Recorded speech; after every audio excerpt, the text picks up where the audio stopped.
I don't know which came first, shitty rave music or the drugs.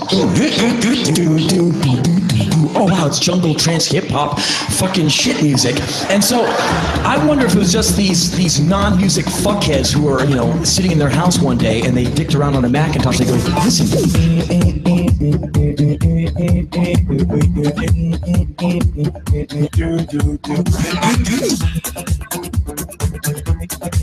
Look at it. Get the drum sample.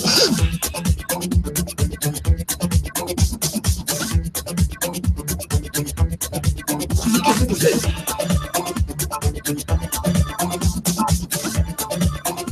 If you put that on a white label 12-inch, send it to the clubs.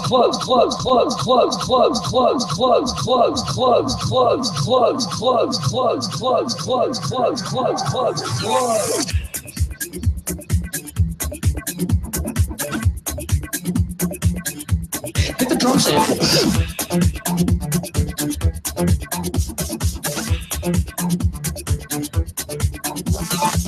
These guys get their computers out and hire a DJ fuckhead, DJ fuckhead, fuckhead, DJ fuckhead. Fuckhead, DJ fuckhead. DJ fuckhead. Take these drugs. And these people want you to see. Fuck it, DJ.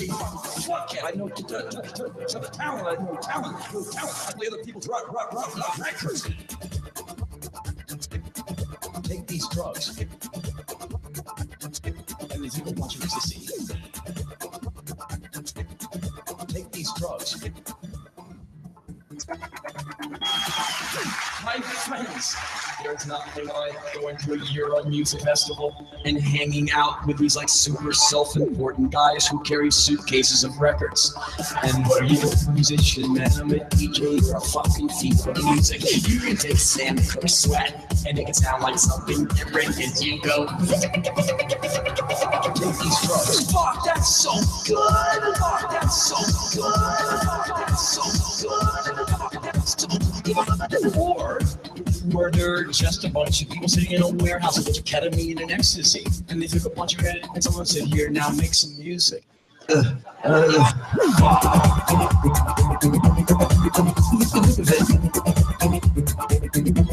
the drum sample.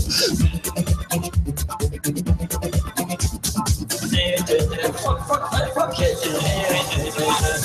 Right, and so I've always wondered what came first, the shitty music or the shitty drugs. Fuck, I guess I'm just an over-the-hill 40-year-old curmudgeon who's totally lost the plot, but it's all come together in a really beautiful way. He trolled him. He baited him. He trolled him. He baited him. He trolled him. He baited him. I don't know which came first. I wish I was that smart. Shitty rave that's the Trump dimension. Or the drugs. That's the Trump dimension. He trolled. That's the Trump dimension. These guys. That's the Trump dimension. He trolled. That's the Trump dimension. That's the Trump dimension. He trolled. That's the Trump dimension. He baited. I wish I was that smart. That's the Trump dimension. I want. It's Trump. The plan of Trump. And thus by extension Trump. Trump just trolled you. But that's okay. It's Trump. The plan of Trump. And thus by extension Trump.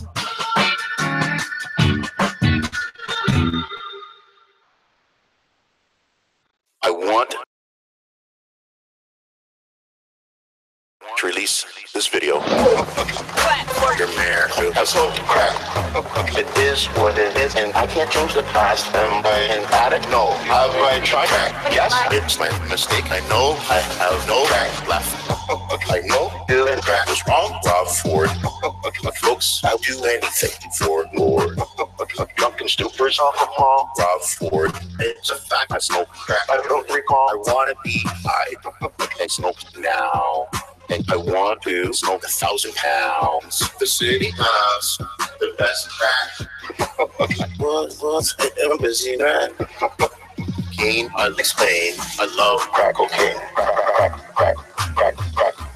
Crack cocaine. And by an addict? No. Have I tried? God bless. It's my mistake. I know I have no back left. I know that was wrong. Rob Ford. Folks, I'll do anything for Lord. I smoke a lot of it. I thank the people for support. It's disgusting, as I said before. Rob Ford. I smoke some crack. I smoke a lot of it. I smoke crack. I smoke a lot of it. Your mayor. I smoke crack. It is what it is, and I can't change the past. I don't even remember after some of the stuff that you guys see me, the state I've been in. Oh.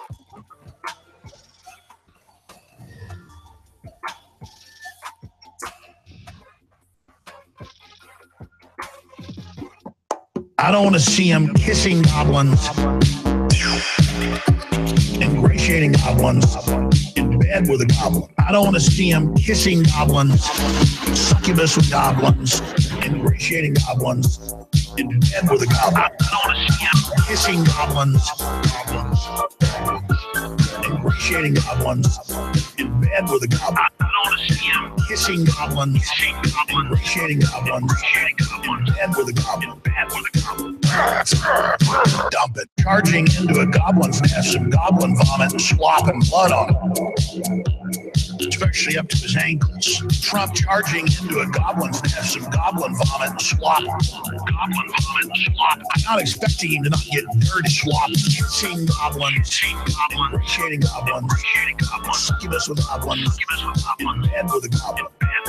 Kissing goblins, ingratiating goblins.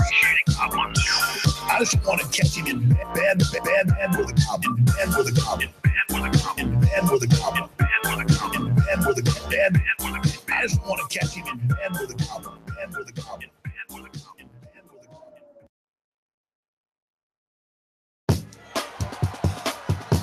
Love the flow.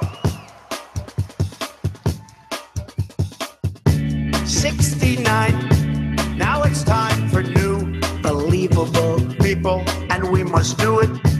If we don't control insiders, this will be over and over. To lead by an any big fat love, find common ground to halt the spread of lies, and we must do it. Big fat love, find common ground to halt the spread of lies, and any America first. America first, non-fatal. We want to build a much better, believable people, and we must do it non-fatal. Communication very much higher. America first. To lead by an any insiders fighting for insiders. Time to stop. Insiders fighting for insiders. More of insiders fighting for insiders. Time to stop. Insiders fighting for insiders. America first. Love the flow. 69. Now it's time for new, believable people, and we must do it. If we don't control insiders, this will be over and over. To lead by an any big fat love, find common ground to halt the spread of lies, and we must do it. Big fat love, find common ground to halt the spread of lies, and any America first. America first, non-fatal. We want to build a much better, believable people, and we must do it non-fatal. Communication very much higher. America first. To lead by an any insiders fighting for insiders. Time to stop.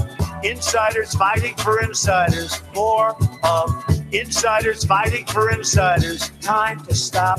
Insiders fighting for insiders. America first. Love the flow.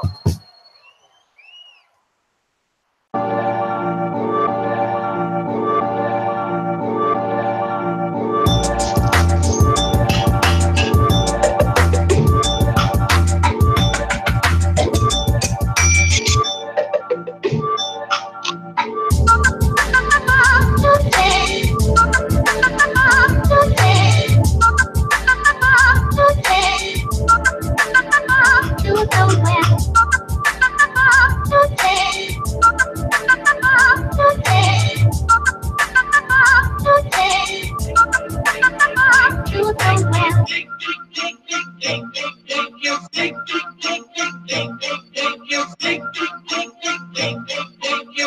Get excited. Here we go.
Come on now, man.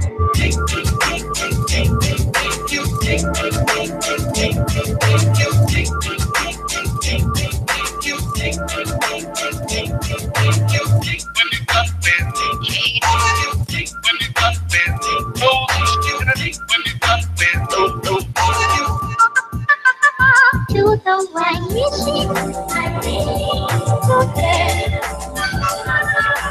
we are standing by, hope you there. I'm wishing,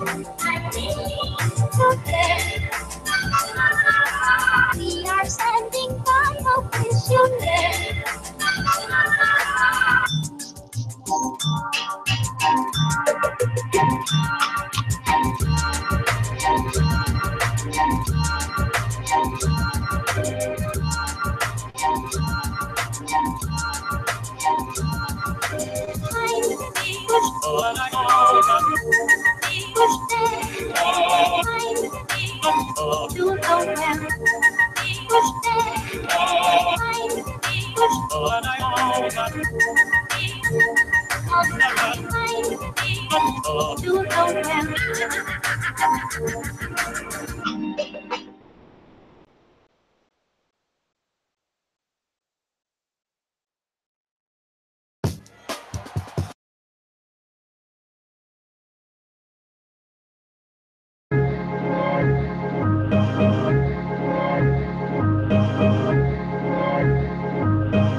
Wake up, it's fun. Reach the wizard. It's fun. Wake up, Reach the wizard. it's fun.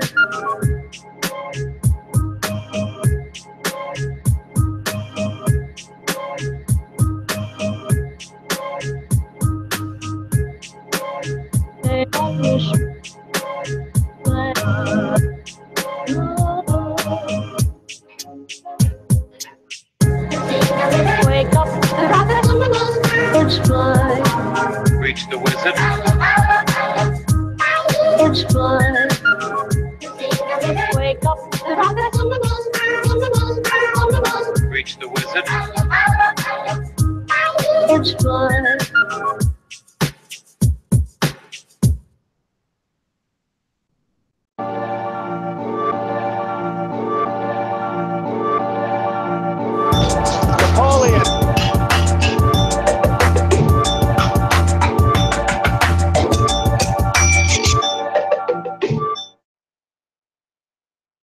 Alexander the Great, Donald Trump, we're all cut from the same cloth, and that cloth is very, very large. It's not too big, is it?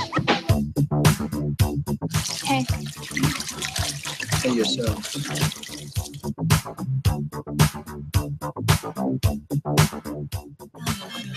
Ivana. It's wrong, isn't it? But it feels so right. And it's a deal.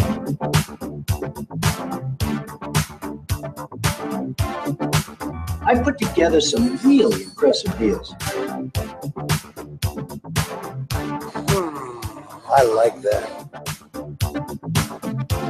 Go big or go home. Donald Trump.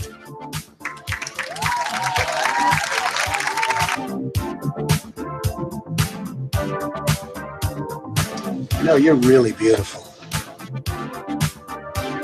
A woman that looks like that has to have her own special scent. It's the Donald. Oh my God.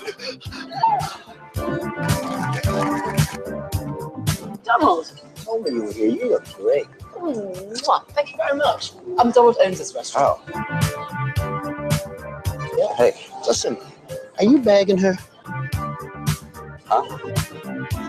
Are you? We just met.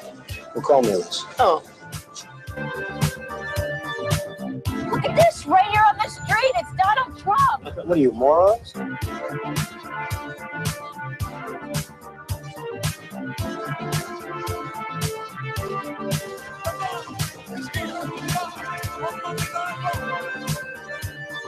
Everything's set for tonight, Mr. Trump. I wonder what Trump's game is this time. Trump's got a new day. Trump's got a new deal. What's your game, Mo? Heard about Trump's new deal? What?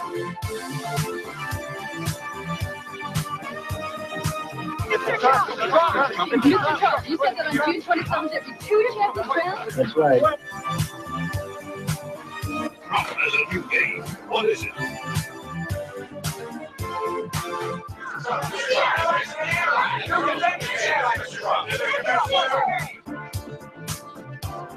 My new game is Trump, the game. Trump, the game. This sounds like political presidential talk. You've said, though, that if you did run for president, you believe you'd win. I like that. I would say that I would have a hell of a chance of winning. I wouldn't go in to lose. I've never gone in to lose in my life. I don't know how your audience feels, but I think people are tired of seeing the United States ripped off. What happened to Pepe? Pepe. Okay, kids, make it fast. I've got a plane to catch. We've created a magazine, Mr. Trump. We give you Scabby!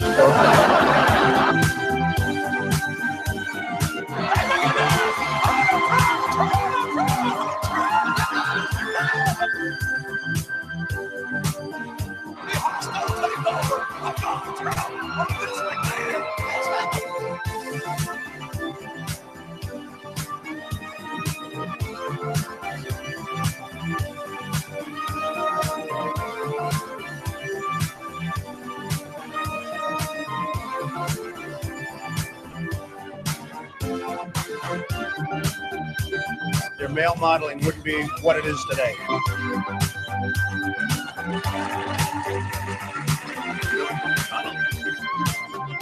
Yes! Hey, Trump, the game. I think you'll like it. Tyson Station, what's this about a fight before the fight? No comment. You gotta be losing money on this.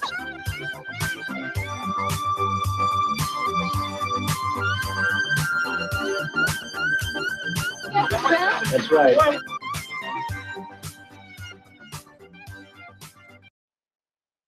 You know, back when I was in the academy, we would follow every toast with a song.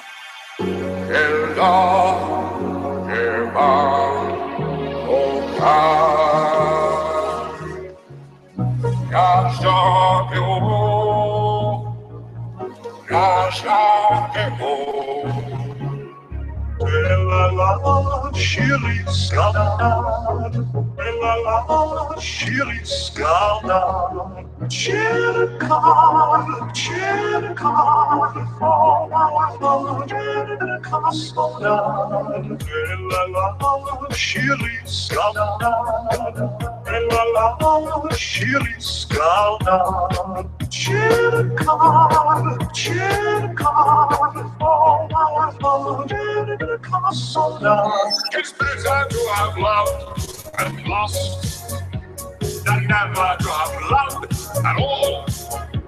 Come cheer up my lads, come cheer up my lads. It's better to have loved and lost. It's better to have loved and lost. Captain John Vicar than never to have loved at all. The Federation Starship, come cheer up my lads, come cheer up my lads. It's better to have loved and lost. Captain John Vicar, 17346732147 Charlie 32789777643 Tango 732 Victor 73117887324767897643676. Lock. When I have plucked the rose, Earl Grey hot, longing still for that which longer nurseth the disease. In faith, I do not love thee. Shall I compare thee to a summer's day? When I have plucked the rose, longing still for that which longer nurseth the disease. In faith, I do not love thee. Shall I compare thee to a summer's day? It's better to have loved and lost than never to have loved at all. Come cheer up my lads, come cheer up my lads. It's better to have loved and lost. Incredibly unbroken sentence moving from topic to topic. No one had a chance to interrupt. It was quite hypnotic. Incredibly unbroken sentence moving from topic to topic. No one had a chance to interrupt. It was quite hypnotic. Shirley Skala, Shirley Skala,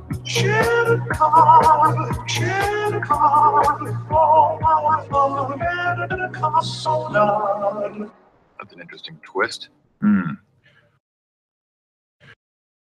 I think we should listen. Go very well. Never give and never be. This sings songs, us sings this. Never give and never be. This sings songs, us sings this. Never give and never be. This sings songs, us sings this. Never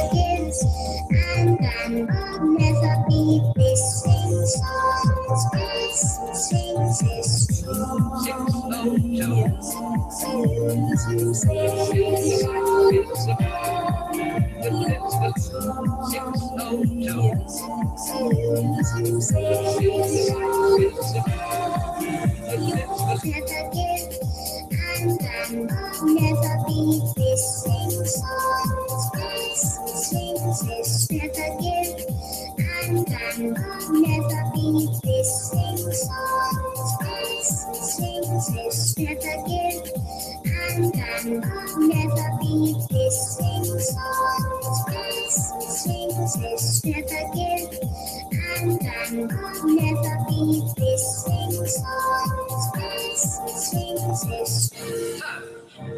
Of deep satisfaction. 602, 602, 602, 602 is the light. 602 is the light. 602 is the light. 602 is the light. 602 is the light. 602 is the light. 602 is the light. 602 is the light. 602 is the light. 602 is the light. 602 is the light. 602 is the light. 602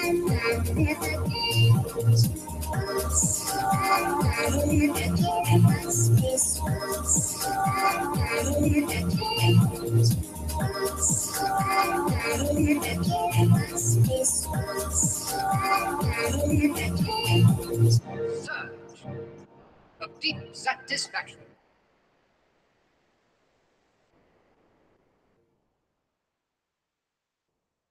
Creep, peeping creep, teaching the game for creeps like me. Nobody can tell just what I can see. Peep and creep, peep the cuties at the beach. You might think I'm asleep, but I'm looking at your kids. I'll be watching you and your mother too. Society can't judge me for what my eyes do. I'm walking to the jug and I'm keeping hard. Yeah, I'm getting hard, but you think it's just VR or talking with my mom, or I'm looking at a tree, but most definitely not checking out your booty. Except I am, and I'm not ashamed, because the peep and creep has changed the game. Peep and creep has changed the game. I'm peeping and creeping, it would set you free. To look at memories and to look at booties. It's good for you, and it's good for me. I'm sorry, but I've been this way since puberty. Peep and creep, peep the cuties at the beach. You might think I'm asleep, but I'm just peeping at your cheek. Woo! Peep and creep will set you free. Or maybe I'm just peeping at two biggies. I'll be watching you, or maybe your mom and friend too. Society can't judge me for what my eyes do. I'll be watching you, or maybe your mom and friend too. Society can't judge me for what my eyes do. Peep and creep, peep and creep, teaching the game for creeps like me. Nobody can tell just what I can see. Peep and creep, peep and creep, teaching the game for creeps like me. Nobody can tell just what I can see. Peep and creep.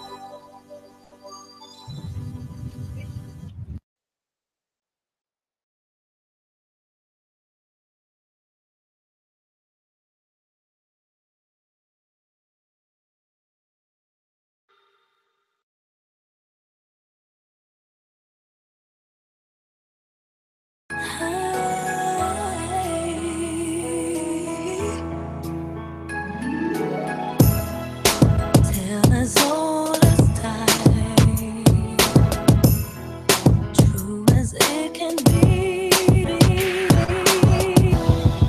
And I even felt that somebody passed unexpectedly. Started off with butterflies every single time. I gave you roses and kisses, you put me in the line. But then I turned into a beast, I started going wild. And now I'm sitting while I watch you walking down the aisle. White dresses and butterflies, my stomach turning. I try to manage my emotion, but my heart is burning. I stand slowly to get up so I can leave quick. But wait a second, I'm the one that you should be with. I turn around, I look at you, but then I see you stop. You turn around, I look at me, and then my heart drops. I'm looking deep into your eyes, and I just think you know I ain't the only never really let it go. You drop your flowers and run to the exit, tears falling. I quickly follow you outside while the rain's storming. I grab your wrist and then I ask you why you didn't stay. You look me deep into the eyes and then I heard you say, And I even felt that somebody passed unexpectedly. And I even felt that somebody passed unexpectedly. And I'm sweet and strange, I think you can change. I think you were wrong. And I'm sweet and strange, I think you can change. I think you were wrong. Beauty and peace.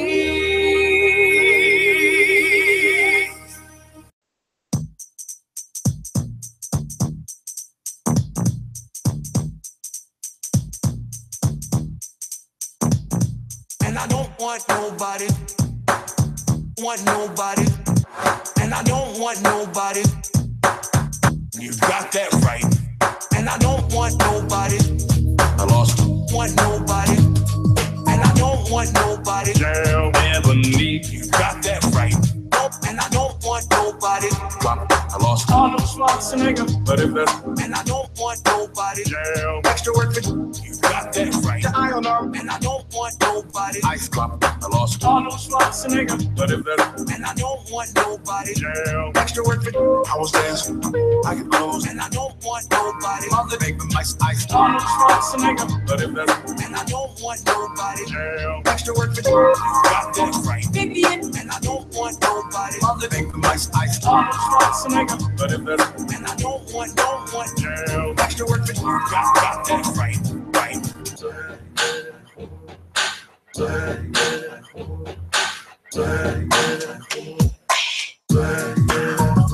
Ooh.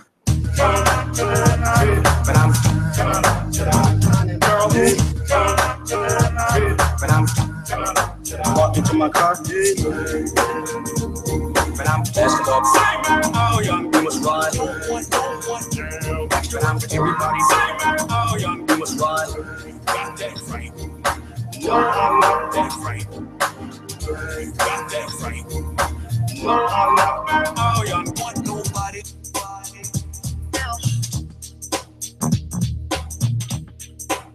The Vicar is proud to present music from Hawaii. Not you, fool. Other make the ice. Arnold Schwarzenegger. But if that's what if I don't? Not you, fool. Jail. Extra work for you. Got that right. I can close so want nobody. Other make them out. Arnold Schwarzenegger. But if that's ice. Just hop on my extra jail. Extra work for don't want jail. Got that right. Not you, fool. Other make them ice. Arnold Schwarzenegger. But if that's what if I don't? Just hop on my jail. Extra work for you. Got that right. I can close so want nobody. Well, I guess in the end, I'm just being lazy if I play music all dag-nabbit day long. I mean, I did a rant earlier. You know, it's not like I haven't been working. But to be honest, I said I was going to take my tie off and I was going to go and mow some grass. That didn't happen. What I did was I sat here and I read up on the topics at hand.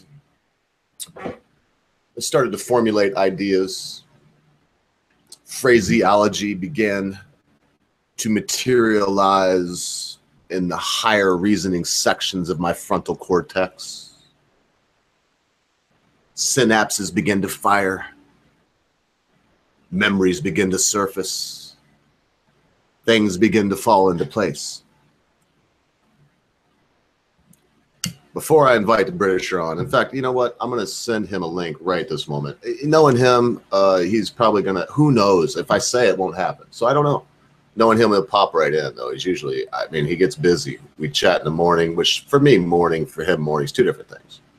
But then what he'll do is in the morning, because we assume we're going to talk later, he'll abruptly poof, vanish. And then, you know, usually if there's a show, it'll be like this. We'll see. We'll see what happens. And this is not playing, oh gracious, if he just pops up in here like right now. Really, Mr. Ogre, questioning the punctuality of a Britisher? Indeed, sir. Would thou impugn me, sir, with your American laissez-faire attitude toward everything? Yeah, well, I don't know. He probably don't think anything like that. But he's always on time, it seems like, unless I start talking trash about how he's on time. So here we go. Back to this. Man, I love this vaporizer. Because, you know, this is cool for me. It gives me a chance to warm up and to get a rant going. And if you like the music, I hope you did. I got a good suggestion there. I think it was from Ferdic.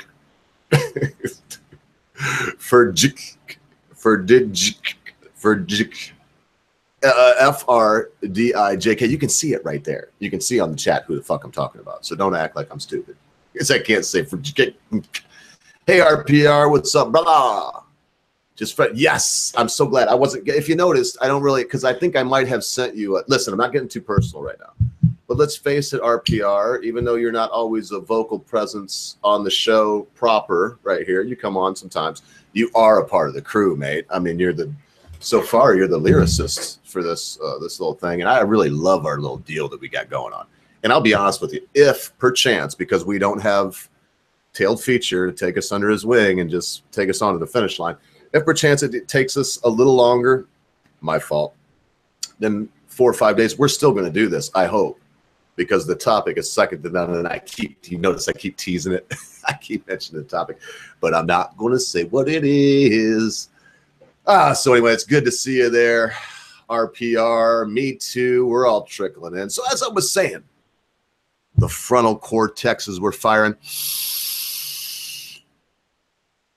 on all 8 cylinders. Got my vaporizer. It's so wonderful to me because 2 things with the vaporizer, I got to say. Number 1, no harassing Mrs. Ogre. She hates cigarettes. She's a respiratory therapist. She don't like cigarettes. She don't like the smell.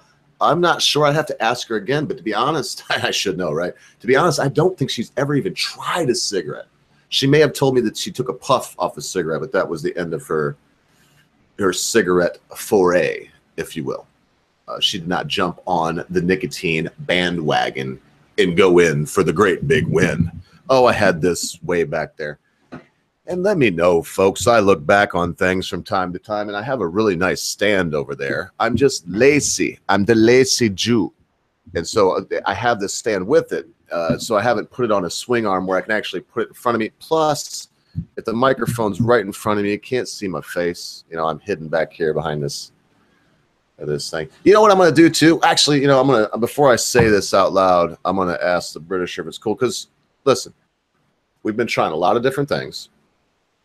Like I'm saying this, he won't even show up today. Be like 25, minutes will go by. He just still won't be here. I'll be sweating bullets. But we've been talking about a lot of things, and the British and I have found that in this first part, of church, it seems to be a lot less hectic if him and I, are just here. And listen, I'm done being the diplomat. Diplomacy ends at the water's edge. Let me get some nicotine. Also, we figure we got a chemistry, the 2 of us, and I enjoy everybody that comes by, but there can be too many chefs that fuck up the stew, mess up the broth, so to speak, in French parlance. Is it parlance? Was it French vernacular? No, it's a patois, right? If it's French, it's patois. Las le balarou, for all my Cajun friends. Las le balarou from the Ogre. Let the good times roll. So let me ask the Britisher what he thinks about this person. Do you care if I invite the YouTuber? Question mark. All right, and I don't know, because in the end I don't really care. It's come up before, and I got to get on topic. But listen, folks, isn't this fun? I look at Lionel Nation. I know I keep going back to him, and yeah, of course. Don't get me wrong. Sargon of Akkad could post, I am going to cut a fart. It could be ass from Idiocracy. He'd be like, I'm going to show my ass for an hour and fart as often as I possibly can while I whistle Rule Britannia. And man, he'd have 9,000 people watching.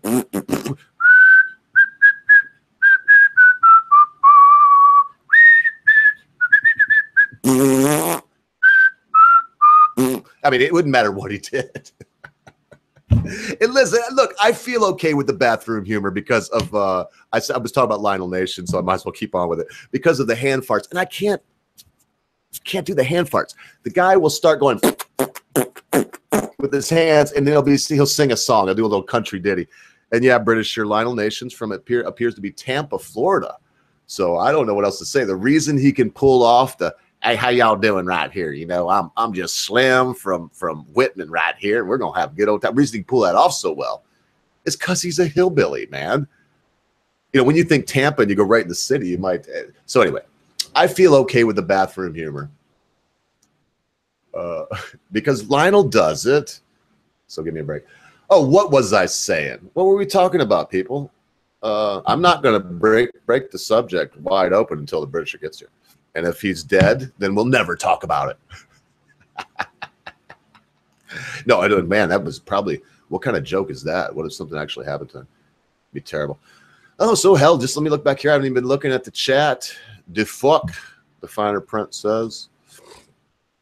Oh, that's going way back. Let's see what we got here. We got people saying hello. Oh, and RPR did mention just finished writing the lyrics for the next song. Me Too says father jumped. Great.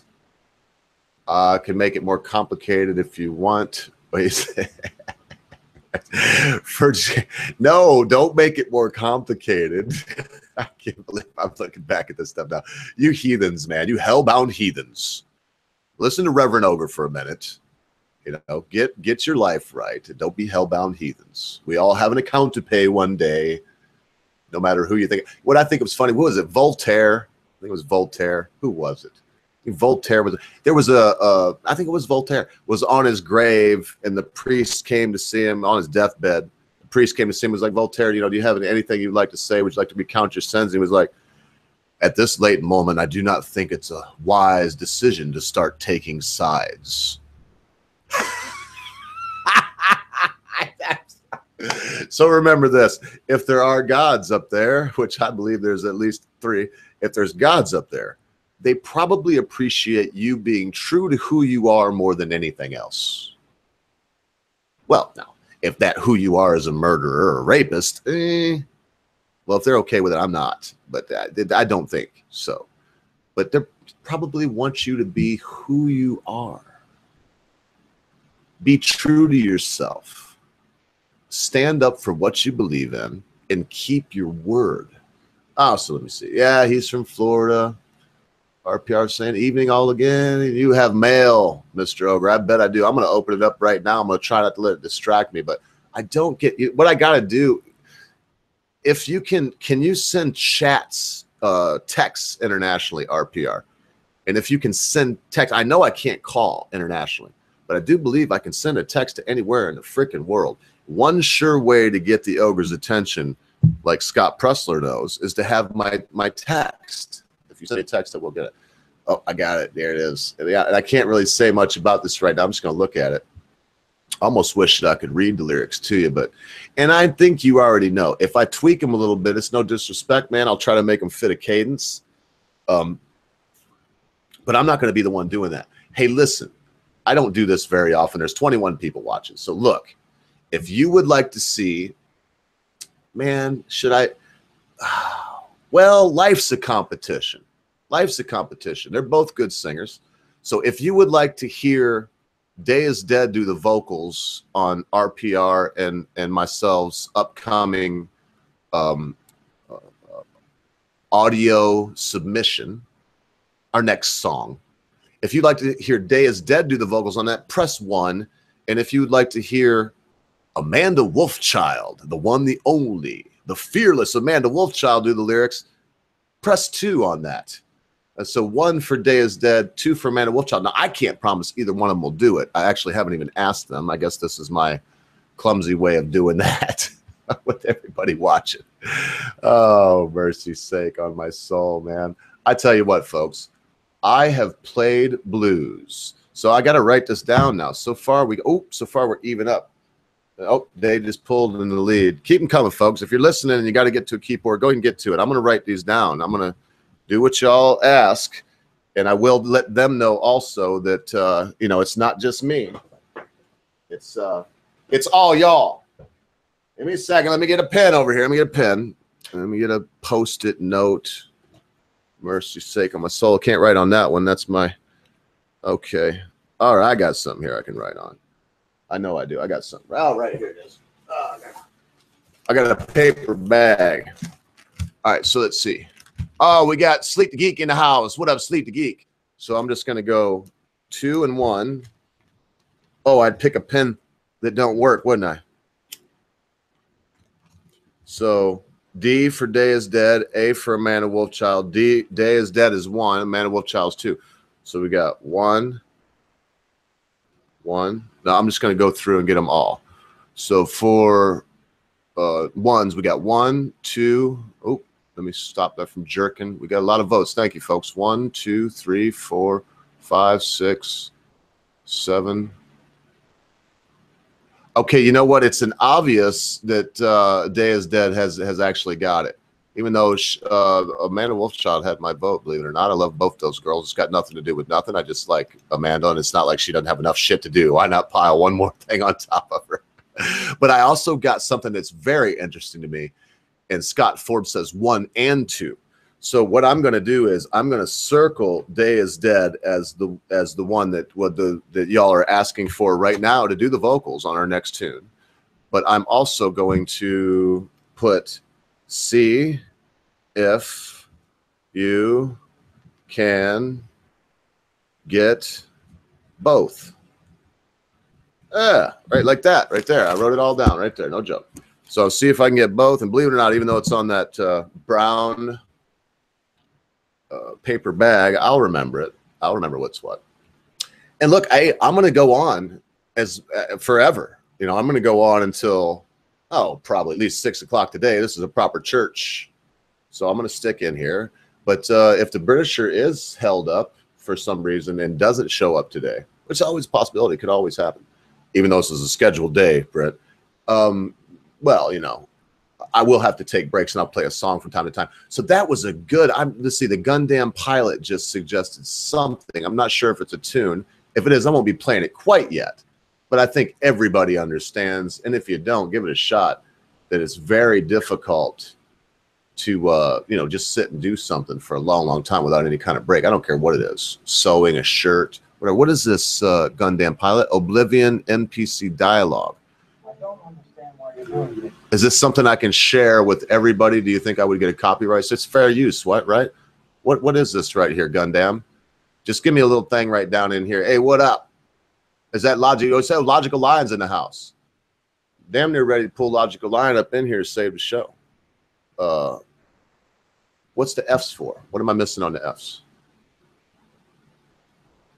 What am I missing on the F's, people? The Earth, the whole captain. The F's. What's up with the F's? What did I miss on the fucking F's? What did I miss? I'm looking back. I'm gonna quit looking down because I missed something, man. But the F's have it. I'll tell you all that. The F's have it. Is that a one? Is that a fancy one? Is that a Manchurian one? Reviewers just laughing at me now. This is a fucking joke. And I get more F's. That's awesome, man. That's so good. Ogre, have Lacey Green and Chris Ray run do a duet on. Now listen, first of all, Shalom Sarkeesian. Oh, I like that. I can't believe it. That's Ferdijik. That's Ferdijik. That's Ferdijik. Just as I get your name, you're gonna change it now on me, huh? I see how it is. That's Ferdijik. It's Shalom Sarkeesian. Lacey Green and Chris Reagan. Well, I don't know if they sing or not. Shalom Sarkeesian. Much easier for me, sir. But also, it's not my song.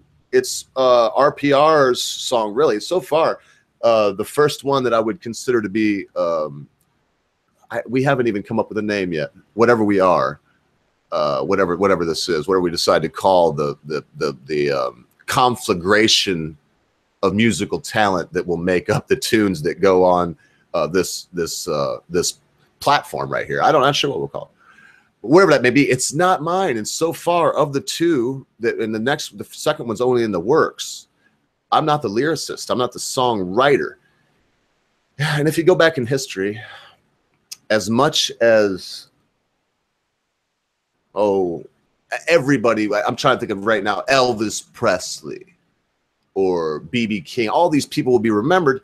The songwriters aren't remembered as much, but remember this, they make the money, folks, because when the performer's down and out and ain't making no more cash and can't figure out how to make the payment on their mansion, the fact of the matter is, more times than not, the songwriter's still getting royalties every time the thing plays on the radio.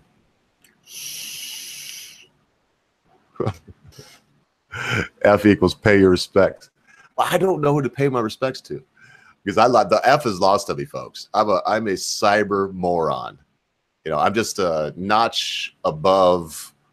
I was gonna say I'm a notch above a 6-year-old kid, but I'm not, because nowadays 6-year-old kids, they know all about Spotify and Snapchat and I don't know, you name it, they know about it. I don't really know much right here. Oh, I'll tell you what. Oh, but as I kick back, I'm not hearing much from the Britisher, so I'm probably going to invite without warning. In fact, I'm going to do it now. This particular YouTuber, I don't know if he's got time or not, but he could get us kicked off on this subject. I'm going to put, if you find the time. Man, this guy is so cool. But I can't really, and as a matter of fact, I don't want to say too much cool about this dude. He's actually got one of the grooviest little meme things going right now that I've never heard anybody say a good word about the guy except for me. When people mention his name, they go, oh, man, mercy. If I say much more, y'all probably already know who he is. So I'm not going to go far. So as I was saying, let's see here. I can look back and see how long ago. As I was saying, I started to run my flappy jowls somewhere around 20 minutes ago. As I was saying 19 minutes ago. The synapses are firing. Got my articles pulled up. Watch Boogie's response video. Well, it wasn't a response video. Watch Boogie getting out ahead of the nonsense of all the gossip and hype. I looked into, you know, Sargon of Akkad being looked into to see if he was somehow abusing or breaking the terms of service for Patreon. Listen, they say Sargon of Akkad is making $6,000 a month on Patreon. It is not private knowledge. That's something anybody can see. All they got to do is go look at his Patreon page. Let me ask you a question. How much of that is Patreon taking? Terms of service? I mean, when it comes to YouTube, Facebook, Twitter, you know, Patreon, the people that are there make it. There should be a terms of service for Patreon from Sargon. See what I mean? There should be a terms of service for Twitter from us. I was involved in some kerfuffle. I guess I keep quasi mentioning it over the last few days, bringing it up, but I'm not going to go deep into it anyway. But there was a shit went down on Twitter, and this guy got kicked off again, I think for the third time. And oh man, the fingers pointed at me. And I learned something from that. I learned that if Twitter, which they have since then, asks me, hey, did you this? And I just go like, I know nothing. I see nothing. Because here's the fact of the matter is I don't like you. I block you. And yeah, I know the British are probably, really, Mr. Ogre? Steve Shives, are you, sir? What's that other guy there? The say anything guy there. John Cusack, sir, are you now? To block someone for no good reason. Well, if I block somebody, it's because I don't like them. And believe me, I can look right now on my Twitter. I have, let me share it with you. So, I'm making this up. On my Twitter right now, I'm following 200 people. I should probably cut that down some. And I have 269 followers, man. And if I go in this list, I mean, I don't even know some of these people. And some of them I don't agree with. Oh, Holly Seelger, she's cool. Or Grumpo. Oh, look, of course, I say that now there's going to be all kinds of cool people. I don't know these people. A lot of the shit that goes through my news feed, I don't even, I mean, it's like, oh, look, DDF, they rock. Poison in the Well. Rock and roll. Oh, and they follow me too. So does Drunk Dumb Fuck Ghost Hunting, man. He's great too. Beard Burying. Look at these people. Man, I just talk trash. Now I'm looking through here. It's like all good people, man. RPR. Sleek the Geek. Up in the house. Pizzy. Rock and Roll Pizzy. Another veteran. Another great guy. Excellent American. Oh, anyway.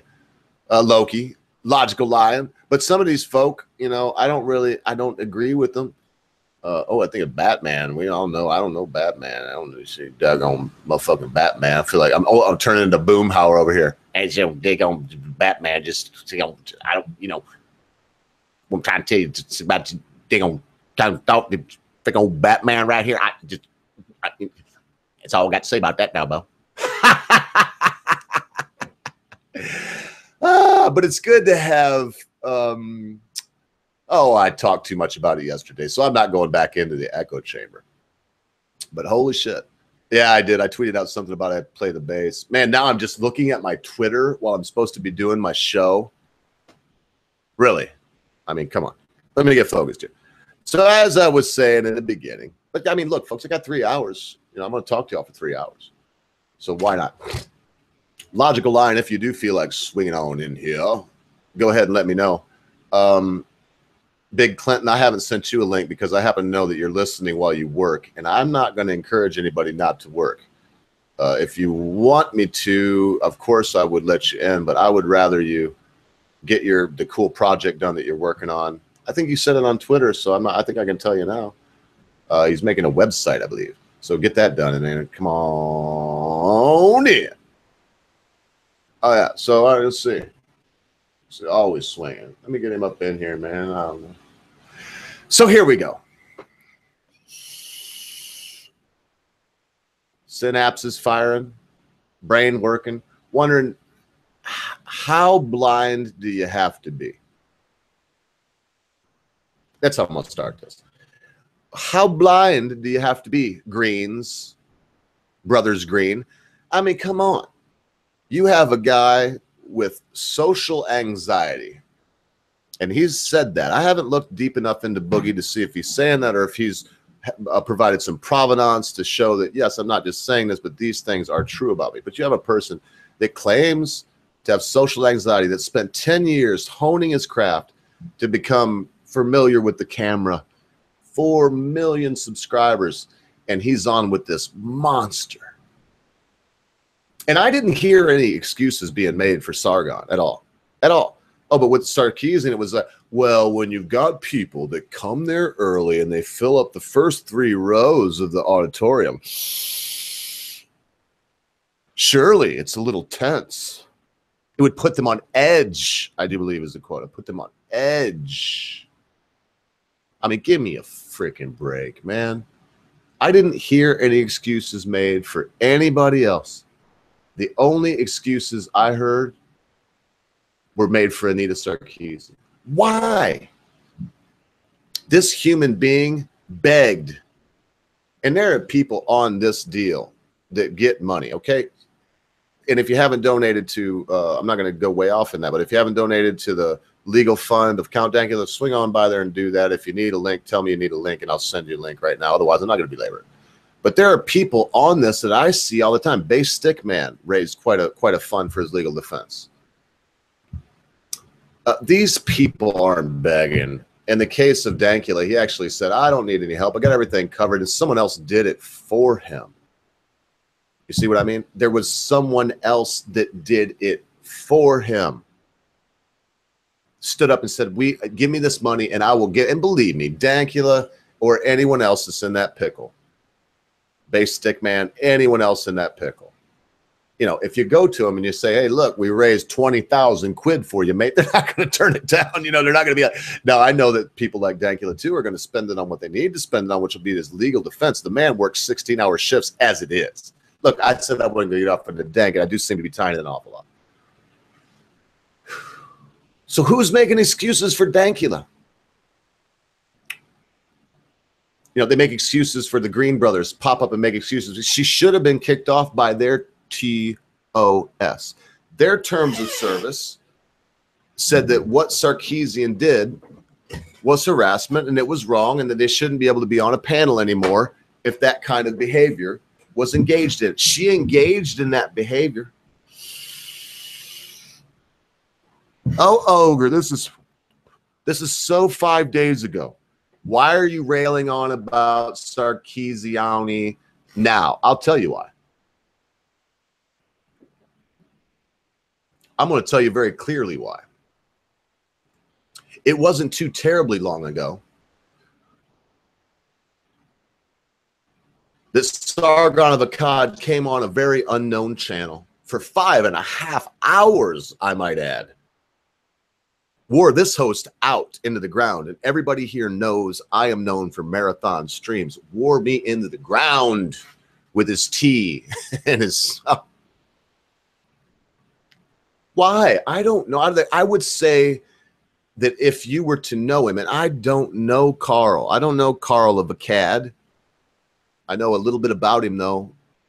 I do know that when I begged the Britisher to get this man on my channel, and I do know that when he was on my channel, that we had 550 up to 700 people one time. That wasn't for a long time. It was about for an hour. But we had up to 700 people watching that clip. I'd have to look back, and now I think it's got close to 30,000 views. There's nothing I have on my channel remotely close to that. Razor Fist brought in a lot of eyeballs at 1,000, but you're talking now 30 times. Listen, man, this is not about me bragging. Please, I don't even want to sound like Alex Jones. Now, it's not about me bragging, folks. It's not about me. I got the biggest shit in the world. I tell you what, I took a shit this morning, and that turd was that big around, people. And I'm not bragging. It's my asshole. And I don't want to brag. I'm not trying to name drop or say these things. What I'm trying to talk about is Carl, Sargon of Akkad. He took the time out of his life.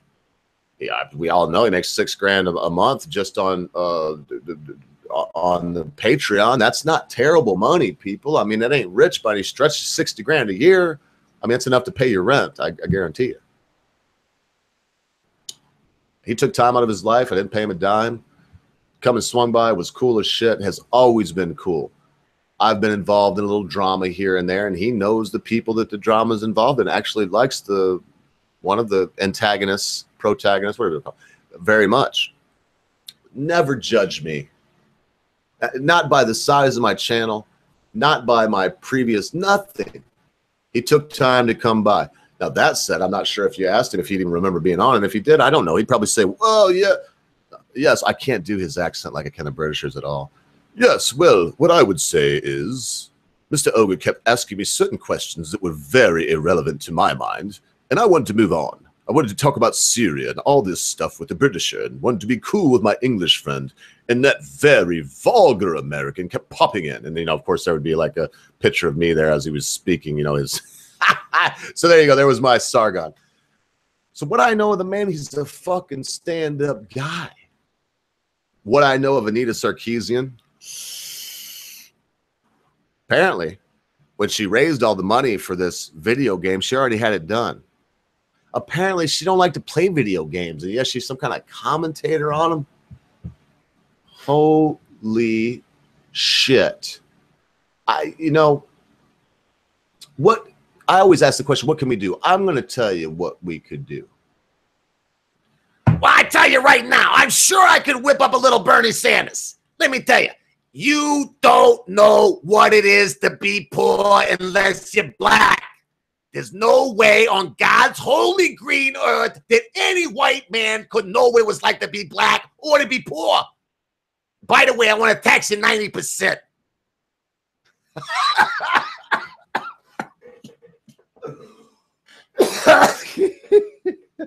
I can't believe but there you go, off the top of my head. Never even tried to do a Bernie Sanders, but I have a couple uncles that look and sound just like him, and they're Jews. So I'm sure that I've heard that once or twice. Where was I? Anita Sarkeesian makes her own money. And I would say, look, if someone is gonna, they're gonna go into Carl's, root around in Carl's feces to see if they can find a peanut or a piece of corn. Well, what about Miss Sarkeesian? And what can we do about it? This is what we can do. I'm not sure we'd be heard. I'm not sure if all 27 people here right now told everybody they knew and everybody they knew and everybody they knew, and there were 27 million of us. I'm not sure it'd make a damn difference, because the narrative that's being pressed forward is there. And look, there's a difference. I got a really good friend, Amanda Wolfchild, and she's into archaeology, and she'll tell you about how I might actually try to get her ass in here. I haven't asked her in a while, man. I would love to see Amanda Wolfchild. She's one of my favorite human beings. I just know she's so busy lately. I don't really hit her up much. A lot of people want her on live streams and get her on live streams, but she's part of the crew here. And when I need her bad, which is Mondays, the days that we do Police State, man, yeah, it's been so long since I sent her a DM. I can't even find her freaking name right here. But anyway, when we need her bad, I want her to be there. I need her to be there. She's a very important part of the crew. She is the one that will ask the question that everybody wants to answer to, but nobody has the balls to say it. And what I was saying about her is she's into archaeology, and she looks and she believes that women invented the first weapons. I understand also anecdotally why she believes that, because, man, she talks about she wears a baggy hoodie when she goes out and about in public in the town she lives in case, you know, she's on her toes. I guarantee you that. If you saw this 90-pound woman and thought she was a victim, that is what would be your downfall. Is that, oh, man, the British are... Did you? How long have you been here, dude? Have I been railing on with you just sitting there looking at me? No, I have just walked in. I was a lurker for a while, just to sort of see what you were up to before I kind of sort of snuck in very quietly. Well, I've been rambling on, trying not to hit the main topic until you got here. I've just been a rambling, you know, I don't know. Yes, I did catch you doing Sargon doing me or whatever that was. Oh, you weren't supposed to see that. Well, no, I tried to. I was asked if I could do a Bernie Sanders, and I was trying yes, to. I did hear your Bernie. Yes. Oh, Lord have mercy. And I was wondering what you were on, but yes. So how are we today, anyway? Sobriety day, if you can believe it. Well, I do smoke the thinking weed, but I can't. The problem with marijuana is you can't blame anything on it. You know what I mean? It's not like, because if you get really drunk, and I'll say, and Vino Veritas, quit blaming it on alcohol, you suckers. But you know, you get really drunk, and not you, but one gets really drunk and does something stupid and says, oh, I may have done this recently. Oh, well, I did that because I was drunk. You know, but you can't do that with weed. Because if you say, well, look, man, I really wouldn't have pulled that dumb shit, but I was stoned, everybody just laugh in your face. You know, it'd be like, really? So it doesn't actually, I mean, so it doesn't inhibit your faculties. That's what you're trying to say. Marijuana? Yes. No, no more than coffee does. Well, and it depends, too. I got to say that, Britisher. It also, in all serious now, because I was cracking a lot of jokes there, that last little diatribe. That wasn't all serious. I hope you know that. Because you shouldn't blame anything on anything. In the end, you're the one that decided to use whatever drug you may be blaming anyhow. So grow up, all of us, and take some responsibility. But that said, no, for usual, your typical marijuana user, not someone that has never smoked before, smokes a joint and is like, oh, look at the color on the wall. I've never seen light hit a wall like that. You know, so you're beyond that stage. No, it doesn't inhibit. If anything, it makes you more mentally acute. But when it comes to driving or whatever, it is supposed to have a detrimental effect, doesn't it? Oh, no, not. I'll send you a couple. No. The only effect they've ever found and penned down in any peer-reviewed journal that I've ever seen is if you they took a group of people, broke them up into thirds. They had them all run a test sober. Then gave them all alcohol to 0.16, which is pretty buzzed. And then gave 1/3 of them a placebo, 1/3 of them marijuana, 1/3 of them nothing. They just had them do it again. And then they asked them all, this was the point of the test. They asked them all, how well do you think you did the test? When they were sober, they said, well, I did the best I could. I hope I passed it. When they were drunk, they were like, yeah, I did fucking great. Oh, and I should have mentioned that the people, when they give them marijuana, they did the test again, but they were still 0.16 alcohol. Mm-hmm. So they do the test again with that. And so when they ask those people that were now had marijuana in them, how do you think you did? They say, ooh, man, I was pretty drunk. I don't think that I did very well. So the only test that I have seen show that marijuana makes your reasoning ability, your ability to think things through and say, you know, should I do this? Let me put it this way. It makes us all a little more Britisher. I think from what you're saying, it sounds as if it makes you a little more self-aware. That best way I can say it. And again, you know, even I don't know the quantity they gave these people, how often they use marijuana. I don't remember that from the test, even though I think it said it. And I'm not sure if no, they did smoke it in this case. I've seen other tests too where they use marijuana in liquid form or you know, ingested through the digestive tract, and that has a completely different effect on human beings. But the idea that someone, Britisher, I'm going to tell you right now, from life experience and just from studying in it, the idea that someone smokes marijuana and gets behind the wheel of a car and now is more dangerous than saying the only things they can tie it into is that people that have already been in accidents drunk, they find marijuana in their system also. Marijuana stays in your system for 30 days. So True, they, but that could be, but the doesn't it have somewhat of a sedative effect? What kind? What kind of marijuana? That could be an answer, yes or no. If you're talking about indica, yeah. If you're a newbie, you'll get tired. But again, you will also be stoned. And if somebody throws you some keys and says, go to the store, you'll be like, I ain't driving to the store right now, man. I'm stoned. So the idea of someone even being in that position and you don't think it would necessarily mess with your reaction times? Nope, it's been shown to increase your reaction time, but by not very much, because you have what you call reaction time is a composite. It's the time that it takes you to see what's going on, the time it takes your nerves to send the signal to your foot to go from the gas to the brake, and then brake lag. You have to factor these three things in to get reaction time. So again, on that same study, man, they found that once even intoxicated people, because look, mate, very few people, unless they're fucking mental and have a problem and shouldn't be driving anyway, get behind the wheel and go, yeah, I'm stoned. Watch this, man. I'm going 120 miles an hour around this. No. If anything, when I've been stoned, which I get high and drive all the time, fuck them. I do. Fuck it. I'm always high, so how could I say I don't?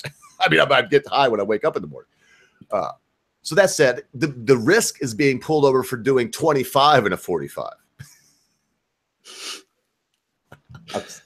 Look, you press me on that. Not a Cheech and Chong moment, you mean? And it's true. That's what made me think of it. That's the way it is. It's like, wow, we're really flying, and you're parked on the side of the road. Oh. Do I at least get credit for knowing who Cheech and Chong are?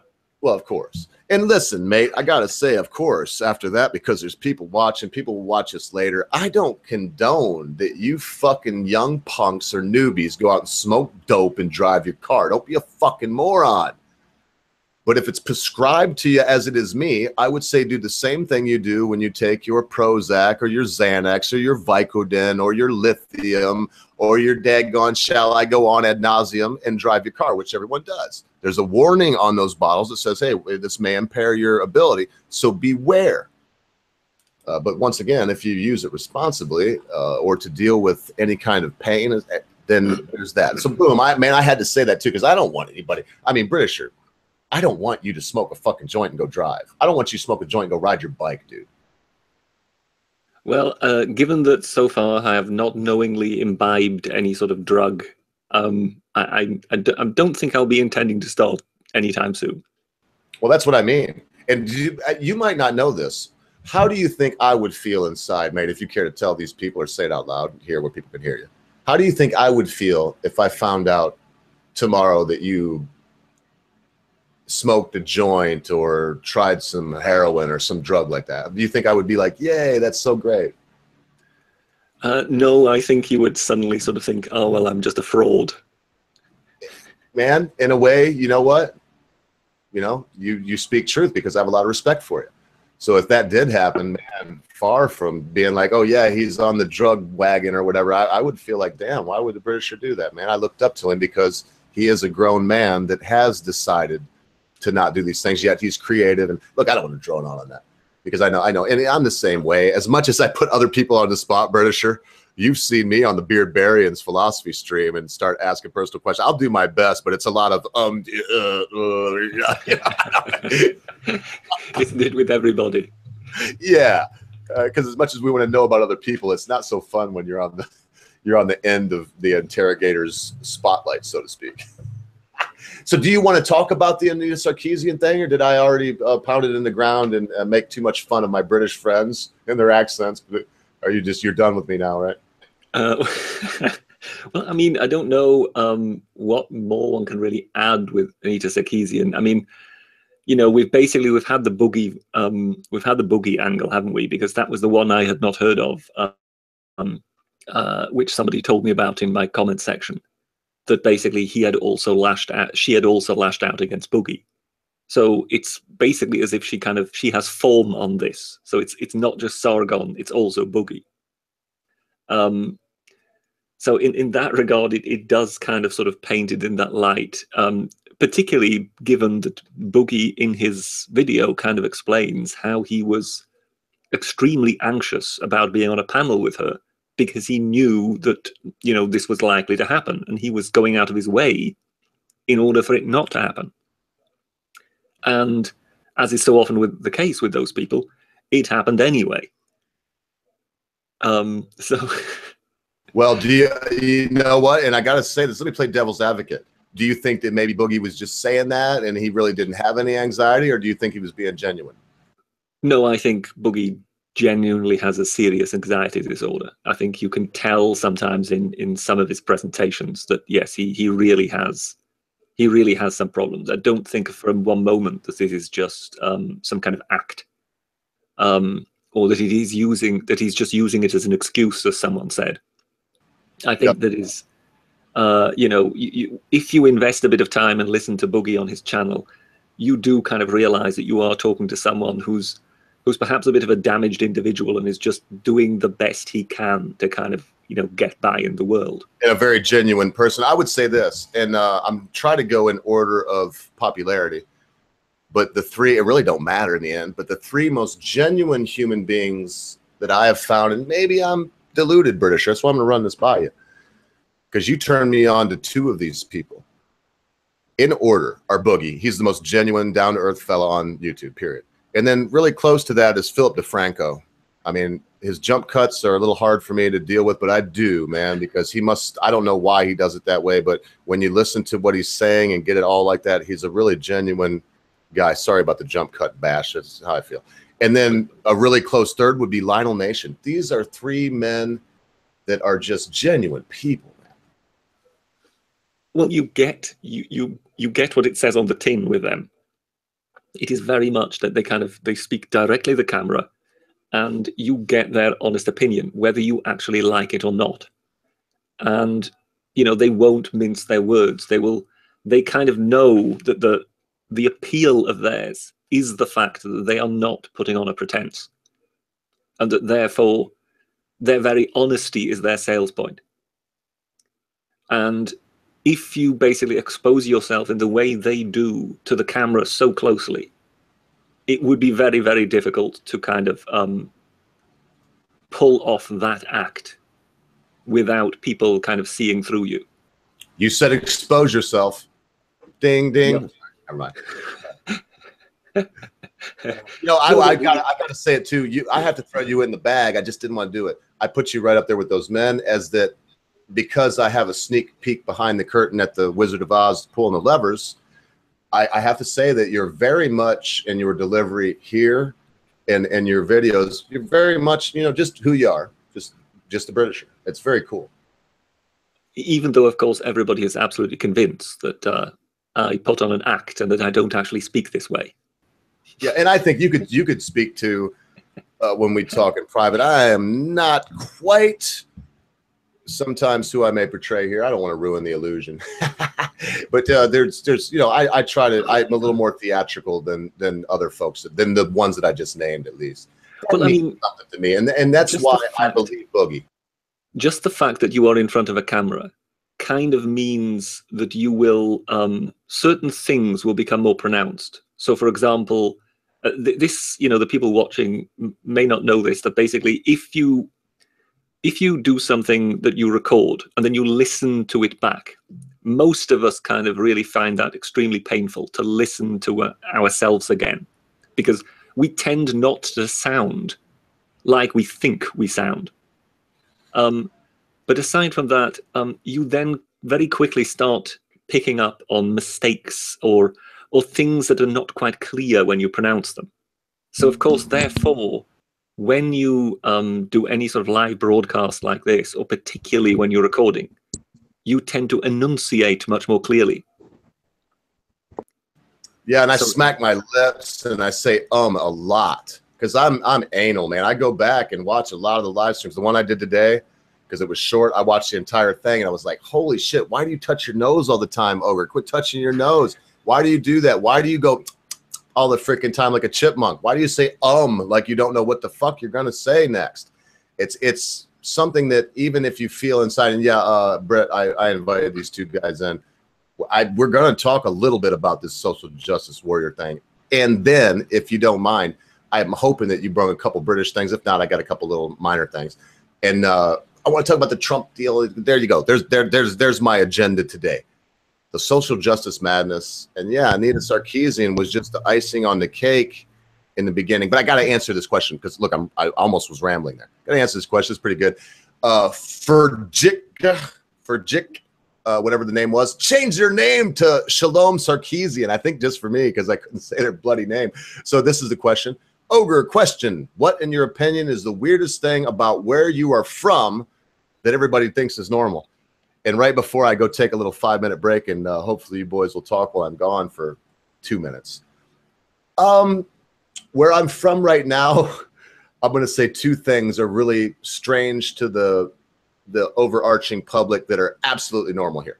Number one, when deer season starts, opening day of deer season, school is out.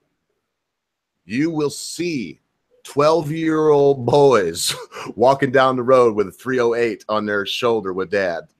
You will see dad and son driving down the road with a buck strapped to the front of their Ford pick-em-up truck with the antlers and all gutted out, ready for the table, you know, and they just drive around town for an hour. And so that's probably one. And that I also do not find strange. It's a rite of passage. I've been away from it so long that I just went out hunting I can't remember, but I shot 4 nice doves, pigeons, really, squab, in my cousin's barn at a large farm right up the road. And man, I'll be honest, for me, it's a little difficult because I got away from. So anyway, that's number one. We hunt up here, and we include children in the hunting. And I said boys, but it's also nothing to see a little girl with a 30-06 all pink camo over her shoulder with pink camouflage on, going out with dad to go kill her buck for the season. So what you're saying is when hunting season begins, Michigan turns into downtown Aleppo. For deer, yeah. Oh, yeah. Yeah, but and that's probably the biggest thing.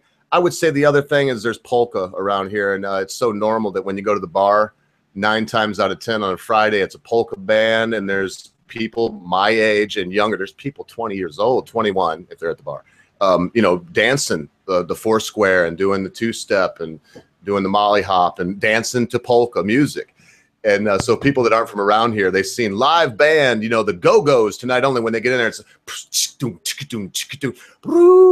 know, they're up there jamming polka and everybody. So that's probably a little weird too. That's it. That's all. So is Michigan, has that got a sort of a large Polish immigrant population? Because polka is from that part of the world, isn't it? Down south, it's Polish, but up here it's Czech. But yes, that same region, Czechoslovakian. So yeah, that same region. I'll tell you one thing, since I want to get off this and hopefully get the Britisher to talk a little bit about the social justice thing, and you two boys too. I know that the Britisher Logical Lion asked specifically to come in on this topic. So, you know, I'm going to humor him for, 15, 20 minutes. One thing I could say about the polka community, which would be Slavs, Poles, Czechs, that area, man, ain't no social justice there. When my grandma, my adopted grandmother, my stepdad who raised me's mother died, Mrs. Anelika, man, I never seen my dad cry, and Uncle Louis was there, and when they carried, nobody really cried. They sit up bolt upright in the funeral and during the whole viewing, the wake, you know, the viewing, I should say. But then as soon as that was over, Britt, and I mean, they were carrying her out. I never forget my Uncle Louis. My dad, it was bad enough, 6'6", I never seen him even a tear. And he's mama, and they were speaking Bohemian. But then when the casket went in the grave and they all threw a hand of dirt on there, we went to the local hall. They broke out the harmonicas and the button accordions and the bass guitars, and everybody was drunk, myself included, at 6 years old. I might have been 7. And there's no social justice warriors there. Everybody pinched the bottom of the pretty girls. They might have been your niece. I don't know. And that might sound weird, but I hope it doesn't. It's just the way it was. Everybody knew their place. The men knew they had to work hard in the field. The women knew they had to kill the chickens and goats and make dinner for everybody. They knew their place and were happy with it. What's the fucking problem today? Holy shit! I worked on that intro for a while. I really did. Well, who wants to go first? Are you familiar? How's my volume, first of all? It's fine. It's fine. All right, cool. Are you familiar with the concept of dialectics? Dialectics. Yeah, like the Hegelian dialectic. It's the idea. I don't want to say Marxist dialectic, but he really kind of took control of it, or really popularized it. It's the idea that nature, specifically human nature, is wrought by conflict. Everything is built around conflict. So, through kind of essentially Darwinism is kind of where they tied it in, Marxists anyway. But yeah, it's kind of the same vein as far as everyone knew their place because life was hard, because it was driven by conflict. Essentially, there was a requirement, and kind of in our modern day and age, I think our evolution is outstripped by our technology. So we lose this idea of place. We lose this idea of functioning as a cohesive unit to survive against a harsh environment, etc. And so, you end up with this 1960s idea, specifically with women, the second wave feminist movement, where they said, women can have it all, burn your bra, you can have a family, you can be a CEO. But women have historically complained about men not being home because they're out working late hours, etc. The reason why they're the CEOs is because they're out working late night hours, so they can't be home with the kids. And I think what we're seeing now is kind of the natural progression from a world of conflict and constant strife, where everyone needed a role in order for a community to survive, to our technology has outstripped our evolution, thereby destroying the roles before we could adapt to the fact that the roles are kind of fucked up now. And I think we're seeing the fallout from that. Well, they better get it figured out, huh?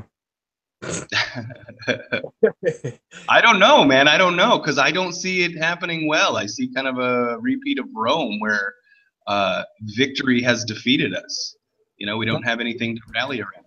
That's your cue, Britisher. That was your cue. Was it? Well, you said Rome. I missed Rome. I was too busy looking at stories here. The solution seems more easy, right? More hours. They just need to work more hours. Get out there and start cleaning them chickens. Well, I'm not. This is one of these problems where I'm not really sure whether there's an immediate solution, because one of the things is that with so many things in kind of history is that people kid themselves that they can kind of introduce a change, and then if it doesn't work, they can just reverse it. And as we kind of, as we sort of go forward, we kind of learn that pretty much reversing certain decisions is almost impossible. And I think in this particular case, that is precisely one of those things. That basically we have sort of fractured our own society, and we can't really go back to where it was. So what we'll need to do is kind of muddle through and try and find some sort of new solution.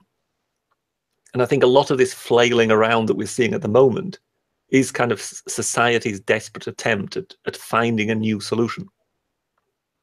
Do you find that it's kind of a case of reinventing the wheel, though? Do you think it's kind of a backslide in terms of societal evolution, or cultural, I guess, evolution?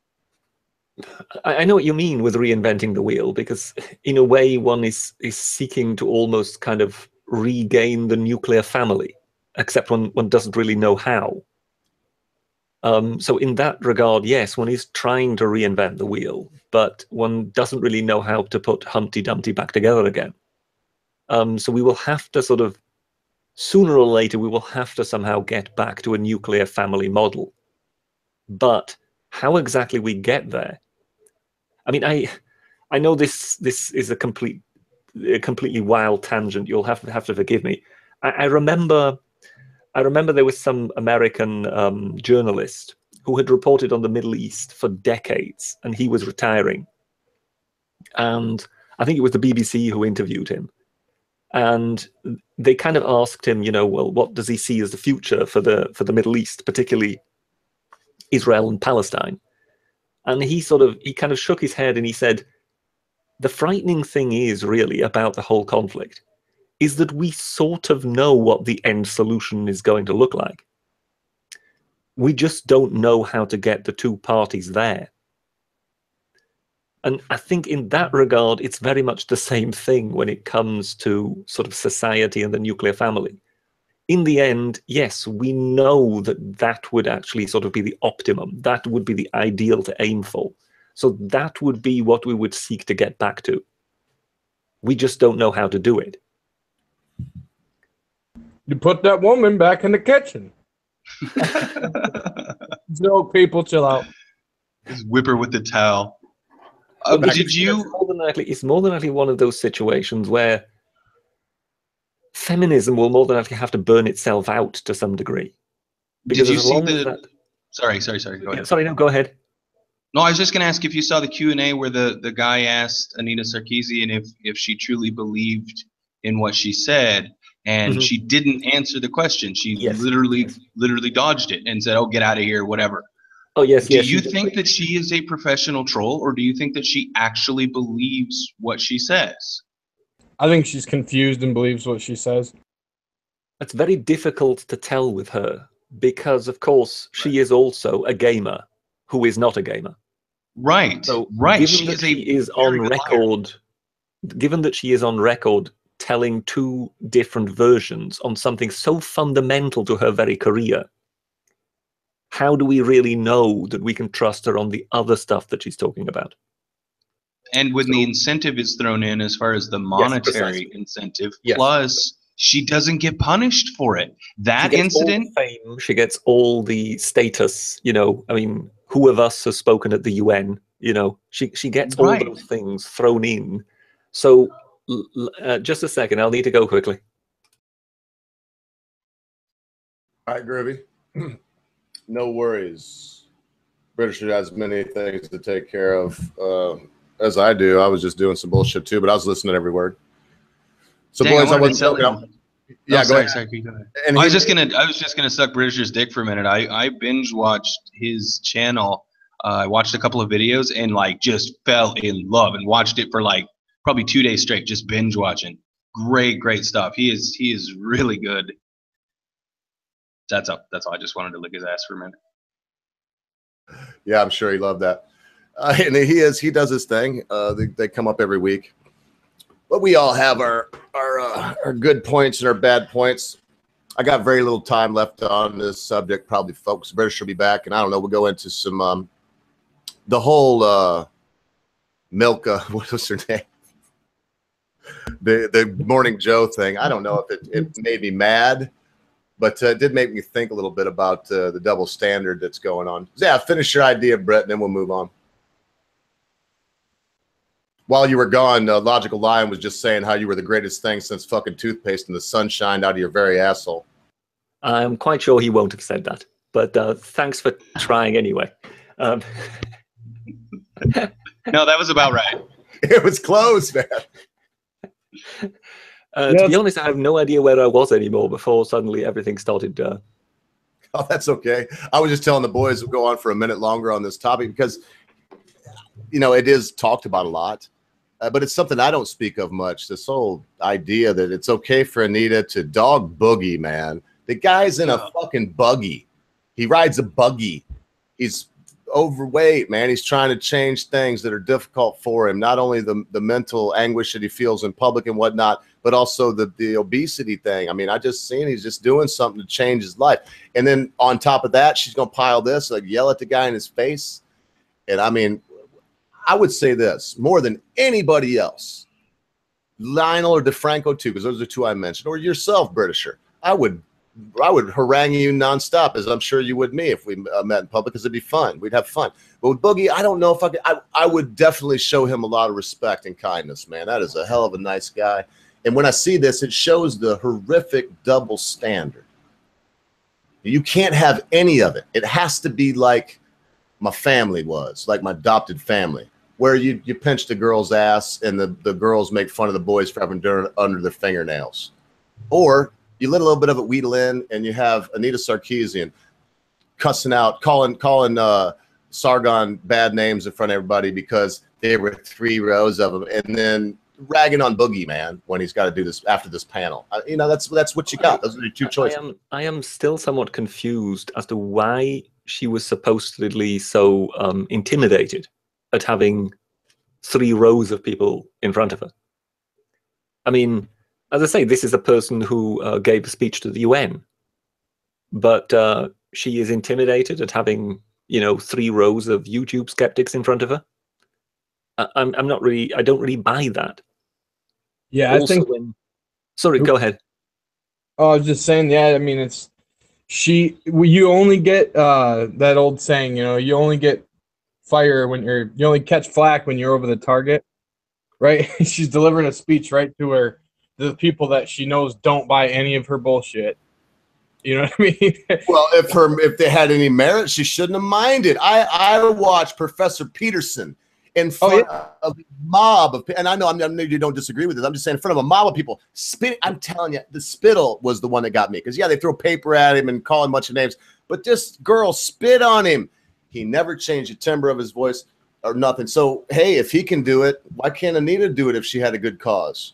Well, what I was saying was that she just got triggered by that. She doesn't have the gusto that, you know, JP has. So she goes on cherry, flips out, and that's their thing. That's what they do. They cannot handle stress. That's why. Is the submarine still okay? What the fuck was that? I love you so much, Clint, but that sound is just, it hurt my nuts. My nuts are shriveled right now. That's how much it hurt my ears and whatnot. That's cool. I thought that was me. It's one of y'all. It seems like whenever who cares? What was that? It's the submarine. It's not the. Anyway, let's act like nothing happened. It'll be best. All right. Well, I'm glad I know. If it wasn't me, is it still doing it? No, it isn't. No, there was just one big like booming sound that The came thing in. with it, and the whole Vidcon thing, it's very frustrating for me because I have a daughter, and the modern face of feminism is represented by the behavior of Anita Sarkeesian and her ilk, and that's very frustrating to me because there are things in our Western society that do tend to work against women. And I'm not going to say that it's all one-sided, because there's shit that works against men too. 40% of women are breadwinners, yet 90% of alimony goes to women. Women pay, I think it was 20, maybe 30% into Social Security, yet receive 48%. You know, these are disparities towards men, but there's also disparities towards women. So to have kind of the face of trying to work towards you know, a better future for women, given, you know, that I have a 3-year-old daughter, I want her to have every opportunity. If she wants to be an engineer, I don't want her to get shit from anybody about wanting to be an engineer. We do have to overcome certain aspects of our society like this, yet we'll never get there if this is the face of the quote-unquote movement that's working to, you know, stamp out these kind of things. She's a petty bully, and the fact that she never gets punished is a sad testament to where our society is in terms of still viewing women. I think it's a great representation of the bigotry of low expectations. Oh, no, it's okay, Anita. It's okay. We know you can't handle adversity, so just treat anyone you want, however you want. It's okay. We understand. It's the same thing with like affirmative action, or when the black kids abducted the mentally handicapped white kid and were tortured him. Exactly, and tortured him. The chief of police said, you know, kids will be kids. You know, they're just, you know, misbehaving kids. Are you kidding me? 2 of them were fucking adults. They were 18. And they kidnapped and abused a kid. It's this bigotry of low expectation where Anita can get away with murder because, God forbid, we offend her. 100% agree. Well, I think in that regard, the kind of leading lights of feminism have never really been any different. I mean, if you go back years and you look at the previous Anita Sarkeesian, who was Germaine Greer, it was very much the same thing. You once again had a very high-strung person who was kind of prone to lashing out at people, but if someone then wished to strike back, then she was suddenly a poor, helpless lady.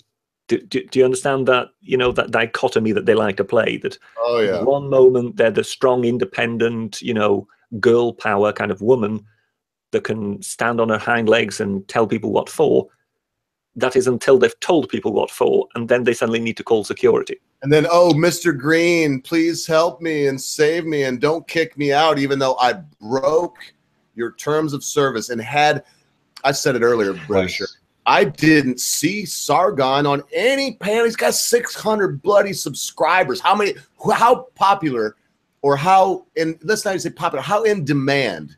Because even for the people that you wouldn't classify them as calling him popular, they want to hear what he's saying because they hate him. So how in demand do you have to even be on a bloody panel? I didn't see him on one. And then so you have this person there that degrades somebody, that they don't even show the respect that is due to the man. I'm saying this, man, I ain't trying to kiss the man's ass. Fuck him. I'm just saying this is the facts. They don't even show him the respect due somebody that has put so much work in on their platform, brought so many eyes to their platform, kept so many people interested in their platform. And then they let someone berate him in front of 3 rows of his friends and of his colleagues. Let's put it that way, because they may not even all be his friends, his colleagues. And just to what? To say, oh, no, I've seen the little simpering, sycophantic drivel that came out of Green's mouth. Maybe she gave him a blowjob in the back room. I don't know. Well, the best bit, I think Philip DeFranco pointed that one out. The best one was that he apologized to her. Yeah. Oh. Do you think that he apologized to her for not having researched this adequately, and therefore knowing that she might be faced with a situation that she had not asked for? So he felt he was apologizing to her, which kind of says so much about the conversation the two of them were having. That clearly she was giving him another feminist speech, and he ended up feeling guilted into having to apologize to her, even though clearly she was the person in the wrong. Do you think that the lashing out is a result of, and in my mind, I think there's probably 2 choices, and it's probably pretty limited, but whatever. Do you think that it's that they lash out because their ideology is so weak that it's a natural defense because they can't rationally defend it? Or do you think it's because they're so entrenched in the ideology that they are zealous enough to the point of where questioning is blasphemy? To be honest, I think it's neither. I think it's really? The fact, yes, I think it is the fact that people like that, they've all proved rather successful, but they've all found that has served them well. That basically, life has taught them that if they lash out, they get what they want. And I think in that regard, because we all know 1 or 2 Anita Sarkeesians in our private life, be they female or male. And there is a pattern to that sort of behavior. And it is because those people have kind of grown up, realizing that if they do that, people either back down to them, or basically they otherwise just get what they want. Do you think that this I don't want to say wave, but this current flock of Anita Sarkeesian-esque folks is a result of the kind of helicopter parenting that came out of the baby boom generation? Where everybody gets a prize. Yes. I mean, do you think that we're seeing the manifestation of that mentality? I think to a certain extent we are, yes. And I think it does in a way couple then with what you were saying before, that basically when they realize they can't talk their way out of it, they just basically resort back to type and lash out. Temper tantrum. Yes. The temper tantrum. We've seen it, haven't we? We've seen it, time and time again on various sort of, these feminist pornage channels or whatever, where they show tantrum after tantrum after tantrum. Now, of course, we all know that if you actually divide it by the millions of people out there, it's not as frequent as one would be led to think when one watches those video clips. But nonetheless, it does kind of show you kind of the intellectual level at at which these people are at. Yeah, when you get a crowd chanting just the ridiculous things that they do, like the hey, hell no, these racist teachers got to go, or whatever they were saying at Evergreen College. When you get a crowd of people, it kind of shatters one's belief in humanity. So let's logically take this to the next step. So if we identify that it's a result of this terrible parenting in terms of everybody gets a trophy, how do we fix that? How do we deprogram, red pill large swaths of the population that are now being reaffirmed by their college professors? So the same bullshit that they've been getting, all through their earlier schooling now is being reaffirmed when they're young adults. Well, how do we combat that? The depressing thing in that regard is what Dr. Peterson said, and that is you can't. You can't. The only thing you can do is concentrate on the next generation. And the free market. And pray to God the free market will correct it, because these people, when they go to get an actual real job, shouldn't really be able to function, it doesn't seem like. Well, except consider the adpocalypse. Consider who has force in the market. Consider that GTA 5 was banned from Target in Australia because of a social justice warrior movement. Consider that Anita Sarkeesian has spoke at the UN. Have we seen any MRAs or egalitarians speak at the UN recently? I certainly haven't. I mean, the people who have the ear of those in power are the ones spouting this bullshit. So if we sit on the sidelines and wait and hope on the next generation not ending up the same, aren't we kind of fucking ourselves? Because they already have the reins of power. They control the media for most of the case. Yes. But what I'm saying is they control the media now. There's absolutely no doubt about it. They control the media. They are in academia. Because they are in academia, they've effectively got into all spheres that require economic qualification. Academic qualification. So in that regard, what I'm saying is they own the here and now. There is absolutely no doubt about it. But the only change one can really hope to effect is for the next generation. If you actually hope to combat them, or to change their minds, I mean, how would you do that? You might as well try and reason with an ISIS or Al Qaeda follower. These people are thoroughly indoctrinated. You will not actually be able to change their mind. The only thing you can really do is concentrate on what happens with the next generation. Although, of course, they once again are in a much stronger position to affect the next generation. Yes, exactly. Orwell would say that those who control the present are able to rewrite the past, thereby ensuring we have a future. Thoroughly done that. Well, yeah, I mean, in America, they were pulling down statues in the South of Confederate generals. Mm-hmm. They are doing what the Taliban did in Afghanistan. Yeah. Oh, yeah, you did. over here, there were also there was demonstrations here where they wanted to. They wanted to remove Cecil Rhodes' statue from Oxford University. Oh, right. I remember that. And, oh, yes, he was a colonialist. He was a racist. He was this. He was that. Well, yes, but he also, because he was such a wealthy man, left several scholarships and, things behind, which today still pay for people's education at Oxford. So it's not as if he hasn't left a legacy to that particular place. Oh, no, he's a racist, he's a madman, he must go. And you just sort of think, well, yes, but that is precisely it. That is rewriting history.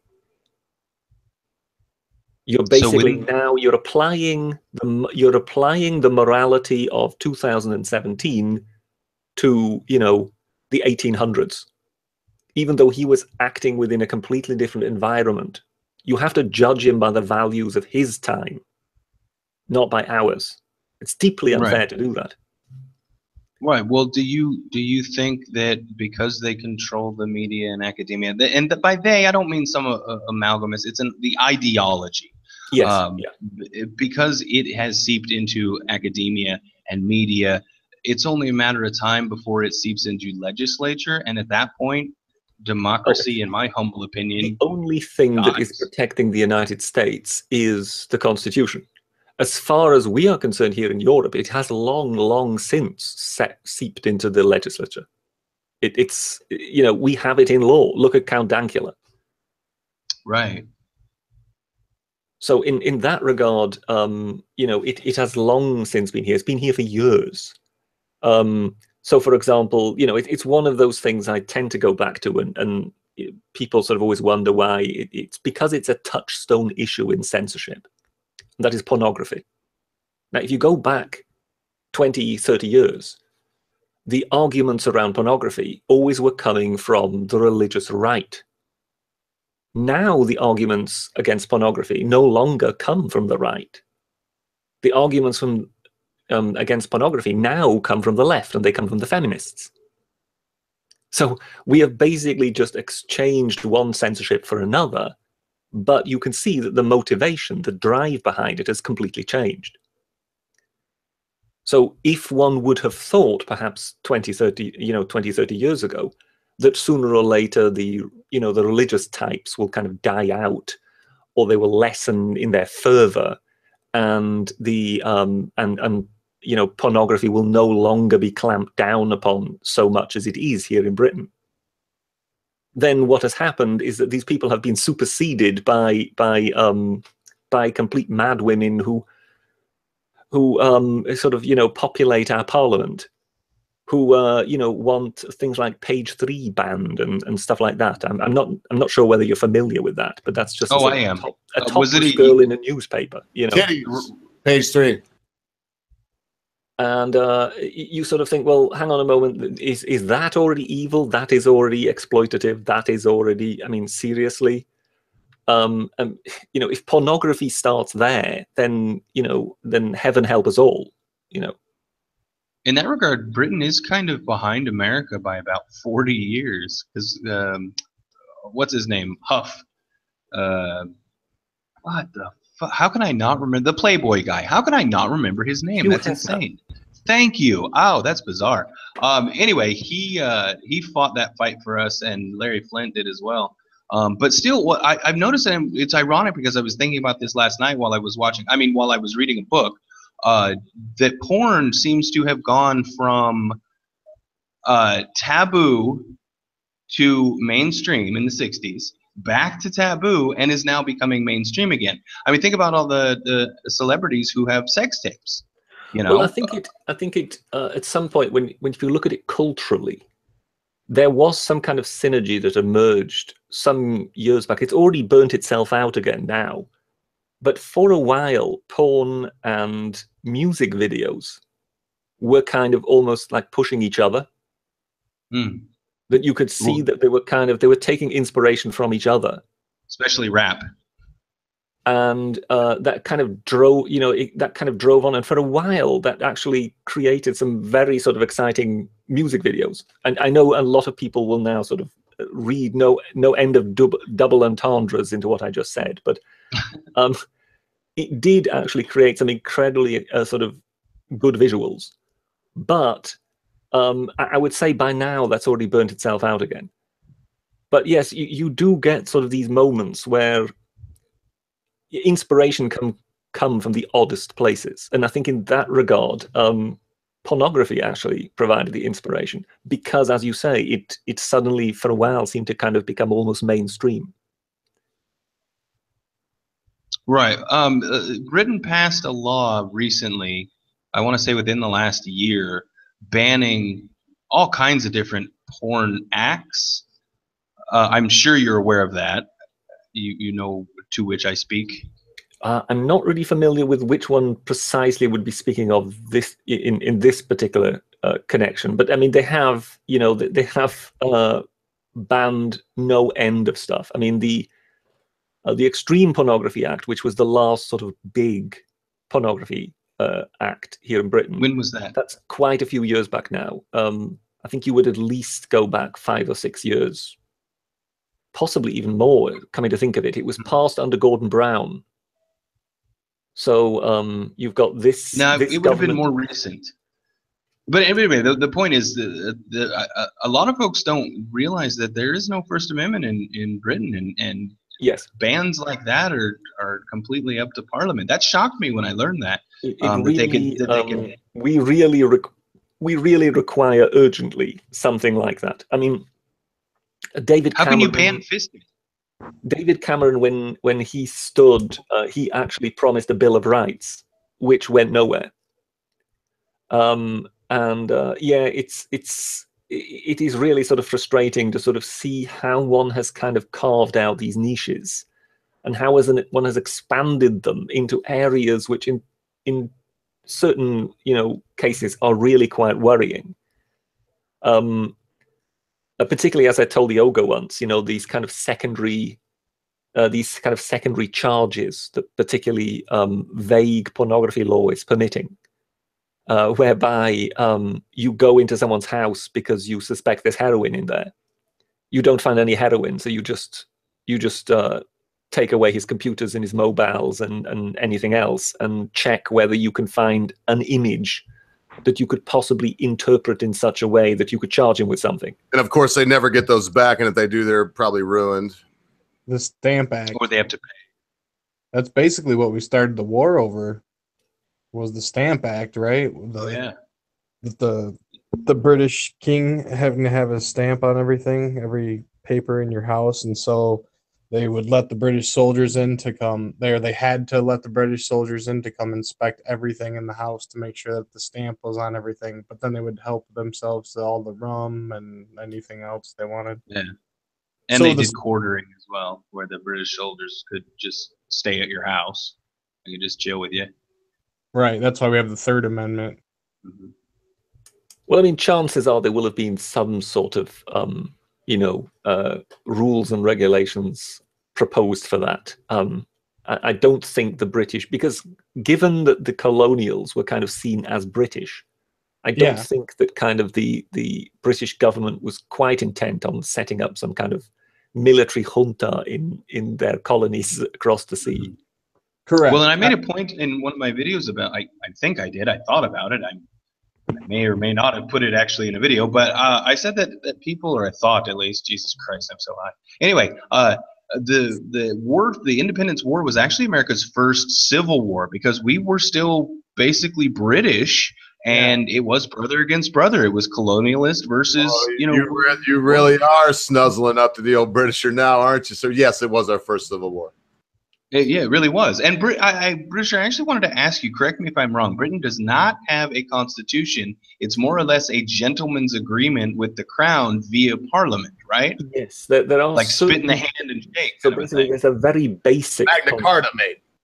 There is a very basic constitution around, which basically sort of sets out the powers of the parliament, the role of the monarchy and things like that. So there is some kind of skeleton constitution, but it isn't there to guarantee people rights or things like that. And that's the thing that is the problem here. And therefore, if you get mainly what would tend to happen if you get bad law is that some incident happens, some child gets raped or something like that. It creates a very emotive response within the population. The tabloid newspapers, the broadcasters all go berserk, demanding something be done. Some politician then seizes upon that and basically said, what we need to do is this. This needs to be banned, or this needs to be forbidden, and connects it with that particular act, which, of course, in reality has absolutely nothing to do with it. And like that, Parliament then kind of finds itself almost sort of emotionally blackmailed into doing this, or else they will be siding with the rapists. And like that, you then get some stupid law through, and there are no protections, really, to kind of protect the populace from a constitution. So, which is how you end up. Yes, that is how we end up with horrid laws. Now, as such, there is the European Court of Human Rights, which a lot of people always think is to do with the EU, but it isn't. It's not a European Union institution. It's a separate institution. And strictly speaking, if you feel that your human rights have been violated, you can effectively appeal to that court. But you can only really appeal to that court once you have exhausted all the legal avenues in Britain itself. So strictly speaking, you should at least have ended up in the High Court, if not the Supreme Court in Britain, before eventually you go to the Court of Human Rights. So the sheer cost of losing all those cases before eventually then you go to the yet more expensive court case in Europe means that, strictly speaking, that is only open to people who are, billionaires. And that kind of shows the major flaw, that because we don't have any domestic protection, which any court would have to take into consideration, really, you end up with, yes, in some cases, some truly abysmal laws. At the same time, you also have got exemptions, even in human rights law, that states that, for example, there are exemptions where nations don't have to abide by human rights law if it is for the purpose of protecting public morality. Now, of course, that's a wonderfully vague term, and you can basically couch all manner of sins in that sort of thing. And that is, for example, what the UK uses in order to impose its view on pornography and basically tell people that they don't have either active or passive freedom of expression when it comes to pornography, because freedom of expression, as guaranteed under European human rights, does not apply because this is for the purposes of protecting public morals. So do you see how they manage to weasel around these things? Yeah, that's why one very urgently would need a constitution in which freedom of expression is guaranteed. Absolutely. But yes, trying to get that through in Britain would be a very harsh thing. The first thing you would need to get the politicians to do is to accept that there's a problem. And many of them wouldn't even accept that. And if there is no problem, then there'll never be a solution. It's wild that, and I do remember what Logical Lion's talking about with this. I seem to remember it in the last year or two, where certain types of pornography have been outlawed, based upon what is deemed more morally reprehensible acts than others, I guess you could say. But I mean, when I was looking at it, I was like, oh, come on now. It's like, everybody's got a different opinion about it, I guess. It's all. It was December 2014. Yeah, it was a couple of years ago. I remember it because it was a very polarizing thing for us when we hear stuff like, we're like, what?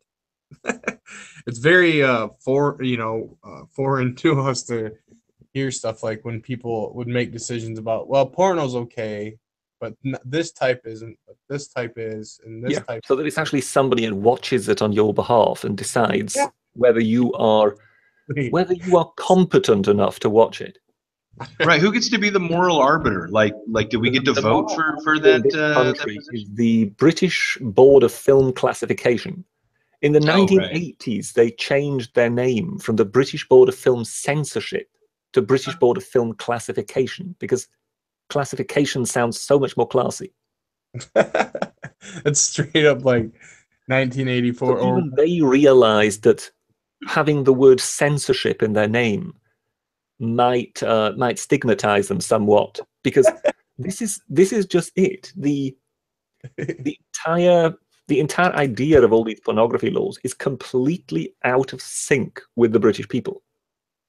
I know you will more than likely immediately object because I've got 3 Americans on the line here, but as such, Britain is perhaps just about the most liberal country on the planet, and therefore the overall population isn't really bothered about pornography. And but the parliament, the kind of political elite, they are absolutely determined, and it's not one side or the other. I remember the first time I spoke about this with the ogre, he was sort of saying, well, what's with the Tories? And I went, I wish it were only the Tories, because that would mean that when the Labour Party came into power, that they could reverse things or they could change things. But the Labour Party are even worse. So it's the entire, I mean, even the party that calls itself the Liberal Democrats, I mean, there's irony. Even they are stocked to the gills with people who would want to ban things. It's very strange. I've never really understood how this society has ended up with those politicians, because they seem so unreflective of the overall population. And this isn't my just looking at it with a bias and my wishing them to be wrong and therefore imagining myself on the, in the majority. I mean, no, it really, from all walks of life, it doesn't really matter who you talk to. Everybody thinks it's madness. And yeah, that also actually largely includes things like, the ban on marijuana and things like that. And whereas in America, you are now seeing changes coming in, where state by state seems to be toppling when it comes to marijuana legislation. Here in Britain, it's not even being debated. Well, I think it comes down to a political issue. America. Hey, all right. So I was wondering, maybe you can shed some light. In America, we have the same problem.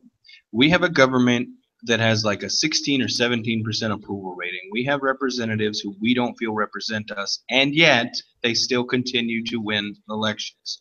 The same thing happens in Britain. You have MPs like Jeremy Corbyn that are completely out of touch, or even Theresa May and her fox hunting initiative. What the fuck? I mean, these people are completely out of touch with the average individual, and yet they continue to win office.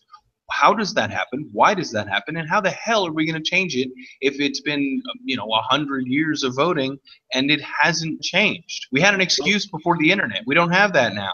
Yeah, I think the problem in that case is it isn't only our two countries. If you look across the entire European continent, you will find that they pretty much have the same problem. It seems to be a problem into which sort of Western democracy has stumbled as a whole. We seem to now have kind of created our own political class that we don't seem to be able to get rid of. And it's kind of a political class that kind of promotes its, it perpetuates itself by only giving you choices that they decide upon. Well, it doesn't really matter which side you elect, you end up with the same thing. We are looking into trying to getting term limits. That would be something that would be helpful. That'd be a start, a nudge. Well, I mean, my ideal situation, and no doubt the ogre will chuckle again softly in the background, would be the Roman model. Because as far as I'm concerned, they had it right. They elected their consuls for 1 year only. So basically, imagine electing the American president for 1 year. I know you would already think, oh my God, that would mean every 12 months another election. How on earth would one live through that? But think of it like this. What the Romans did, what the Roman candidate did, is basically he proposed the law he wished to introduce. He explained what measure he actually wanted to take. Now, once he was elected, it was deemed that he had a mandate to put in place that law, but nothing else. One thing at a time. As such, he would be entitled to react on behalf of Rome should Rome be attacked. So if some crisis suddenly emerged, imagine a volcano blows off down in Pompeii, or suddenly the Gauls invade, or something like that. Yes, it would be understood that the consul would kind of, raise an army and do something about it, even though he hadn't been elected for that. So it was understood that in times of crisis, it would be the person who would be in office who would need to react to that. But other than that, you did what you were elected for. So what you had promised, that you had a mandate to do, you had no mandate to do anything else. The thing is now, if you look at politicians today, they get elected for 4 or 5 years. So basically, they may give some vague promise, which they might be able to implement within the first 6 months or so. But then they're sitting there for another 4 or 5 years, in which they just make it up as they go along. And nobody has actually given them a mandate for that, because they never told anybody about the policies they then go on to introduce then. Do you understand what I mean? Yes. So it in that regard, I sort of quite like the idea of the Romans basically holding a speech in the town center and basically telling the populace, give me my vote, give me your vote, and this is what I will do for you. And then you vote him into office, and then he does that, and after that he puts his feet up and waits for the year to be over and leaves, which is a wonderful idea if you think of it. Right? So I have this idea on how to fix things, and I think that it's going to happen. I think we're going to do this. Go ahead. And that is to wake people up like we're using the internet right now. I think it's exploding on an exponential level, and it's only going to get bigger. People like us are going to be at the forefront of a new wave of YouTube eventually. I've got a long way to go on my channel and all that, but all the stuff I've seen is extremely positive signs of intelligent individuals getting together, talking out their problems on live broadcast where people can tune in, follow along, talk to each other about the issues, and then we can throw out these politicians. I've got some ideas with my little website that I got going on that I'm going to unveil this weekend when I get it finished out with some kind of action items. And that is to like act locally and throw out your local congressman. Make that a big point. Like grow your channel and start doing local activism and throw out the local Congress person. Here's my basic question in that regard. If you want to throw out your local congressman, so basically let's assume you have a Republican. Yeah. Most people would sort of think, well, that the obvious way to throw out the Republican is to vote for the Democrat. But like that, you just end up going around in circles, don't you? I don't think that either. So this is just it. How do you actually throw out your local congressman without just ending up voting for the other big party? You get another Republican and run them in the primary and win. Okay, but like Yeah, but how are you going to do that? Get Because someone else who's being sausage fed through the party machine, don't you? Because exactly. That's what I was going to say. Is that you're just going to get a carbon copy? Because they can't. If you're going to challenge an incumbent, especially, you're not going to win unless you have the same glad-handing, folks behind you. Well, that was the old rules, and I think that there's a new rule time here because this YouTubers people are blowing up. And they're blowing up to the point where it's upsetting their local papers because they're getting more attention than their local papers are, which means they have more pull than their local papers do. And we're going to come to the point where if we keep growing our channels, we'll be little local celebrities or could have that if we want to a certain extent.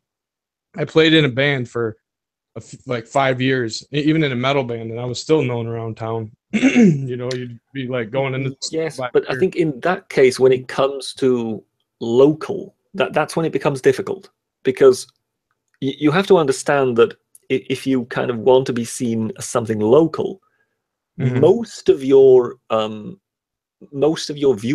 so basically most of what actually gives you your standing, will be from all far-flung territories of the earth. Correct, but it will be all based on in how many people of your listeners. So even if you're Sargon and you have got 600,000-700,000 subscribers, how many of them will actually be from the parliamentary constituency in which Sargon lives? Well, here's the next. What I mean, like that, you perhaps get down to about 24. You find them. You find them. You identify who they are. You start building and networking with people in your local. Do you understand what I mean? You won't win an election with 24 people. Right, but if I can make 24 people YouTubers, also the people that I know, get them into this because I know people that can talk just like I can. If I can influence them to get YouTube stations and then them to get people to get YouTube stations, and we're all start. I mean, I'm saying this is like the way it's going. I can actually like feel it happening because I've been. Sorry. I've been looking at this for very hopeless for about 10 years now, 9, since I became kind of politically awoke and had a really good, strong understanding of the Constitution, Bill of Rights, Declaration of Independence, all that kind of stuff, and got into politics and then realized what a cesspool it was and how screwed we were. when I learned that, I didn't think there was much hope, and I actually got to the point where I just like quit paying attention a couple, 3 years ago. I was like, that's just about over. Better just ride out the apocalypse here politically. But then I saw something happen, and that something happened was Trump. And whether you like him or not, it was a political grassroots movement that smashed the establishment. So if it can be done, if it can be done on that level, it can be done on the local level. Well, the one thing I would ask about Trump in that regard, this is whether he is positive or not. Yeah. If you look at how he actually came to power, how would you repeat that? What I mean is, who could be Trump Mark II? Because isn't it really just the fact that he was a very unique sales proposition? He wasn't Hillary. That's why he yes, won. I mean, that was yes. He was first off, he was not Hillary. That's not a mandate. That's not even a good thing. Even within the Republican Party, he was the guy who had, devoted fans. He was the guy who was a known face because people had seen him on television. Yes. He was the guy who kind of knew how to massage a crowd. Correct. He also was the billionaire, which he kept on pushing because he knew that was a real that was a real winner in terms of convincing people that he knew how to deal with money. So in that regard, if you would want to build on the movement that you kind of say that you saw Trump come in and that changed something, in order to continue that change, you would need to find somebody who could succeed Trump. And I'm not really sure that one could do that, because the very thing about Trump is that he's the guy after whose creation they broke the mold. He's 1 in a million, and he can't replace him. So, like, what do? You make a plan for the future on getting him reelected as a next longer term goal. But then who's next? I'm going to say Rand Paul off the top of my head. I'm building a battle plan strategy to make that happen. But like locally, what I'm saying is the change wasn't really in that. Like Jeb Bush would have lost, and he's not Hillary. But if it would have been Jeb and Hillary would have won in a landslide over Jeb. It's not just because he was not Hillary that he won. Like the British were saying, he had feverish support, and I saw it firsthand. I saw it at the rallies. I've seen it online. It's like nothing I've ever seen before. It's given me hope that it can be harnessed, and I've got some kind of plans to do so. And I'll unveil it kind of because it's all fresh. Like I'm getting these ideas in my head because I'm not going to run. I've kind of decided that now, because I used to have hope that I was going to maybe run, but I don't think that's my place. I think I'm like I got to find somebody, and I know somebody, I think, to run, and then figure it out. What you're saying is you do not intend to be president? No, not at all. I would just want to get like the local politics kind of straightened out. It'd be cool if like I got involved with a congressional U.S. congressman election. And our congressman is not that bad. Could be worse, but he's not real great either. He's pissed me off on a couple things. So it's not like the biggest thing, but just kind of get more involved locally. Like that Jordan Peterson thing. He says, clean up your room, right? Well, like clean up your room first locally. Now it's good to debate, national and international politics, because that builds like a philosophy and a base, to work with. But I think if you're going to fix it, and you're talking about, because originally we kind of started talking about this, about flushing them out. How do we get rid of these people that are stuck in there? Well, YouTubing is one way to do it, but then actually focus it more locally. Like, I don't know. I've got some ideas. I've got some thinking, but it'll be something that is just going to play out in time and see if I can do it, type of thing. If I could play devil's advocate, I think you overestimate the power of YouTube. Sargon went on Joe Rogan's podcast recently. I don't know, 2 or 3 days ago. Yeah, and if you read the comments, I mean that was a marathon podcast. But if you go down and you read the comments, a large swath of them is, I've never heard of this Sargon person. Who is this Anita Sarkeesian? Even Joe Rogan hadn't heard of Kurt Eichenwald, as an example. I mean, names that we know of fairly well. normies, as Sargon calls them, unfortunately are still the majority, and they're not kind of cluing into what's going on, or the players in the game. So just making YouTube videos, I mean, even Sargon, he's got 600,000 subscribers, but it wasn't until PewDiePie got kind of shit on that the adpocalypse happened. Steven Crowder was making videos about it. He started the Mug Club. The Hard Bastards started Hard News Network. I mean, people didn't start jumping ship until a giant name got drug into the mud. If I can just interject, Go for it. how many people would you think, people in your immediate surroundings, perhaps older people, whom you would ask, how many do you think would ever have heard of PewDiePie? And he is the biggest of the lot of them. And That's a good point. chances are you would find that if you would sort of ask your sort of, your average person you meet in the supermarket or whatever, what you think of PewDiePie, chances are they won't know who you're talking about. Right. I agree. So in that regard, I understand what you mean, that things are definitely growing. There is momentum, but one is actually still miles away from a tipping point. Why should PewDiePie be the gauge stick, though? Because, I mean, you'd only know about PewDiePie if you really were into gaming and or really into... But he's got something like 53 million subscribers. Yeah, he's number one. You have to gauge. If people haven't heard of PewDiePie with 53 million subscribers, how they haven't heard of big me are the with chances 27? They will have heard of Sargon with 700,000. Well, my point is the people who know about Sargon know about Sargon. The people who want to know about PewDiePie, they know about PewDiePie. But the general person walking around is a normie and doesn't know, right? And the normies are the ones that vote. But if you do, but my thing is, like, if you, I don't know, I have to prove it out. I can only say, kind of give you some general ideas about. The submarine is back again. Yeah, that's a tugboat. I was hearing things. That was a phone call. I got him on my phone. That was a tugboat. So the foghorn. Honestly, I was getting up to go see what was going on outside. Tugboat. Let me throw this out there. In my kind of philosophizing, I have come to the idea, the theory, if you will, that democracy is doomed when your populace size gets over a certain amount. I think that the problem that we see in America is just a too large of a body trying to be governed by representative democracy.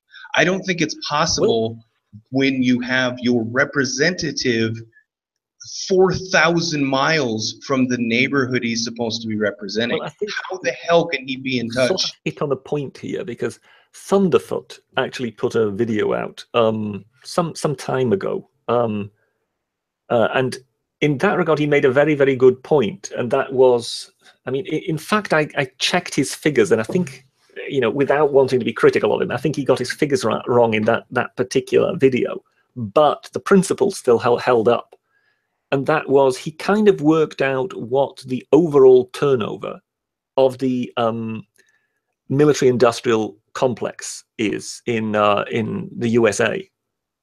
And then he sort of said, well, if they only dedicate something like 0.5% of their overall budget to dealing with the politicians, and then he kind of worked out, this is how many congressmen we've got, this is how many senators, if we actually divide that by those people, you suddenly realize just how much money the military-industrial complex can afford to spend on each parliamentarian. And that would be without even breaking sweat. That would be with dedicating something like 0.5% of their budget to the politicians. And they would be able to do that year in, year out. To what and end? In that regard, his very argument was just that the United States of America is effectively too big for its own good. That because it is so large, the economies within its own borders can marshal such vast amounts that corruption of the political body is almost inevitable.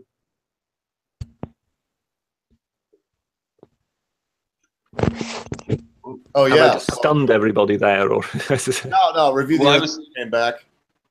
I just Yeah, saw I it. thought tugboat. No, listen, man. I just found something out. If I just shut up and let other people talk, I get like 30 people here watching.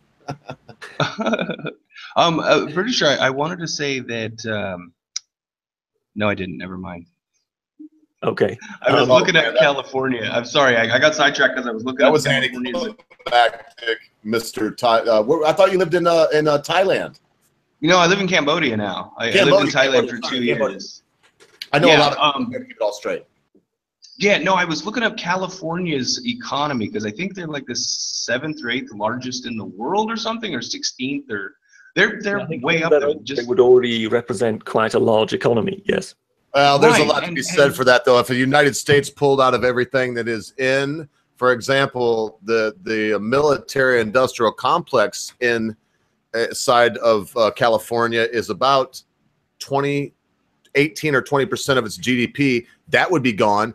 Then they would have to defend themselves against the United States, for one, and anyone else that might want to come and pluck the ripe fruit. So they would have to spend that. So if you take into account they are that GDP based on they are a part of the United States of America, take that away and they ain't shit.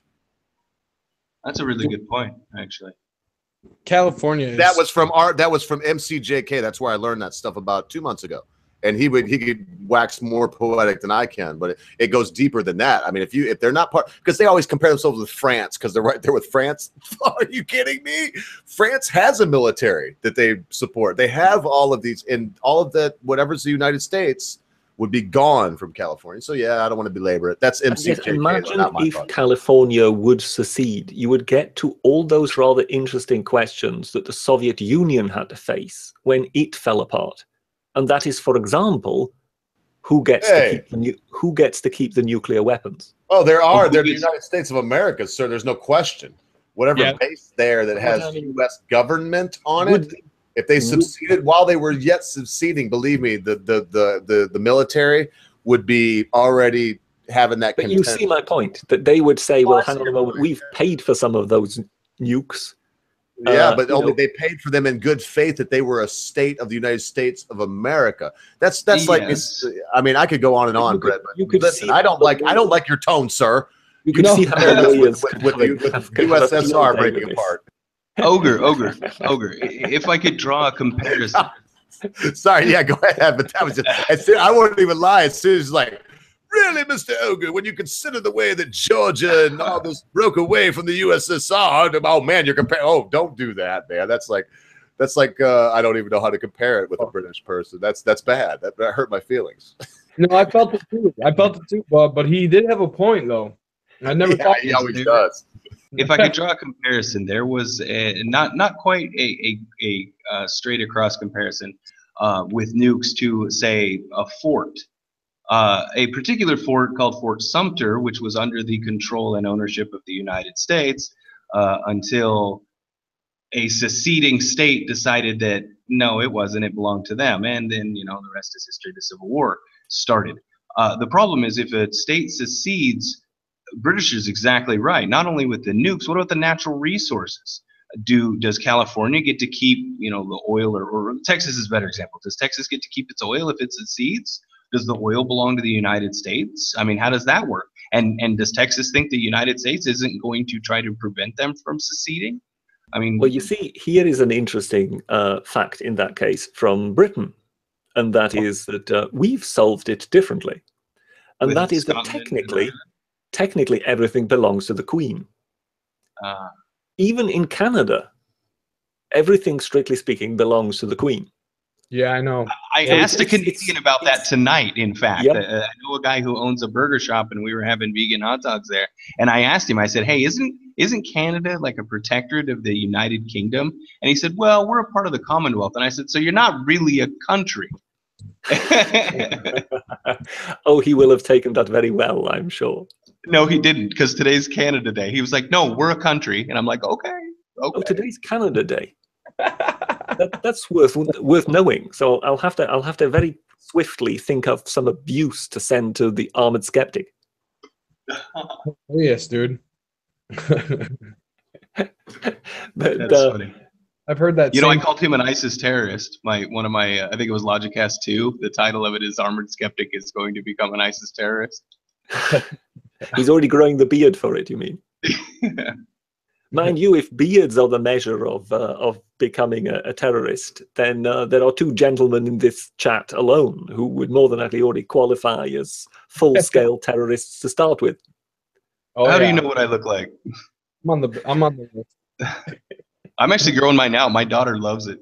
Oh, I you're keep growing asking one now, so we've got 3 of you, actually. Yeah. So there you go. It's the American thing to do, man. I am We're the one lumberjacks. person who's actually still the infidel. You're British. You can't grow a beard. I was going to say, back to the nuke thing for a second. They can keep the oil, they can keep the hipsters, they can keep whatever the hell they got, but the nukes are coming back home. That is, of course, also what the Russians said. Yeah, exactly. The thing is, you can't arbitrarily just say that. And as far as kind of tying this into local politics, there's a correlation there because it's almost the same kind of strain of thought where your local politicians, yeah, you do have to vote them out, but you're talking about changing a system from within that the rules are made by those who the rules affect. Yes. And it's a no-win situation. You can try. There was a guy. Look, I was a precinct committee person back in America. I had an election. I ran against myself, and I got 2 votes, and I won. But anyway, because there was like 100 of us. The point was, during that period of my life, I got really involved into politics because I was like, shit, I want to be involved in, I want to run for something. And so I started meeting these candidates who were running for governor. And there was a guy who had policies that were in line with everyone I had ever talked to in Oregon. I'm from Oregon. He was super popular. He had these huge rallies. But then when the vote finally came, or actually even before that, he wasn't allowed to any debates because they had like 3 debates. And he wasn't allowed because he was an independent and it was only Democrats or Republicans. And then when the vote came, he wasn't even on some of the ballots in some of the counties because he was an independent. Like, the system is fucking rigged by the people who write the rules. And until we can fix that, it doesn't matter if we run, Jesus, I don't know, Liam Hemsworth, someone super popular. It won't matter. Well, if you, again, you can go back to Rome. 2 figures whom Sargon likes to talk about are the brothers Gracchus. I think actually Sargon called Trump a Gracchus. And that is, the brothers Gracchus were 2 people on the inside. They were patricians. So basically they were of the ruling class. But they then effectively started representing the common people and started saying, look, we need to do something because the system is no longer working. Do you think that is Trump? And, well, do you honestly think that? That is how Sargon described Trump at the time. Right. Do you agree with that? No. I'm not sure Sargon would still agree with it. But at the time, this was shortly before the election, Sargon described him as such. But when you look at the brothers Gracchus, it's very telling because these 2 guys stood up for the common people because truly there was an inherent problem in the Roman system. And nobody really knew how to fix it. And it was getting worse and worse. And they basically said, look, something has to happen. The people are becoming impoverished. The common people are becoming poorer. All the wealth is being hoovered up by our elite. This is unsustainable in the long run. Not only is it unsustainable in terms of money, but also in terms of the military, given that we draw our army from the land-owning classes. If all the farmers, if all their farmsteads collapse and all the land goes to the rich, we will end up with no soldiers. So as such, something needs to change. So by, they kind of tried to force through land reform so that the poor would get allocated land again so that something could be done. Both of them ended up dead. But one of them, I think, was stabbed and the other one was beaten to death or something like that. And it was again orchestrated by the ruling classes who basically, yes, didn't want to change. And in some cases, I think with the latter one, it was orchestrated by one of the senators who would have lost most of the land. So it hit his private purse. So it kind of shows that if you are even within the system, even if you are one of the class, but you kind of turn against that system, the system will turn against you.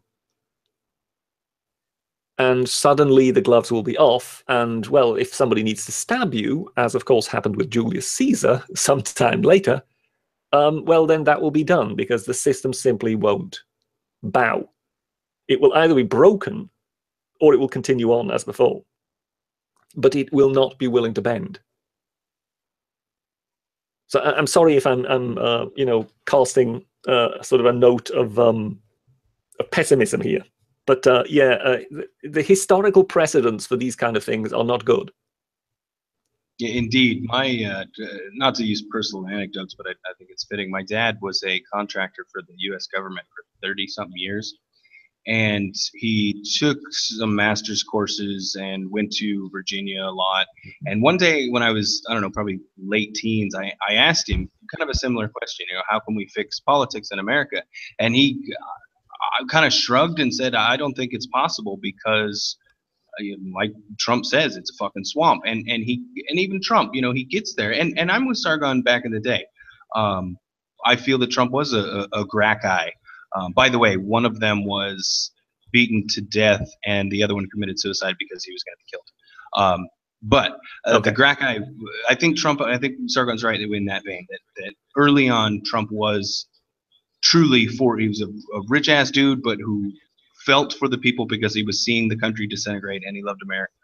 I'm totally on board with that. But I think when he got into the position and he met that wall of the establishment, I think that it deflated him a lot. And now he's playing, you know, Twitter tantrums about Mika Brzezinski and I mean, it's fucking ridiculous. And I don't know why he's spending his time doing that.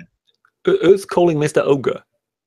Trump and Twitter tantrums have just been mentioned. No, nobody's calling me. I just was saying in the chat, though, I've been listening to you gentlemen, realizing that my chat has been completely hijacked by the Britisher and his ilk here and just sidelined me to the point that I haven't said a word in like an hour. And I was like, good, you know, 1, bad 2, and it's here it comes. You know, it's like, oh, yeah, just shut up, Ogre. They're doing great. We don't want to hear from you. Oh, but what was that? No, I'm not gonna. Look, I think you'll have to assert your authority on your own chat and just basically tell them that this, after all, still is your channel. No, well, as long as you're here, mate, it's all good. As long as you have some. I've been listening, man. You're great at this, Britisher, and you need all the practice you can get in doing what you've been doing for the last bit that I've been listening to. But here we go, and yeah, here it comes. Cass S, Doppelganger. They're all. You know what I found out too earlier is someone said if you're, I have to go way back. I might not be able to go that far back. I can't. But the question was, is if you're British, press 1. You know, if you're American, press 2, other 3, or Canadian 3, and other 4.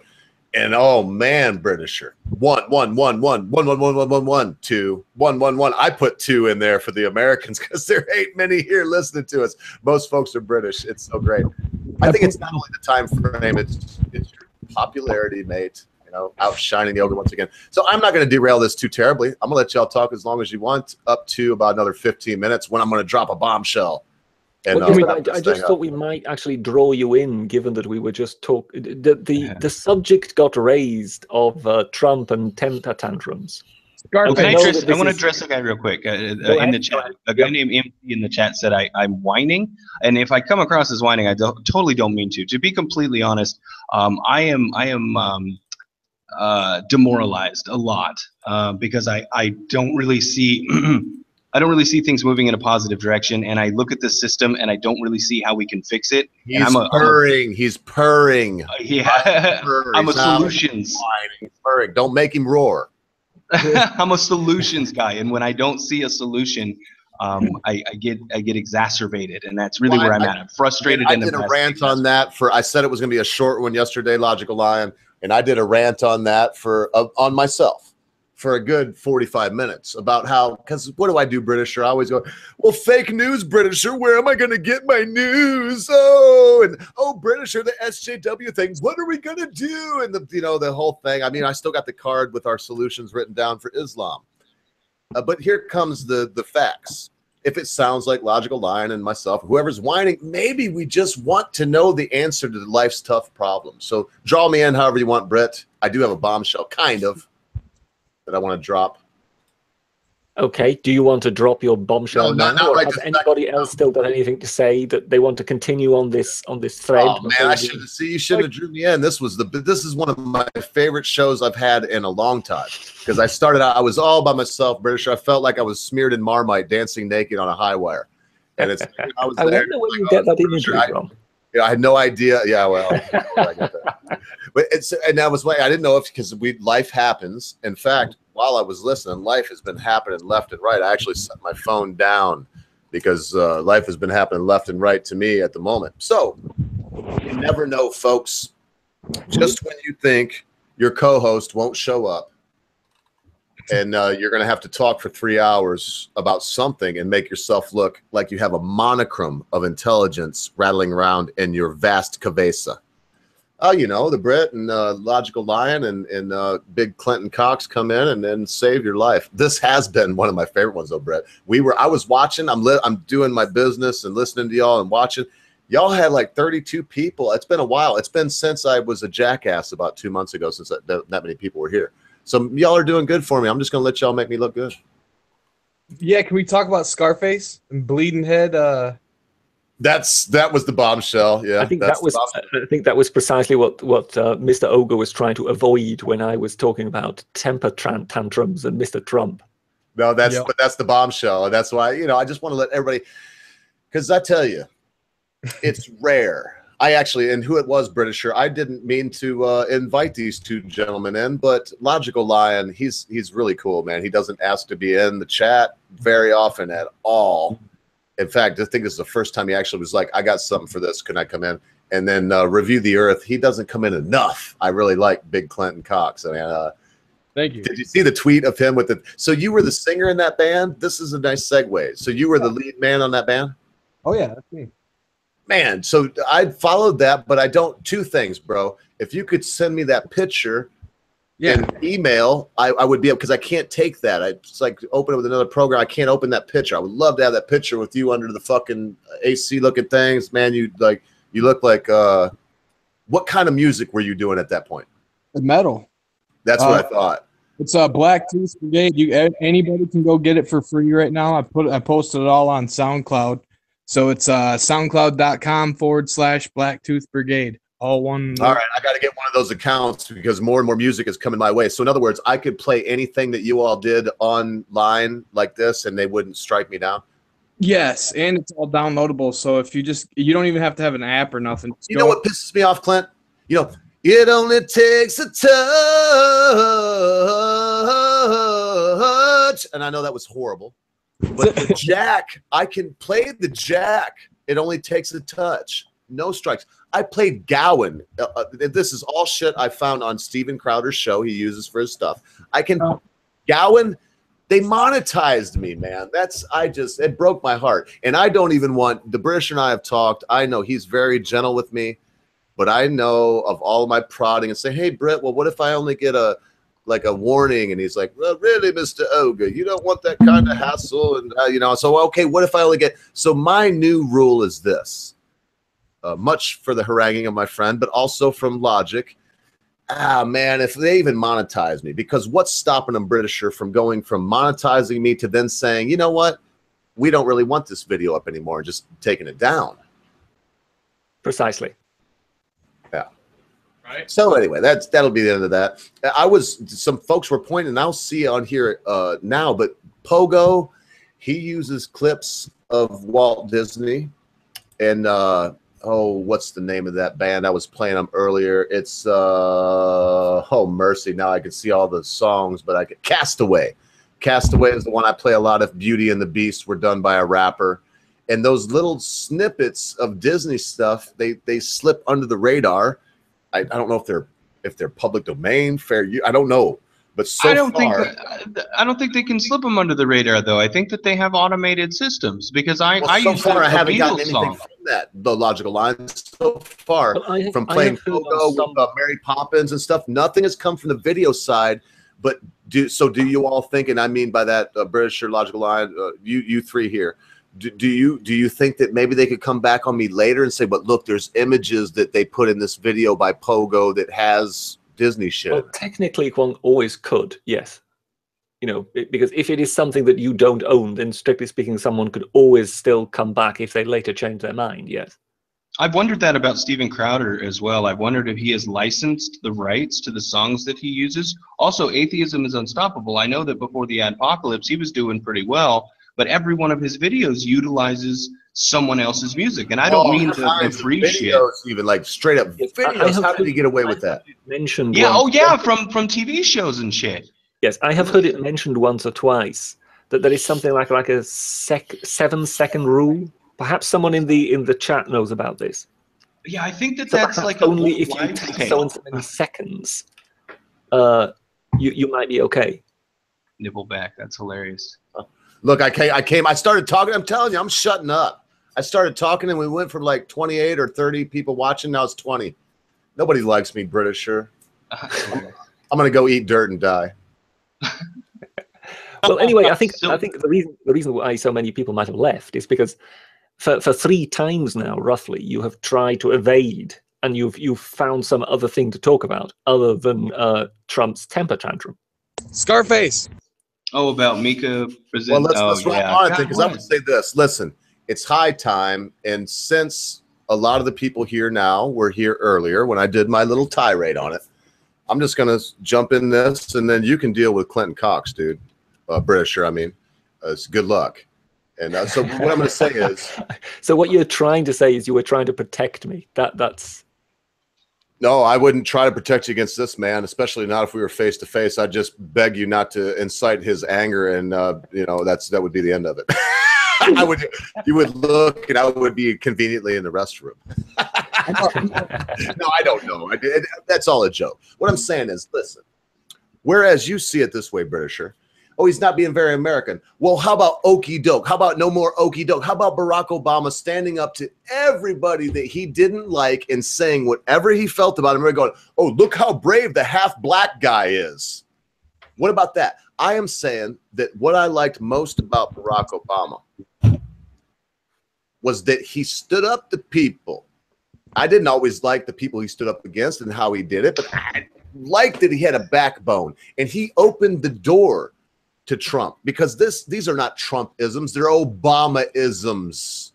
These are things with I can't get out of my mind about how he was like calling. He said, "Oh no, Russia's not interfering with the election. That's just Donald Trump whining." Nobody said anything about the president saying that someone running for office against somebody in his own party was a whiner. Nobody said a word about it. It was starkly quiet, Brett. And then, oh man, so now you go, these people are begging him. Oh, we're at Mar-a-Lago 3 days. Mar-a-Lago, I know, I'm a hillbilly, deal with it. Mar-a-Lago 3 days. Can we come and sit with you? Donald Trump washes his hands like a madman. He don't like the idea. And so she just got done with this surgery. I imagine there was some shit on her face, and he's thinking about eating, and is she going to shake his hand, and he don't want to touch her? Fuck her. I love that shit, man. Dude, I love it. I absolutely love it. Dude, so he's got through the Russia shit. He sat there and listened to all these vultures picking at him for about 6 months over nothing. And then finally, my dog, if you can hear me, run around like crazy. But so he's sitting there playing nice, trying Willie. Willie. So he's trying to play nice, and then he gets out of the Russia thing, clean. That should all be put to rest now. And now this is his turn. They've played him. They've sat on their little news show and talked shit for 6 months.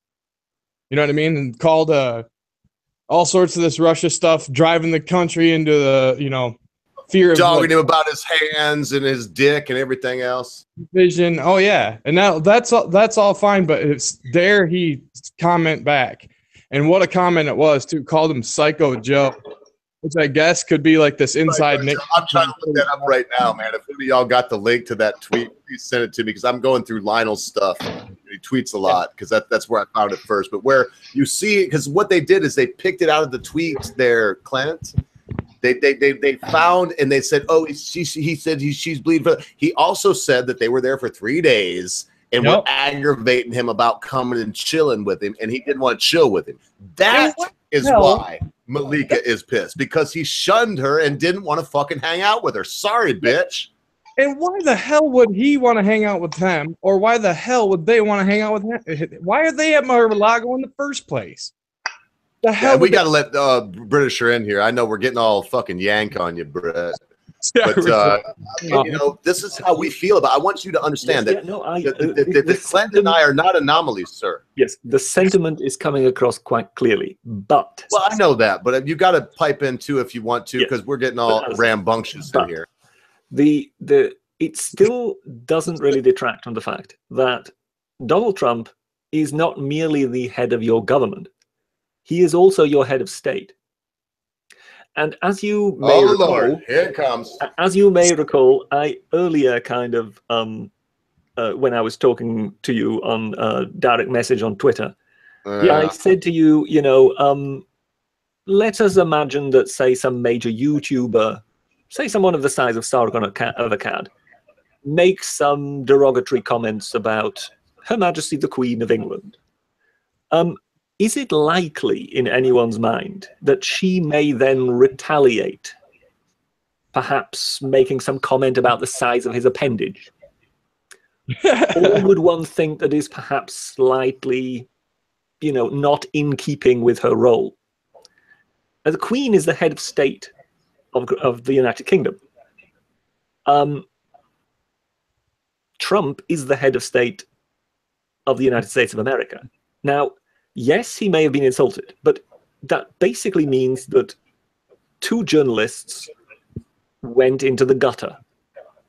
Now, the question is, why would the head of state, the person who to the rest of the world represents the United States of America and the dignity that that office holds, why would he then follow them into the gutter?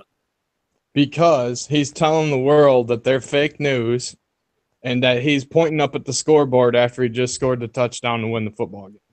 That's what I... No, what he did is he ruined his own narrative. Scoreboard. Because he had just scored a major victory with the CNN fake news thing, with the nothing burger. He had just basically been handed it on a plate, and he was riding it for all it was worth. But then he scored a massive own goal and sent out those tweets. Yeah. I'm with Britisher on this, actually. I think that to put it in kind of a different context, when Anita called out Sargon, if Sargon had stood up and said, well, you're a fucking bitch, at best, it would have been a zero-sum, both equally bad. More likely, he would have reaped. I mean, he was the victim here, and he still got shit. So if he had stood up and acted like a petulant child, imagine the vitriol. Now compare Trump, who gets shit on by the press every single day, and he gets shit on by Mika Brzezinski and Joe Scarborough, and his response is, instead of taking the high road, he goes, well, you're a poo-poo face. I mean, come on, man. You're supposed to be the president. You're not a fucking 12-year-old on the playground. It's unbecoming of any person in any authoritative someone in charge.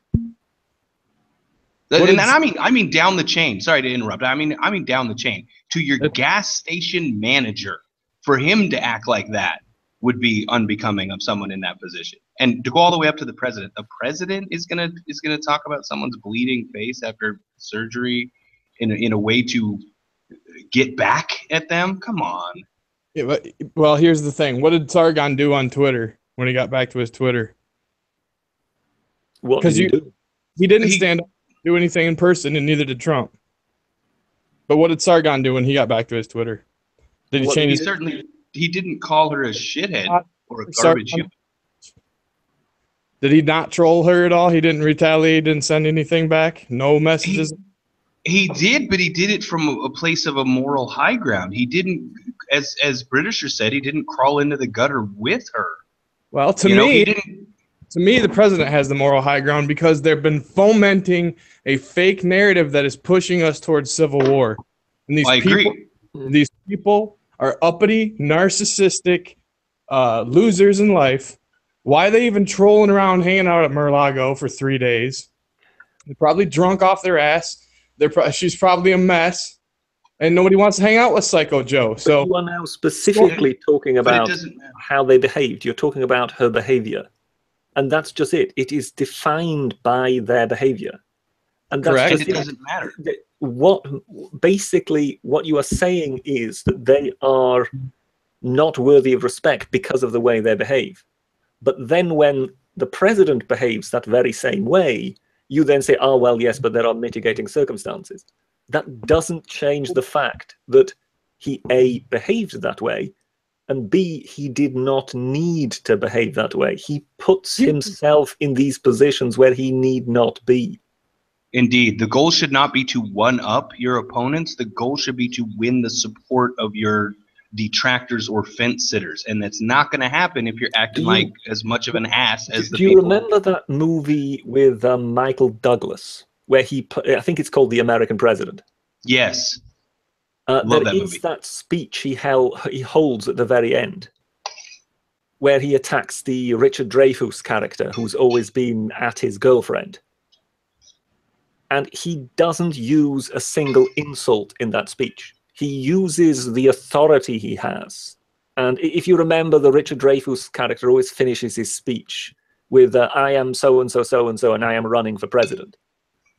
And the Michael Douglas character finishes by saying, yes, and I am so-and-so, so-and-so, and I am the American president. And it basically, he uses the authority, but he doesn't actually use any insults. He just basically finishes his opponent with dignity and with authority. And frankly, I think perhaps someone ought to, take Donald Trump into a quiet, dark room and show him that movie and say, perhaps you can learn something from this, Donald. Well, because, yes, you cannot. It's not a kind of winning by points. You can't go and slug it out with your opponents. Because if you do that as the American president, then you are a brawler, you're a street fighter. And you can then not at the same time be the head of state. So while this is like making interesting conversation across the nation, it's funny how like we're focusing in on like words again, and not just you guys, I'm talking about the whole nation and the whole world. Focusing in on words versus like Obama dropped 26,000 bombs on people last year. 26,000 bombs. And but so who like has caused this? What's that? But who has caused this? Again, if he wants to talk about the serious things, if he really wants to talk about how many bombs Obama has dropped on people and whatever, which he hasn't. It's just very simple. Stop doing this. Yeah, don't talk about her face. Talk about the bombs. He's becoming his own detractor. So basically, you cannot then say, oh, it's fake news, it's the media, they're reporting on tittle-tattle, they're reporting on nonsense. No, he is feeding them this stuff. Well, he's destroying them because they're just as much as he's feeding it to them, they're picking it up. Well, actually, their ratings are going up at the moment because of him. And the thing is, there's another point here, and then I'll let you go on this. The fake news is very powerful, right? Very hard to take down fake news, just like it's very hard to take down, like the incumbents that we were talking about earlier. But the president actually kind of has the power to do that, and that's how I saw that move. Whether it was the most dignified move or not, I saw it as, I will dismantle you, you fake press. You fake press. I know stuff about you. I know about your little surgery bleeding head. I know that your friends call you Psycho Joe, you crazy son of a bee.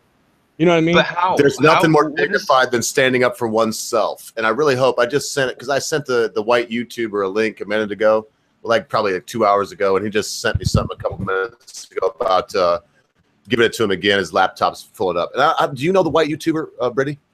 No, I'm not familiar with him. Good guy, man. Really good guy. In fact, I'm sorry, I'm not supposed to say that. He's a cuck faggot, I think is what he prefers. I don't know why, but that's what he prefers. So he does good quality stuff. Oh, is he friends with Poisoning the Well? Oh, I'm sure they know him. I'm sure he knows everybody. Yeah, I don't think you quite got the illusion there. Oh yeah, because you chose not to. I got it. Ogre and Clint, not to drag it back on topic, but how do either one of you think commenting on the results of her plastic surgery is going to have any kind of effect on how people here we go. And perceive look, the press? it's going to get worse when Whitey gets here. I don't know what he thinks, but I can almost guarantee when Whitey gets here, he's just going to be the American version of Britisher, and we already got that here in Logical Line. This is how, mate. This is how. When someone comes and begs up to you, oh, we're at Mar-a-Lago and you own the joint and we're media, so can we please sit with you for 3 days? And then you watch them for 6 days. All I will say is, you want to say it's not American? Look, when someone did Gulf of Tonkin, some peasant allegedly, they say now it didn't even happen, threw a rock at an American ship, and we fucking killed 3 million people in Vietnam, destroyed Laos through that where you live, fucking wreaked havoc all up and down through there, killed 68,000 American men. So there's nothing more American than saying, really? You're going to dog me on your shitty little platform when you said there was no way I would win, that I was a liar, a racist, a xenophobe, a moron, got my money because daddy gave all of these things that you expect now. What do you expect? So I would say, was it dignified? There's nothing more dignified than standing up for oneself. It's difficult. Yes, but everybody shits on you when that happens, but there's not more. Richard, let me jump in real quick. Go ahead. Ogre, can you concede that there is a difference between saying I am the American president and you're a poo-poo head? Yes. Do you see Trump's response? I don't like the way he did equivalent this, of- sir. I don't like the way he did it. Okay, then we're in agreement. I have no problem with him standing up for himself. The manner in which he does it is worse than my 3-year-old. If I had my way, in all honesty and sincerity, Britisher and Logical Lion, here we go. If I had my way, the president would fucking stop tweeting right now. Yeah. He just wouldn't do it anymore. But I wrote an article for Hard News Network on that, which should be published, I think, by now. I sent the paper again. Anyway, the idea is that he needs to be tweeting. This is our internet age fireside chat of Franklin Roosevelt. He not needs the to way he does, though. but not the way, you're right, not the way he does it. He's shooting himself in the foot. He started with great support, and he has progressively fucked himself over with his Britisher, I goddamn just tweets. heard on the news last night. I'm trying to think of the newscaster. Oh, it was Krauthammer. Charles Krauthammer was on. I want to say he was on Fox, wherever he was. What a he cool said name. the magic word, Brett. He said the magic word. He said when Trump is on there tweeting, he's all id. And we are allowed to see the id of the man. And when I like Charles Krauthammer a lot, even though I don't usually agree with him. When he said that, I was like, ooh, Charles, you're speaking my language. I turned it up a little bit louder. And he explained in a very eloquent fashion why it is not conducive to a leader's role to let the entire world see his very id. And I can't disagree with that, man. I wish I could, because I do the same thing. I do. But I'm not the president of the bloody United States of America. The first thing I wonder about, of course, just with that name, Krauthammer, is whether he is actually the love child between Kraut and Styx Hexenhammer 666. Oh, you got it. So say that again, because I laughed. So he's the love child of what, sir? Between Kraut and T, and Styx Hexenhammer 666. But I thought you were going to ask me if he was Jewish. But that was even better. Called Krauthammer. The whole thing with the tweeting is I agree with the line here that he needs to tweet, because the tweeting is important because it allows him to basically speak to his audience without a filter, because he doesn't need to go through the media. Because so much of the media are so against him, he can actually speak to his electorate directly. That is, in a way, the trick he has found in Twitter. And my guess is that many politicians are going to take that up, you know, from now on. Oh, yeah. But one of the things that he needs to kind of realize is that now that he has become presidential, now that he's become president, he needs to be a bit more presidential. Imagine the power that Twitter would give him if he could, for example, communicate facts, you know, figures, numbers, things that he's doing through Twitter to the populace, rather than talk about somebody's bleeding face and facelifts in order to sort of, you know, win some points in a private spat with a journalist. He does all which that. ultimately backfires. Sorry, go ahead. Yes, precisely. I was just saying, I watch his Twitter feed daily. I'm constantly trolling his Twitter feed. And he does kind of all the above. He does the bleeding head stuff along with the economic job growth numbers and things like that. But I do see what you're saying. He's not exactly presenting charts to the American people like pro style. But I would assume that Congress should kind of be doing that, or like you said, British, or, you know, emulating his use of Twitter. Like somebody, they could all be doing that too. Well, but I don't think that it's an issue of him presenting, you know, pretty charts or. I think the problem is he takes 2 steps forward with just signed a bill today authorizing blah blah blah, and 1 step back with, you know, Mika Brzezinski's face is bleeding. One of the guys in chat, the MC, said the same thing, and I'll keep this short so you can introduce the white YouTuber I just saw him pop. Yeah, thank you, sir. Thank you. No problem. He had said that we aren't MC in chat had said that we aren't Britisher and I are not recognizing the current media reality, and I disagree with that. I think we are, but I think what we're saying is that Trump has an opportunity to further degrade the credibility of these people by taking that high road, by not succumbing to their bait. And when he does succumb to the bait, he's simply feeding into their own narratives of he's a lunatic, and I think it hurts him across the board. I'll shut up now. Yeah, well, none of us can disagree with that. But Whitey, I don't know how much this is the white YouTuber, man. I'm very honored to have him on my stream today. On our stream, this is Whitey. Since you probably don't know, this is the Britisher and the Ogre's stream. We do this 3 times a week. So good to have you here. But I even almost spoke for you earlier. We're talking about this whole. Do you know anything about the Trump tweet about what's her name, folks? Malika. The girl from Morning Joe. I'm not sure if you've followed any of this, or the idea is this anyway. So I don't narrow it down that small. Do you care that our president is tweeting? Do you think it's a good thing? Do you think it's a bad thing? Is he a fucking blithering idiot? Is he playing 4D chess? Well, first thing, that is a beautiful shirt and tie combination that you got on there. Secondly, I couldn't care less. I actually asked him via Twitter for a collab. He hasn't gotten back. So I don't know. And Whitey, since you said that, I hope you know when I sent you that DM, it was like, I'll do a collab with you. And I appreciate I know you don't like to be complimented. What a dickhead you are. You got right back with me. It's like, oh yeah, I got a lot of collabs, but I was only busting your balls. I do a lot of shit with the Britisher. I'm very rarely free. But I got to say, you're a stand-up guy, man, and there's very few people that have the balls to have the platform that you're building. But the guy with the Statue of Liberty, what'd you call it?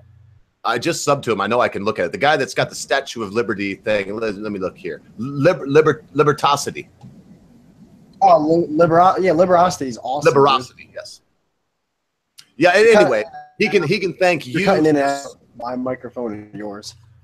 Oh, it's mine. I'm cutting in and out. He has. I'll turn my little thing down here on my video. I like for people to see my ugly face, so sometimes it messes with the audio.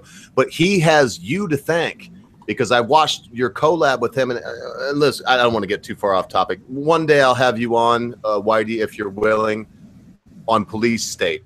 So if I get too much in depth about you right now, it'll ruin the first time that you come on the show when the Britisher and Day is Dead and Amanda Wolfchild and I are there. and we can ask you all about, you know, the things you do and why you do what you do.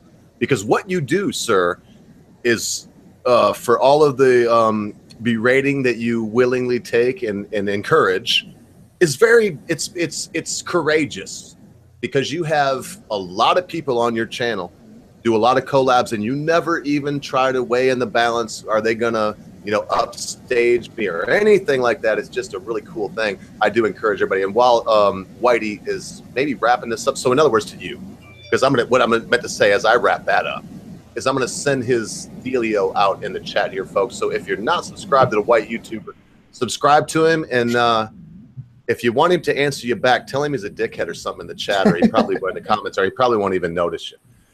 So anyway, you said this doesn't matter to you. Do you think Donald Trump should stop chatting? Is it a good thing? Tweeting, is it a good thing? Do you think other presidents should do it? What's the deal? I don't know. 4 years from now, will Twitter even be that popular of a thing? So I don't even know if other presidents will even care about Twitter 4 years from now. I really, I hit him, boys. I let him as much as I could. Hit him up, man. It's the white YouTuber. I wish I can give you an opinion. I just, you know, when it comes to my videos, I usually don't make fun of politics. I just make fun of people who follow politics. So I'd be low hanging fruit on that one. So he's come to mock us. So, but legitimately, I want to unpack that, because you honestly think that Twitter will be gone within the next 4 years, as in terms of a platform that politicians use? Before he answers, he didn't say that, but go ahead. Probably not, but I mean, I don't know what the world's going to be like tomorrow, so I have no idea what it's going to be like in 4 years from now. It will probably be still very popular. I remember when a lot of people were thinking that VidMe was going to take over, and I kind of laughed at that because I saw it as, no, it will never take over what YouTube is, because it's just so high of a platform. And so now Minds, right, sir? Yeah, and then Minds with Twitter. No, I just don't see Twitter falling, but yet again, I don't know what the world's going to be like 4 years from now.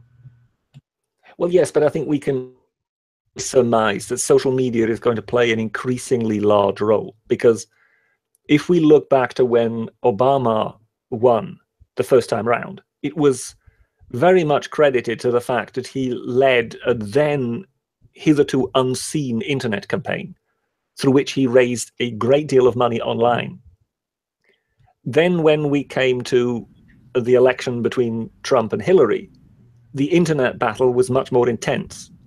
And again, much was actually credited to the fact that Trump tweeted that he was basically seen by the sort of internet populace as to be much more in touch with that sort of thing than Hillary was. So whether it is Twitter or whether it is some other tool, it seems quite clear that over the years, the internet is going to play an ever greater part in electioneering. So there will be some way in which politicians speak to their electorate through the internet. It doesn't necessarily so much matter what that tool is. It will more than likely be something that is pretty instantaneous. So whether it's Twitter or, you know, Twitter Mark 14, doesn't really matter. It's more the fact that there clearly will be some sort of tool whereby politicians more and more engage with us. So to our own detriment. In other words, even though we can't look into the future and see that there's going to be a Twitter, there's going to be some platform where our president, whether or not he wants to show his all id or just be reserved, can get on that platform and spew, so to say. If I may. Well, but do you think that Trump's tweeter tantrums are going to negatively impact future politicians using the platform because of the vitriol that he is kind of churning up? No, I think they're just going to be much more controlled the next lot. Do you think they'll learn from it? Help me out here, doppelganger, and review the Earth, Big Clinton, because they're talking about vitriol. Listen, how much? Let's put ourselves in Trump's shoes for a second, folks. How long will a person get kicked? In fact, Whitey, you were just on a stream, and we know there's things that I myself were. And so how long can someone get kicked? Whether or not they're little or big or what the situation is, because, and what I mean to tie it in is I did things that were detrimental to myself by saying my position. But so how long? I think, is it an American thing? Are we just stupid that we have when to you fucking ask do something? How long does he need to take it? He needs to take it for 4 years or 8 years, respectively. He put himself in that position. He wanted to be president. Touche. If you're the president, you are the most criticized, most berated, most, unfairly treated person in the world, but you wanted that position. So basically, you are in a position, I'm sorry, I can't believe I'm using this word myself, you're in a position of privilege. I got nothing for that argument. I really don't. Well, okay, so I would like to disagree and say that you're making a silent assumption that Trump is actually tweeting out of emotions, out of anger, out of resentment, whereas there is nothing to actually prove that. Frankly, I believe it's rather Trump playing emotions of the readers and trying to basically create a little bit of controversy, which will frankly really spread his message much farther away than being just honest. Yeah, because I'm addicted to his Twitter feed like crack, man. Well, I don't think it's an assumption, or rather, I don't think we're making that assumption that about his emotional state. I think the words themselves don't require an emotional state. Even if, again, I mean, that would be subscribing to the 4D chess idea that he's feeding his populace. Yeah, and the Britisher has talked. The Britisher has. I once, and oh man, now Clinton's going to probably disagree with this, but I once did buy into that. But I will say that he's much more linear than 4D chess. Does that make sense to everybody? Yeah. I would say that he may be playing chess, but the idea that he's playing multi-level, multi-tiered 4D chess, which I play, he is not applying that kind of stratagem to his political ideal. Not at all. Sorry. Well, I may be subscribing to confirmation bias, but I think that this latest tweet about Mika Brzezinski backfired, and I think that a majority of people are in Britisher and I's camp where, yes, you should defend yourself to a certain degree, but do it with some fucking decorum. Don't act. Oh, but the last thing that backfired with you and the Britisher was the whole I may have tapes, I may not have tapes thing. So what I'll say is this. Trump is bulletproof against this stuff, folks. The reason I believe, and I hope that he's wise enough to end this nonsense before 2020 comes hard on the door, because here's the problem. For him, Americans have a short, and the world has a short attention span, but if you're pulling this shit right up to the election, but anybody that says, oh, the tapes are Britisher, or oh, this and oh, whatever.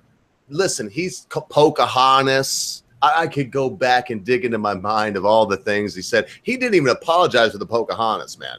He was like, well, no, that's actually an insult to Pocahontas. So, yes, I'm sorry to Pocahontas.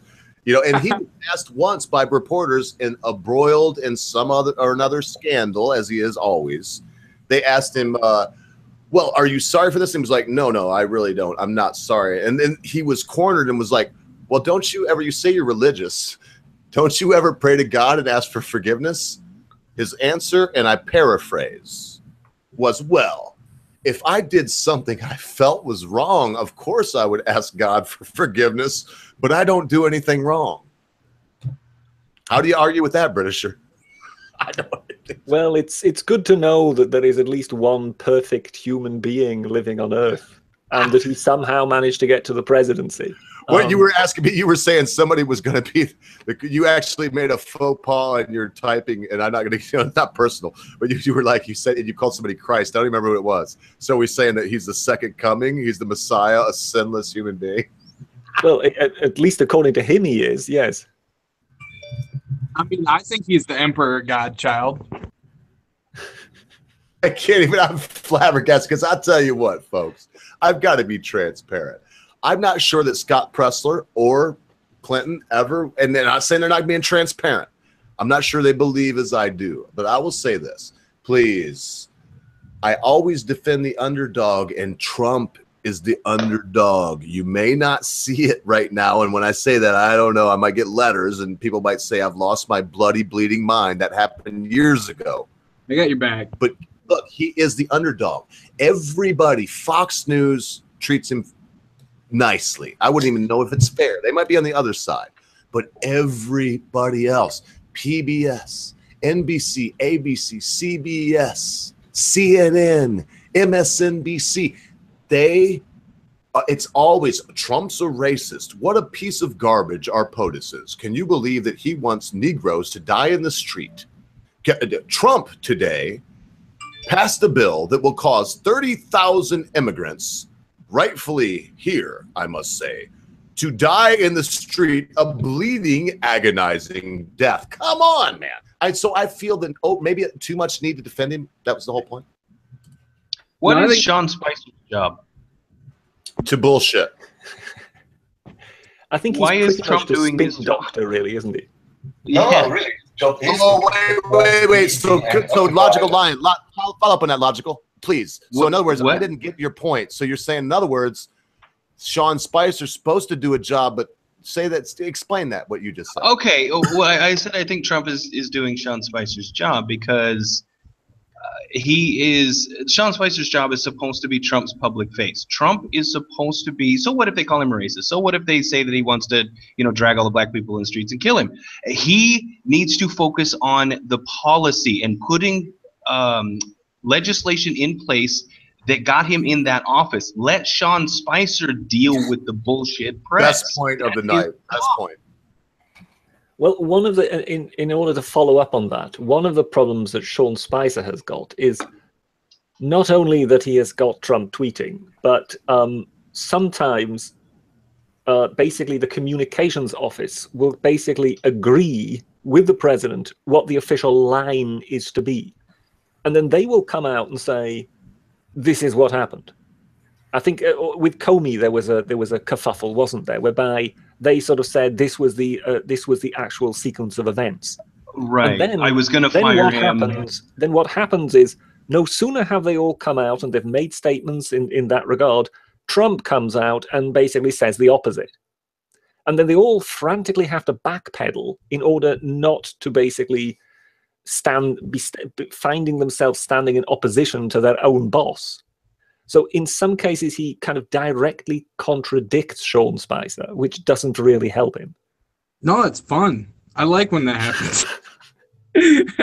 I must just be like the one who enjoys all of the like, I'm a big fan of the Sex Pistols, and just looking back on just like, So you're seeing him as the first punk president? Yes, absolutely. Yes. I'm not sure, but it might explain the hair, but I'm not sure about the rest. I'm not even going to start giving out awards because that just took the best point. He is the first fucking punk president. You hit me, oi! I'm going to hit you. You bastard talk shit on me. I'm going to make fun of you for my millions of fucking followers. Man, Britisher, this is bringing out the it in me, so I'm going to shut up now. Don't you see him going down the Obama road, though? Obama was the first black president, and he led to the worst racial division in American history since the 1960s. And here we have Trump. He's the first punk president, yet his public persona is say what you like, it's not the best. Hey, he's a rock star, man. Everybody don't like on. Go ahead. One of the things that is worth pointing out is that when Trump came to power, he did what all politicians always do and held a speech in which he declared how he wished to be a unifying president. He wished to heal the nation and bring everybody together. He's doing that. Right. We are actually seeing increasing polarization of society, aren't we? Well, but listen, I know, and listen, Britisher, what you just did was you threw a conjuncture in there. He was like, he was supposed to be out, and you said, but. And you know what I always say, if you get a letter from Harvard because you applied and it says, oh, Mr. Ogre, we just looked over your application. You're such a wonderful guy. You have written wonderful papers. You're such a great guy. But what can I do with the letter now?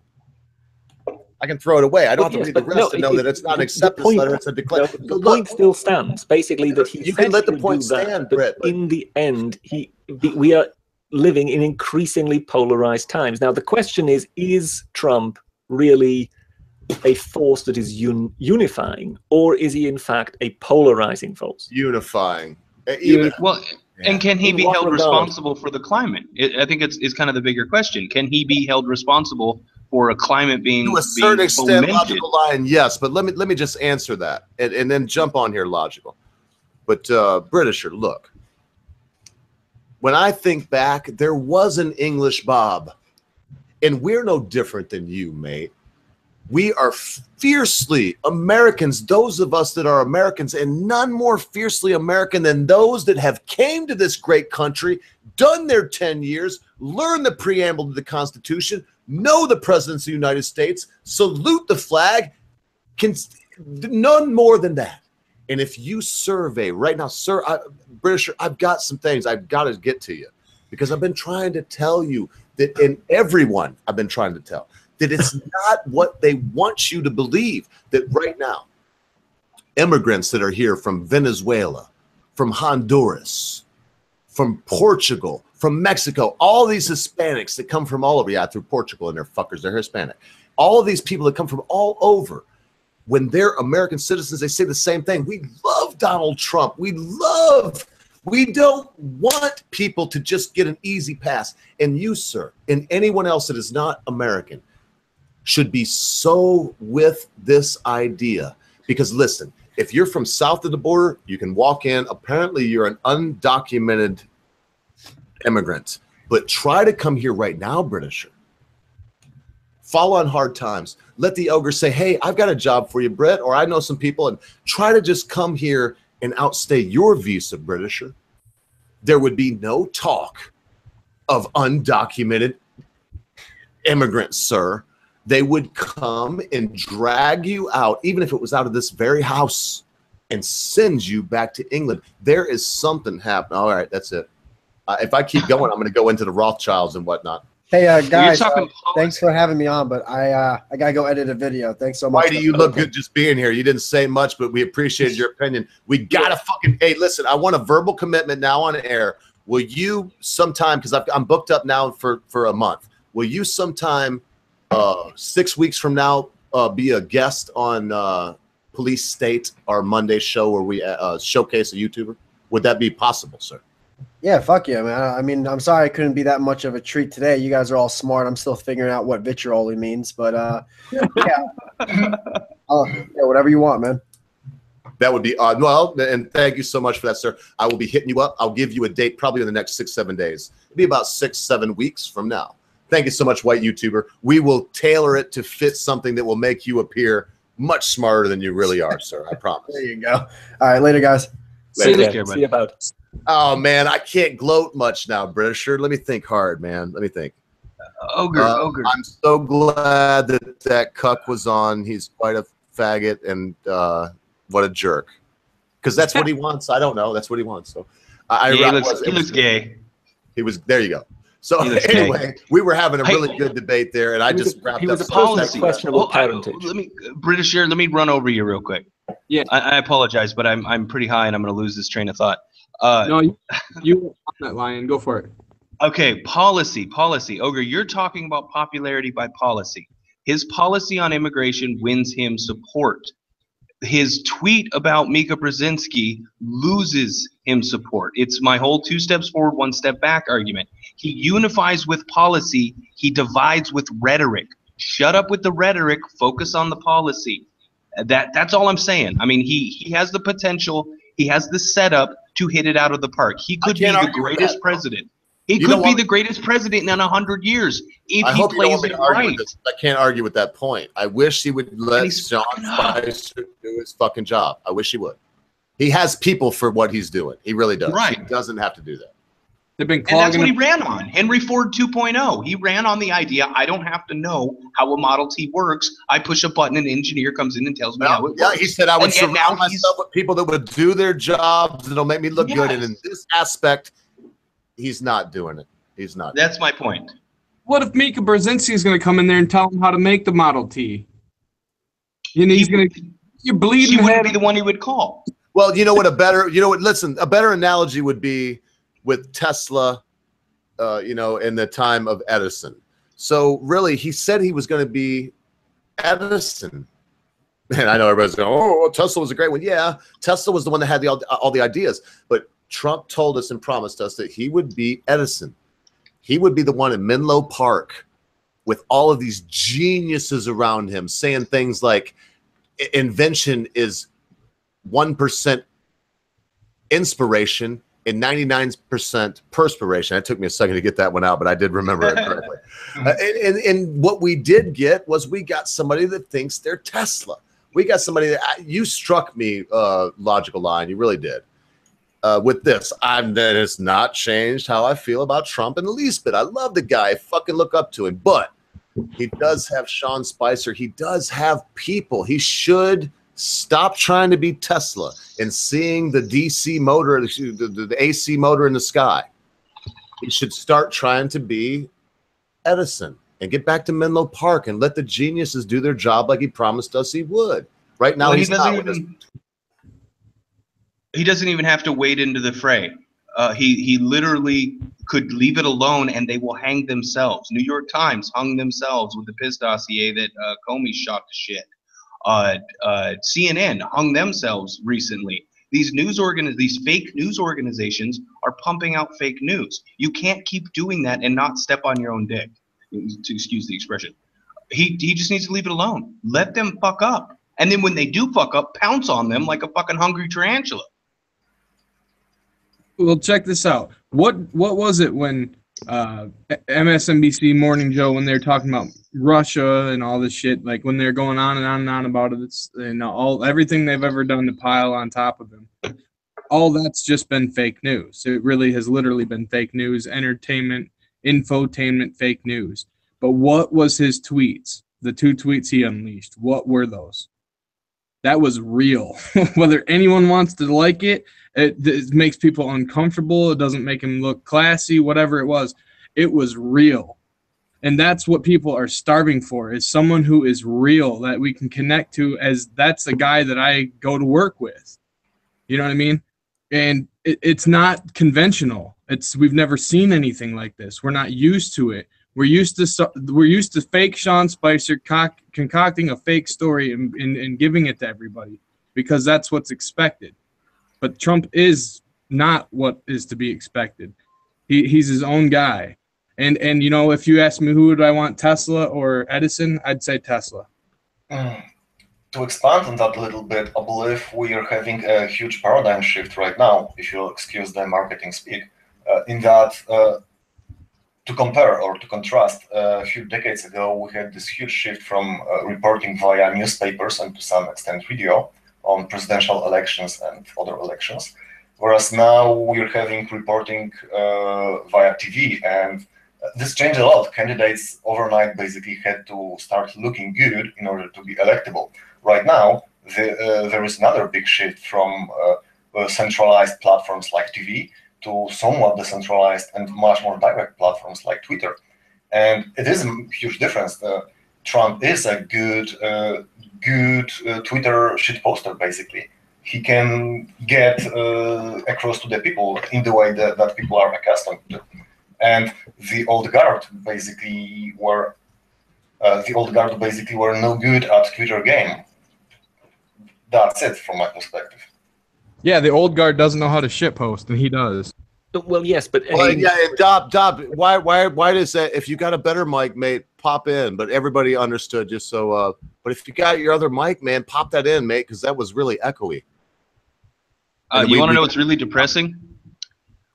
Rachel Maddow is the #1 show across all of cable news as of the second quarter. Sinning soul, Rachel Mad Cow. What a horrific! And I'm sorry, their ratings are a lot good. Their ratings are actually going up. Yeah, MSNBC is surging. They've passed Fox News. But I actually didn't complete that sentence. It's in the ages 25 to 54. So the #1 demographic. She is #1. She is like, she's where what's his face with the big forehead was. Bill O'Reilly was, like, I don't know, 10 years ago. That's insane, and that goes to show you how poisonous and addictive, like a drug, this fake news is. Yeah, I agree. That's rough. I see that. That puts kind of a.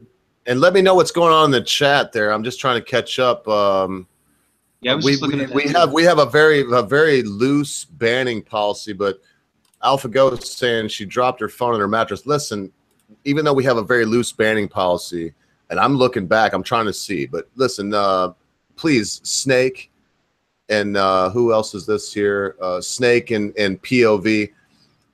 We only ask that if you come here to join us and listen to the conversation and get involved in the conversation in the chat, that you would show as much respect as you want. And AlphaGo, if I'm talking out of my ass and don't know what the hell's going on, let me know. I'll keep up on this. But I've learned something from the Britisher. I take pages from two main people. And as far as delivery goes, it's Lionel Nation. I watch that guy as if I'm in class. I'm not even kidding. I watch him. I listen to what he says, how he says it, the uncouth jokes he gets away with, and when he does. That I watch him like it's a master class in how to communicate with you on this medium, because the man is second to none. But then when it comes to the chat and that type of thing, and I know it's off topic, folks, but I'm just coming into this, and Doppelganger's unbanning people, so I'm sure it's fine. But, there was a little kerfuffle on this channel with some people I won't name about, well, we want to block this person and ban this person and stop what they're saying. Come on. Who's heard of Squatting Slav? Don't answer that. So Squatting Slav TV goes out, and he makes the point that as soon as I get here, they start talking about the snowflakes go up, and don't listen to him and don't answer any questions. If your argument is good, then make it.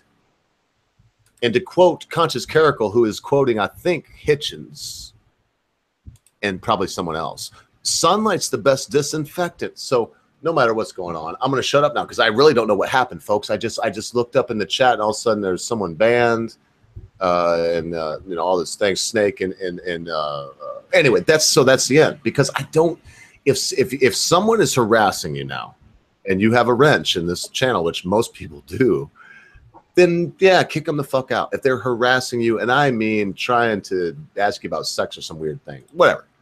But other than that, all comers are welcome here. That's from the Britisher, because he told me the other day, because I said, Britisher, what if one person found the Kathy Griffin joke funny? Wouldn't that make it okay? And what did you say, Britisher? What did you say? What was your response to that? I believe I said it's completely irrelevant. It doesn't matter whether it's one person. It can be no person, because it doesn't have to be justified by success. It basically, she has got the right to do whatever she wants, whether anybody finds it funny or not. That's exactly what you said. You said no persons, because I was thinking that too. I was like, well, nope. You said no. You know what? If no persons, because obviously the producer of that piece and herself and other people thought that it would be provocative or funny, right? So no matter what we would say, there's those folks. So even if in the greater public, no one. So whatever. I'm off that topic. Let's just remember, folks, that Cass says that we don't ban all. Cass says that our first object, Britisher. Am I talking out of line when I say that besides you and I entertaining ourselves, because at the base of it, that's what this whole thing is about, is you and I get on here and we do our thing and invite some people on. We have a good time. But besides that, isn't the point a freedom platform, a place where we draw attention to the Count Dankulas and we draw attention to Boogie, even though he's big and he gets berated? Isn't that the point, that we bring some light into the world? Indeed, it is. Yes. And actually, you have just touched upon something that I would like to mention. And that is that last time we were on air, we talked about Count Dankula and the appeal that he had put out.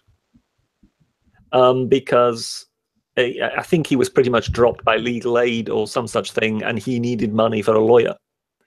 So pretty much 1 month before his trial was to be due, the man who is basically accused of being a Nazi for training a dog to do a trick on YouTube for a joke looked likely to be without a lawyer.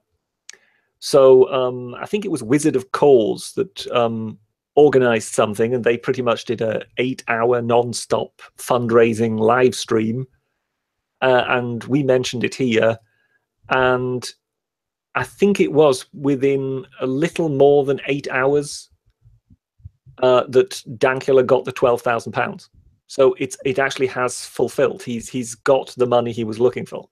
So I just thought to anybody who's out there who was wondering whether that actually happened or whether that is still underway with Dankula, he has actually overshot the target last time I looked. Oh, overshot it. Thank you, sir. Thank you. That's what I was waiting for, Britt. Not only did he make the mark, and don't listen, folks. If anyone, because we may have some people here, Britt, and I'm not going to turn into a fucking televangelist. I know you placate me a lot, sir, and I really appreciate it.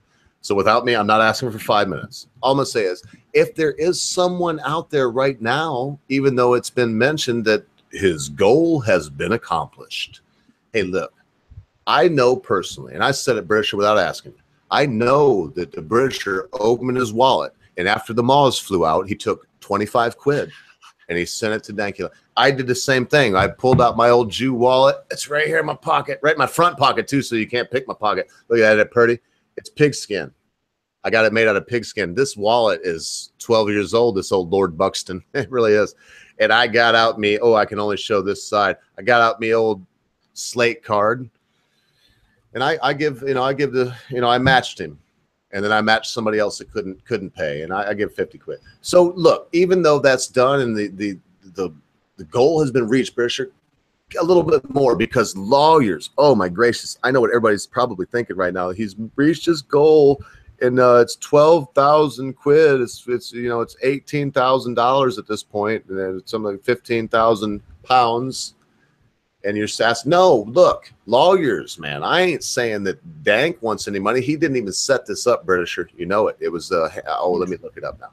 It was Hamilton, or it was somebody else set this up. It was a different name. Yes, it was someone else that had set it up for him. Yes. Yeah, he didn't do it. So anyway, long story short, all the money that anyone could throw his way will only get him a better lawyer. And even though you heard me, Britisher, say that Shakespeare, one of my favorite quotes is now I'm having a complete brain seizure. First, let's kill all the lawyers. Well, even though that's so, we need them. They're a necessary evil. And the more money the man has, the better lawyer you can get. That's it, man. I almost went 5 minutes on that too. I'm sorry, Britisher. It warmed my heart. I mean, I've been thinking about there's a lot of shit has happened if you're a Yank in the last few days. It was an incredible sight to see all those names go by. Oh, and man. it was also very inspiring to see quite a lot of YouTubers' names go by. I'm going to edit that kill all lawyers out of that speech. Oh, you go ahead. I'll send you a clip. I'll do it in. I'll put it in Audacity and send you a clip of me saying, "First, let's kill all the lawyers." I'll do it like 7 different ways until you like it. But if you want to download this whole monstrosity, because I won't even lie, I've got another. It's 6. I got another hour in me at least. So because I was quiet an awful long time, you people that are here that I love so much, and I've got some things. He was very restrained, Aroga, today. I must admit. Well, y'all were doing really good, Britt. I mean, I don't. It's hard for me because I know I'm going to play. I don't know now, but before, because Britisher, you and I are a lot alike. I may act like the big tough guy, but when it comes right down to it, when I pick up my guitar and I play songs, man, I feel so naked. When I pop that tune up there. You play naked? Sometimes. That's hot. But when I put that tune up there, no, I never play naked. People worry me. I never play naked. But when I pop that song up there, whatever it may be, even this last one with RPR and tailed feature right there and the whole thing, there's something about, and you understand it too. So, look, I don't want to talk about that no more. But art is a funny thing. Maybe I could segue into something else this way, or I was hoping Whitey would chill, but look, folks, Whitey, the white YouTuber, he has not even said it right off the bat. He's like, well, I usually just make fun of people that follow politics. Britisher, we got to have him on too. You should go check out some of his SJW videos. He's second to none. He's he's an intelligent guy, regardless of what he may have said tonight. I lost my train of thought. So here we go. What the fuck y'all want to talk about? Well, I can bring it back together with Count Dankula, the Scottish guy. Sir, Count Dankula. Don't be cheap. The Nazi pug guy. Donkey. He said Dankula. I got him to say Dankula, Brett. I think that there is. I think there's a correlation, or I don't know, maybe tangentially connected between I honestly think that the fake news thing is representative of the bubble, the Washington bubble. And yes, some people will be susceptible to that. And unfortunately, if the Nielsen ratings are to be believed and people are watching Rachel Maddow and buying into the bullshit, which I don't know that I believe. I think that there's probably a decent percentage that watch her to laugh at the insanity. But the fact that she's number one kind of scares the shit out of me. The point is, I think that the media's behavior represents kind of the Washington bubble, and most Americans don't buy into that shit. Now, why do I think that? Because look at what happened at Vidcon, and I'm not talking about Anita throwing poop at Sargon. I'm talking about Sargon sitting down with Lacey Green and hugging it out and making out or whatever they did, and having this emotional talk. Andy Warski sits down with Francesca Ramsey. These are two pillars of the SJW community / feminist community. These are the antithesis of what Sargon and Andy Warski and kind of our side, our community, what I like to call the rationalists.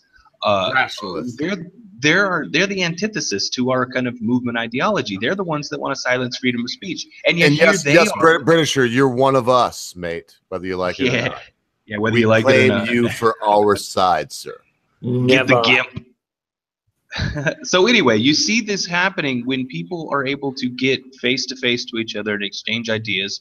And I think that this love fest that was going on at VidCon, Anita Sarkeesian notwithstanding, is, dare I say, the appropriate response to try and get our ideologies in line so we can overcome the fringes.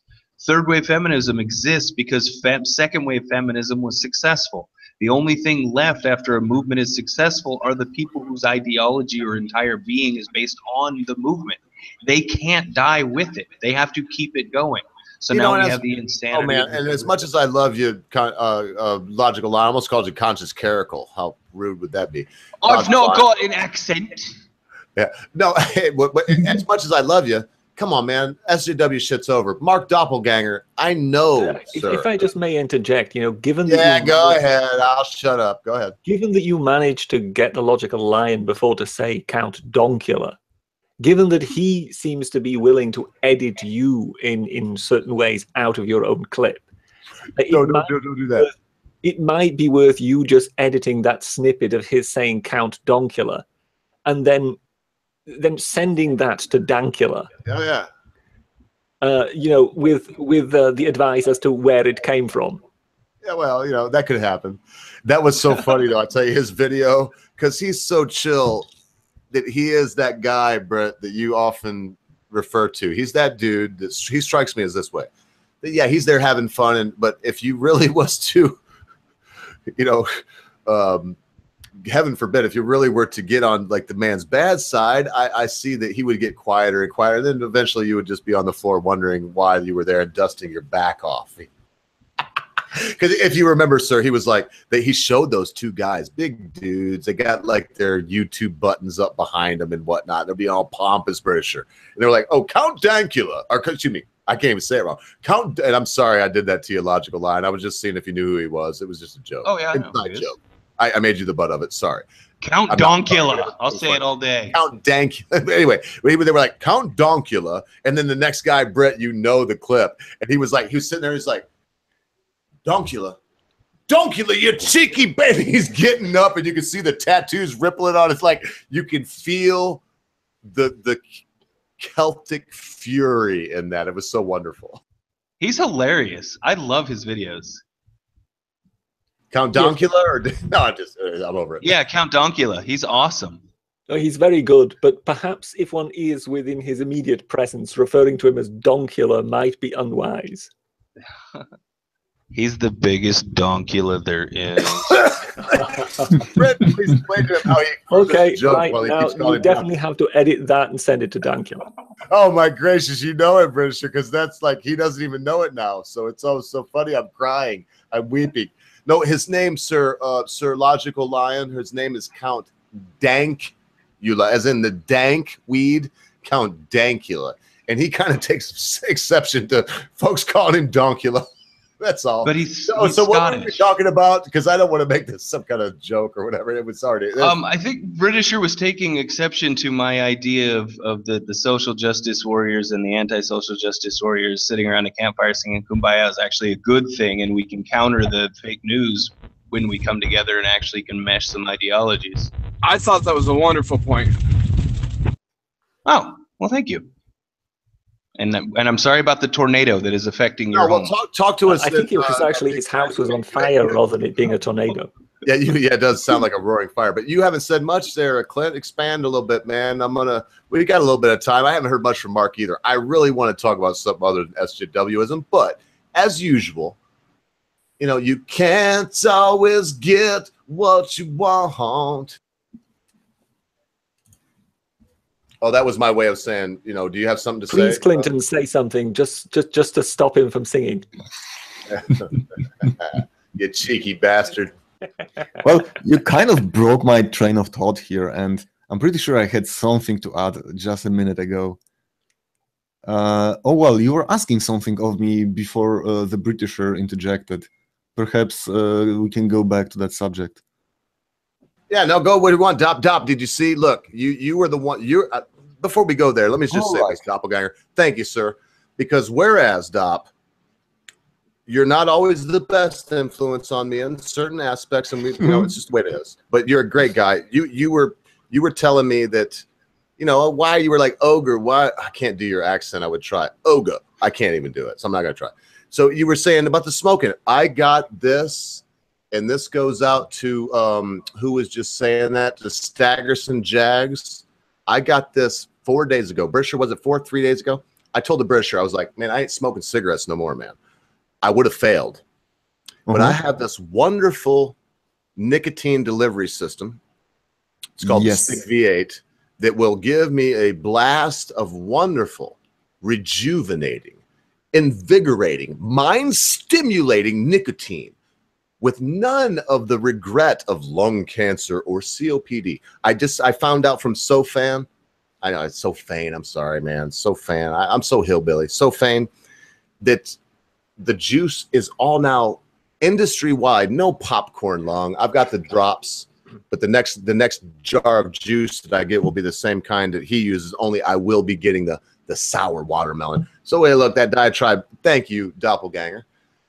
Because whereas you have been a wonderful influence on me in a lot of ways, very rarely, but once in a while, we're all the devil's advocate, aren't we, sir? And, I'm no better than you.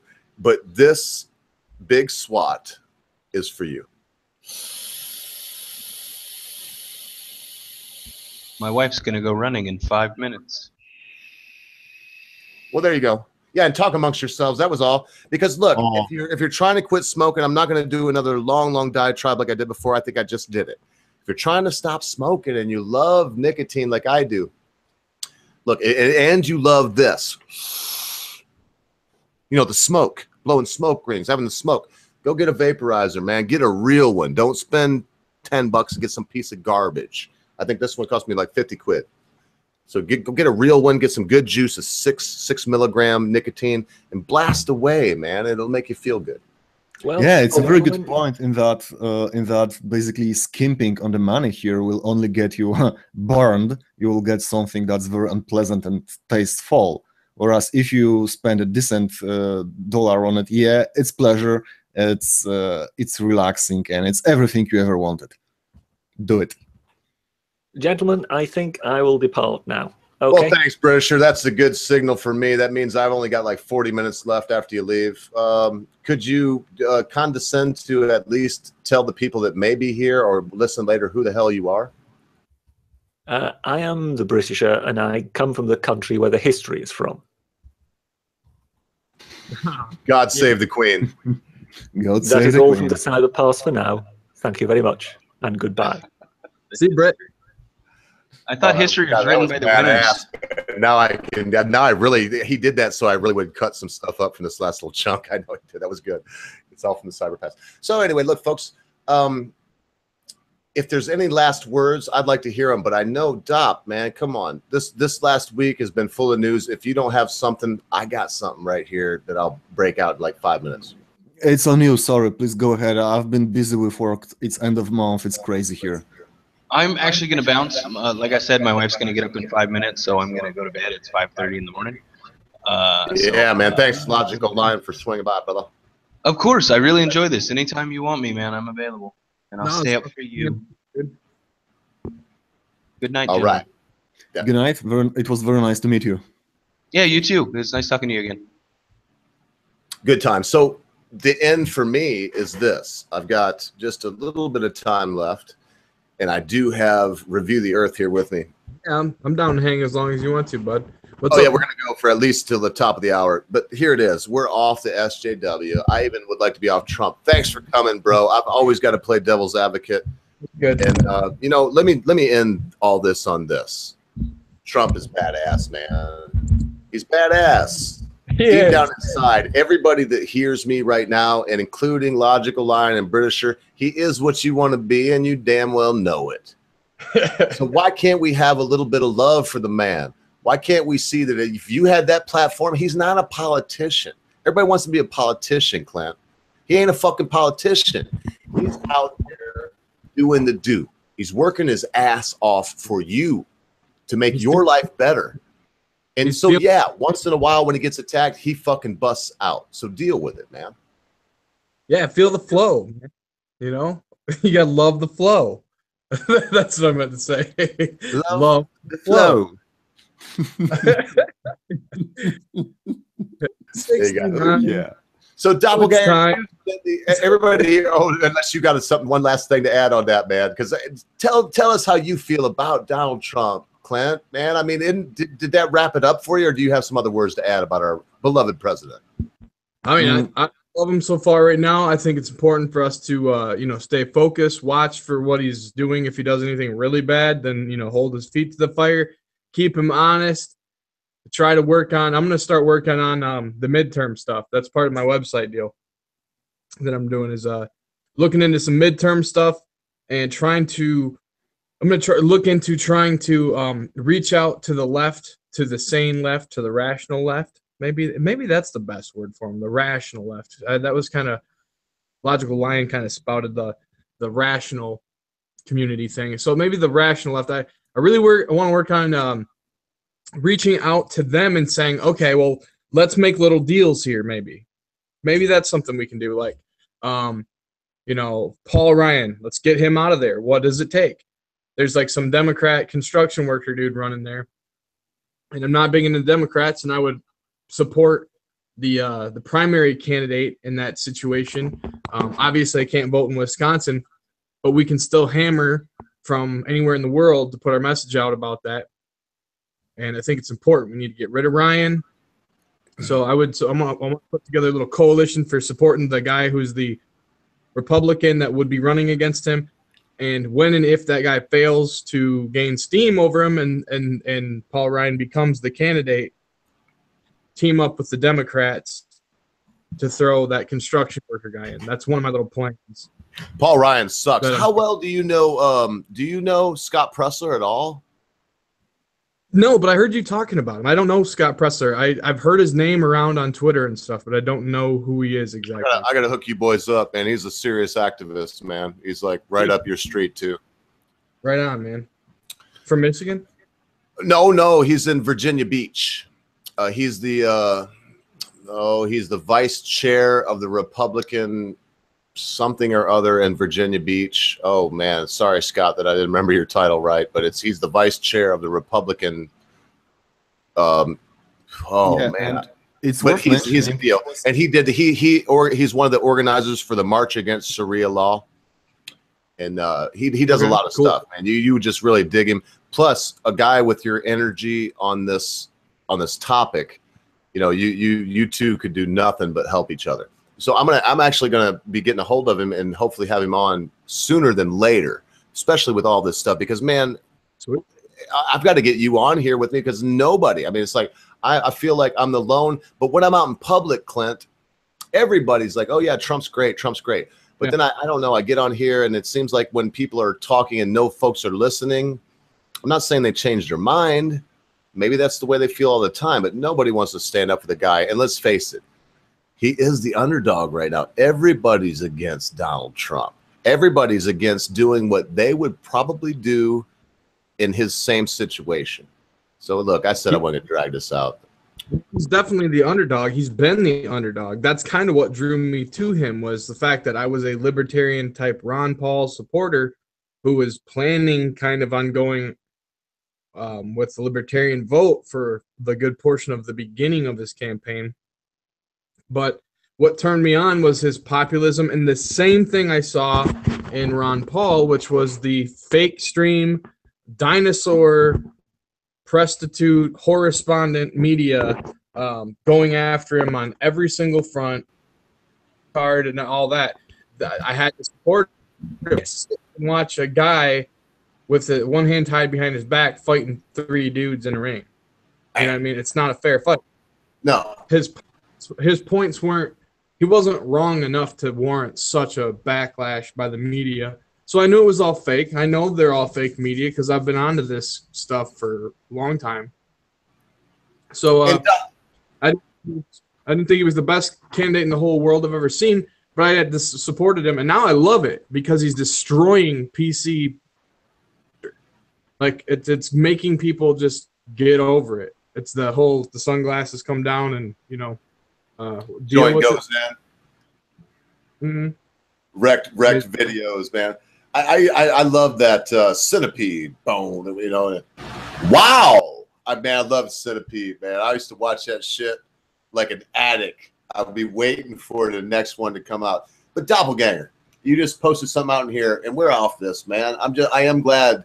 And sometimes, Clinton, it's always just one other person, especially, like today. I was glad you showed up because the only other person that is in the situation, and Doppelganger too, but it's different when I don't know why it's different with Dopp, because basically he didn't shoot in, but I do know that Doppelganger is like me and you. He believes it's going to be President Trump until he can't run no more. It's hard for me because I got to play devil's advocate a little bit, and but you were the lone Trump supporter in the chat today. You know that, right? You and me, we were it. Well, it's a good that we can talk though. Logical Lion made very good points. Britisher, of course, made very good points, and they might not see him the same way we do, but that's fine. Yeah, that's fine. There's nothing wrong because we can't. It's the people that we can't talk to at all that just freak out immediately, lose their shit, like the Mika Brzezinskis of the world. Like. It's just those are the people that you can't really spend any time on. Well, Doppelganger in true form, just like the old days, he pops up what I was talking about as I was kicking back here and just like fucking off, not being a good host. So this is the Prestistance, Scott Pressler, man. And I don't think you care, but I guess I should have told you earlier. He's gay, but I don't know. I don't think that really plays into anything. He was Gays for Trump. He was a big backer of that. I'm not sure he started it, but so you see that. I'm going to pop that out in the chat, and I'll pop it in. I'll send that right to you on Twitter there, Big Clinton. Right on. That's cool, man. So listen, what I'm going to say now is to shift gears. We got very little time here before I go on my last 10-minute rant. Excuse me for a second. I see Finer Print is willing to join us in a second. Oh, hell yeah. Why not? Do you know his link, Doppy? Can you send that to him? Or do I got it? It's done. Thank you, sir. Thank you so much. Yeah, absolutely. And here's Scott Pressler out there in the chat. If you're not subbed to him, if you don't follow him, I should say, because he has a very small, if any, I don't think he has a YouTube channel. Go follow him on Twitter, man. He's got a shitload of followers. Great guy. He's going to be on the show. So, Doc, as the Finer Prince hopefully joining us, you mentioned in here, I got to back up a little bit. This is how we do it. We shit post. So how much power do we have against, and I'm not trying to just dredge up the first hour of the show, but how much power do we have against the Anita Sarkeesians? Because I'm with you too, mate. Let me make that clear. But but I'm not just throwing it out the window. I'm with you, and look at Sargon, man. He was there. There was Dave Cullum. You could see the Worski brothers. I mean, you look down that line, there was all kinds of killer YouTubers there that were just logical people, like a logical lie, like, and how can we battle them with shit posting? Tell us about that. Okay, so that's a tall ask, but I believe the power, pretty much as Britishers said before, the power is mostly in their hands. They have the platform now, and this necessarily is this not necessarily is something bad, in that we know that they abuse the power. They expose, by wielding the power and misusing it, they expose their inner corruption. I mean, all the Arnita Sarkeesians and other people like her. And as long as people get to see her shenanigans, as long as people get to see how she berates other people, how she treats them bad for no good reason, well, they will pretty much do themselves in. So meanwhile, what we need and what we can do is really shitpost and keep each other's company, keep each other's back, and keep each other basically, or rather help each other to basically power through those dark moments, because in the long run, our ideas are better. Freedom wins in the longer run. And as Britishers said, we cannot really change some of the people. We have to wait them out. That's unfortunate. Maybe something will come along the way that will change the balance, but as things stand, we won't be dying. We will be just a bit more oppressed than we were before. That's it. It's a bit tougher here in Europe, in that we have much less freedom of speech. Again, as was discussed earlier in the discussion, many constitutions do not guarantee freedom of speech to the extent that American does. I see no good way around that. One of the things that's actually pretty interesting, I believe the Czech Republic recently got a new legislation on board, actually a constitutional amendment similar to United States' Second Amendment, that will, if passed by Senate, that will guarantee citizenry the right to bear arms and ammunition. So this is some progress. This is also the country that has a very long-standing tradition of firearms, and it's a good first step. I hope the countries around it, like Hungary, like Poland, which are to some extent connected to each other, will follow suit and give more guarantees of freedoms to the citizenry. Yeah, the thing with going back to the Britisher and talking about like Anita Sarkeesian, like kind of falling on her face and in free market approach to bad ideas, which I completely agree with. See that what Anita was doing and what Mika and Joe have been doing and all the other fake news, I see it a little differently, I guess, because it's not just like a YouTube channel. These people are like actively, knowingly, fraudulently trying to deceive the American people, and they're doing a fantastic job. Like they're winning, like NBC like Logical Wine was saying. Holy shit, I tried. Okay, I'm gonna go take a piss no matter what. Here's a tune for y'all. Hold that thought just for a second. I'll play it. And you know what, Clinton Cox, the funny thing is, as I was trying to play that song over top of you, this is from you, man. This is one that you gave me that I can play as much as I want, and I love it. I'm trying to build a portfolio of shit that I can do, man, because you've already said yes. I've got some really good VJs saying yes. But unfortunately, I guess I have to play the part of the man and give you a set list of songs. And so far, 6 of them you picked anyway. So check this out. I'm going to go pee. And then I guess we're going to wrap this up, folks. Thanks for coming by. Humans always thought was key: the bone broth, the bone broth, the bone broth, the bone broth, the bone broth, the bone broth. Well, now it's the next level of that. It's caveman. But hey, I need a glass of caveman. Caveman. Man.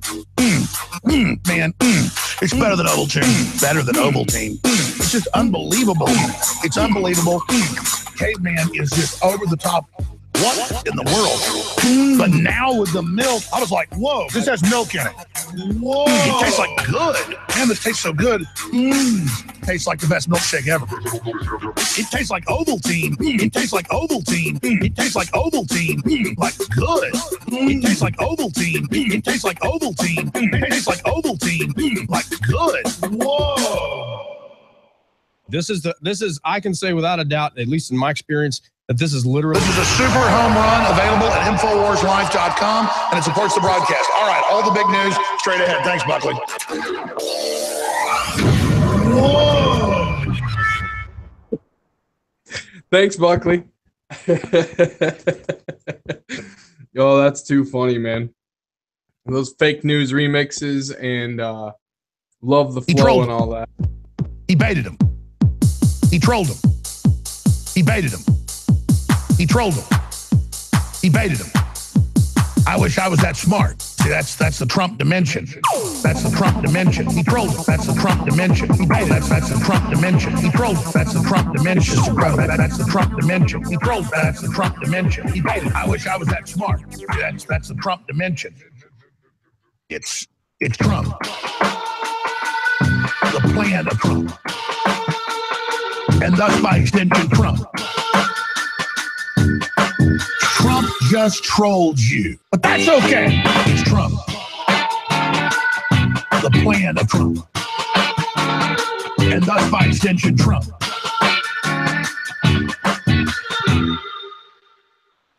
Motherfucker, kick my ass. Hey, everyone. What up, dude? Hey, what's up? Hello, hello. Hello, hello. What are we talking about today? Well, a few subjects were mentioned, but basically at this point we were asking each other, how do we deal with the problem? Oh, I see. I thought I was Anitas? talking, but yet I did not change the proper thing. Great mercy on my soul. I have so much to do now. There has to be a better way. Hey, Ogre. What I'm doing right now to switch between being able to play the music for you and then being able to speak, because that I was talking, I was saying, and nothing was happening there. But thank you. What I said was Clinton Cox. Both of those were from you. I'm sorry there was a lag in between, but I thought, what the hell? What's the difference between popping one up or just letting it go? And I had to pee like a Russian racehorse. So here we go, folks. Any last words before the ogre soliloquizes for like 5 or 10 minutes? Trump news or Trump news, man. I was gonna say fake news, but it's the Trump news. Oh shit! I just realized that the finer print's in here. I can't just go like that. So I'm gonna stick around for another half hour of talk, as long as the finer print or Mark Doppelganger or of course Big Red Clinton Cox has something to talk about. I'm gonna roll this doobie. I got a doobie ready. I'm gonna roll this up, and I'm just gonna pretend that I already went off air and listened to you boys. Hey now. You got anything in? I'm sorry, Dob. You got cut off earlier. You were saying? No, I just said gladly, and that's about it. Because frankly, I don't have any news this time. Really, I was too swamped with work. So it's on you guys. Dop hit it out of the park before that little thing I did with the music. I hope I didn't cut you off, Dop. I think I let you say your last piece, but yeah, absolutely. It was a beautiful little rant you went on there, sir. I must say it myself. Well, thank you very much. I hope something can come out of it in the end. Well, that is the Trump dimension, and then by extension, that's Trump. Yeah, the funny thing with Trump is that the guy has got way with words. He really is good with speaking to crowds large and small, and gauging their response and adapting to what the crowds want, to what the crowds expects. And this is something that, in a way, it's been missing in politics, in my opinion, in that people at the top got quite isolated from the wider society, with all the media between them and the wider population. And basically, the democracy was, to some extent, being steered by the media rather than people's voices. Whereas now with Trump, well, the media call it populism. Populism, this is going to end badly, blah, blah, blah. No, this is what democracy is supposed to be. Will of the people. represented by leaders. And let free speech. And I don't know why the president wouldn't have free speech. Well, I mean, he can read a crowd. I don't know if he's that good with words, actually, per se. I mean, he fumbles a lot sometimes, you know. He's a person. Kind of. I mean, man of the people. This is what I'm trying to say. Like, he can handle a crowd, like you were saying. Yeah. Yes, I'm not saying he's perfect with words and always able to speak in golden voice or whatever. What I'm trying to convey is that basically he can get through both the meaning and the general impression that he wants at the same time, which is not actually an easy feat, because usually, especially in more complicated words or more complicated constructions, end up not conveying the mood or the feel or the impression that's meant to be conveyed. He's got a great... Oh, go ahead, finer point. No, go ahead. I was just agreeing with Doc. Yeah, he's got a real... I say like a layman's type voice, or not voice, but a layman's type of speaking, or a construction worker mentality. Man of the people. That's what I mean. He has like a regular Joe mentality to him, even though he's a billionaire. You know, that's the way I kind of see him, anyways. I wouldn't necessarily assume it's his mentality, but definitely he can relate and he can communicate pretty well with the people, and by that I mean people like you and me, with the plain folks. I think that comes from his construction background. That's the only thing I can figure, because, you know, if he had a wealthier kind of upbringing and his military career too. Well, he's very fluent with it, man. You're right. It was from growing up on construction sites. Even though he's a billionaire, he does speak in a way that I understand very clearly. It's got to be from his upbringing, Clint. It's got to be. Yeah, he sounds like my uncles and stuff. You know what I mean? Which makes it feel like he's like real, like I was saying earlier. Yep. And in a way, I would call it the wisdom or the smarts of actual real life rather than of mere higher education. He's not the kind of person that repeats slogans and nice phrases. He's the kind of guy that speaks of things that are to be done and the ways to do them, or the ways to achieve them. I disagree with that. I disagree with that. I think Trump is all slogan. I think everything that he says when he does a rally, not necessarily a press conference, but when he does a rally, he sloganizes like nobody's business. Okay, so that's a good point in that he creates catchphrases, and the catchphrases do resonate with the people. That's fine. What I was trying to express, sorry, I'm simply not good enough with English to express myself. No, you're fine. Here, is that he's not the kind of person that goes on repeating nice phrases contained in books of higher education. He's not the kind of person that gives you those ideas pre-made several decades or centuries ago. Doppelganger slogans was a wonderful way, and you know, I ain't gonna try no argument, but I stand with Doppelganger in that no, he doesn't do slogans, he does do catchphrases, and yes, there's a difference, finer print. There is a subtle maybe, but there is a difference between labeling Lion Ted and Crooked Hillary and some, like, I believe what Doppelganger is referring to is more Orwellian. Is that fair enough to say, Doc? Yes, very much so. Thank you. Okay, that's fair enough. Because let's consider, for example, a slogan of any basically slogan of equality or of sharing with people. Well, it sounds good, right? That, oh yeah, let's have equality, let's provide for everybody what's needed. But if you get into the details of it, how it's to be implemented, you pretty quickly arrive at the stark reality that basically somebody would have to go and by force remove some property, money or otherwise, from one person and give it to the other.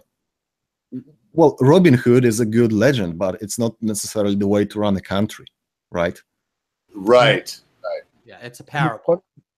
Oh, sorry. It's hard to tell like when to talk and when not to. Well, we have some very forthright people here right now, but and again, I look, finer print. You haven't been here for the most of the time, so I want to give you a lot of deference.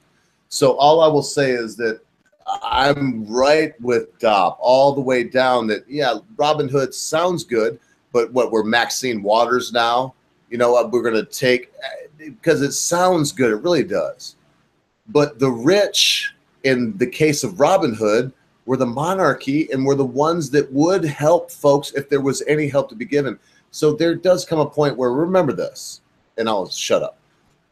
Government has nothing. The only thing it can give anyone, it takes from someone else. That's correct. It can't produce anything. It doesn't sell anything. It screws our money over around and mismanages it from the federal standpoint. But well, I would like to disagree with you for just a second, because we all know cases of government actually producing things, and I mean communism, and that didn't turn out all that well, right? I think what he meant is produce anything of value. Oh, that was a good Right. point. That's exactly what he just said. Yes, yes, right. Awesome, dude. Yeah, I misspoke there, bud. Dop, I tell you, man, you're something else. Here we go, folks. In the end, isn't what it comes down to personal responsibility? Because we've all agreed to a certain extent or another, except for maybe Review the Earth, and me only because I'm trying to be the gracious host. So no, I'm more on Review the Earth side. It's hard for me to give up ground with Trump. But can we not all agree that personal responsibility is it's paramount in life? You can't look around, blame lies in the party that is weak enough to make accusations. That's Shakespeare. Does anybody recognize that? And so what I'm saying is the person that really, another way to say it is, methinks thou dost protest too much. In the case of Anita Sarkeesian, or the Democrats right now that are going on and just, oh, Russia, Russia, Russia. Now, guess what? Everybody under investigation actively right now is a Democrat. Every one of them. And in fact, they got Loretta Lynch is up in there. They're all up in there. Their turn now. It's well, and you know what? They called it. Look, they sowed the wind, Clint, Yes. and now they're reaping the whirlwind. Oh, they're gonna pay for it too, buddy. Yeah, and it's their whose fault is that too? And it should run right up the goalpost, if you know what I mean. You know, it should. I don't think this thing. I don't think it's gonna stop till a lot of people are in a lot of trouble. If they actually go anywhere, otherwise they're gonna say, okay, this is horrible. We figured out what it is, but we can't. It's so bad we can't tell the American people. So we got to let you off the hook, and you off the hook, and cover this up. It could be that too, another cover-up job, because they're guilty. Doppelganger, as you have observed this planet from your lofty heights, have you, because you touched on this, have you any insights to give us mortals on communism or socialism? Is there something to be not necessarily feared, but should we be apprehensive of the application of communism or socialism? Well, to me, communism is pretty much about slogans and well-sounding ideas. In that, oh yeah, let's have equality, let's have equality of outcomes. Basically, let's give everybody everything that they need and deserve, and all that. And it all sounds good. It's only when you get into the details of how that's supposed to be that either you learn that, oh yeah, it will be done by force, or if you are a very unscrupulous person, you learn, oh yeah, I can end up using force on others if I do things right and if I go to the top. Frankly, from my perspective, it's pretty much business as usual, just under slogans. And pretty much, business as usual, I mean autocratic government. Because sooner or later, any kind of attempt at communism ends up with autocratic government and basically a dictatorship. So stay away from it. Stay away from it. No way it's gonna ever work better than it has so far in any attempt in any country on this planet. Don't ever. Don't trust the slogans. Not even once. Exactly. Thank you very much. Final point. Amazing. And I've heard that so many times from so many people who have been near communism, we'll say. And Why is it that people can't figure it out? I do not understand it. I don't know. I think I can shed some light on that. Yeah, go ahead. But I want to point out that the doppelganger hasn't been near communism, but he has been observing our planet for millennia, and he may have some good points. So yeah, go ahead, Finer Print. I've been trying to goad you. Yeah, goad me. My body's ready. I lived in China for 5 years, and I got to see firsthand how a population can either be ignorant or blinded by, like Doppelganger said, like an autocratic or dictatorship or dictatorial government. Have certain information on them, especially books in English, will either have pages ripped out of them or pages have, tape, like white tape all over sections of pages or whole pages.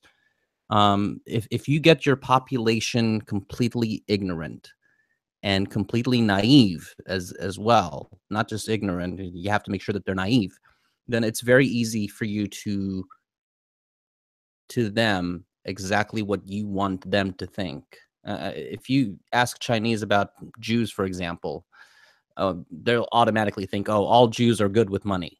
That's like a stereotype. Or if you ask them about Americans, oh, they're all blonde hair, blue eyes. You ask them about black people, oh, they're all black and dirty.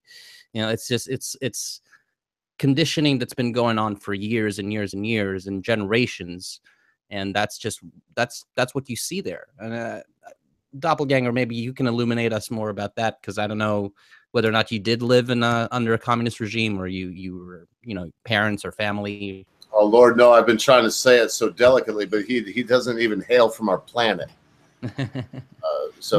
Frankly, I really don't hail from any place in particular, and as far as I know, my history is shrouded in mystery. Supposedly, there is a small betting pool going on where I'm actually from. Who knows? He's from Vanuatu, the Fire Islands. He's a grass-skirted islander from Vanuatu, if you must know. There, I doxed the accent gives it away. Well, I doxed him. There you go. So he is actually a high chief among the Vanuatuans.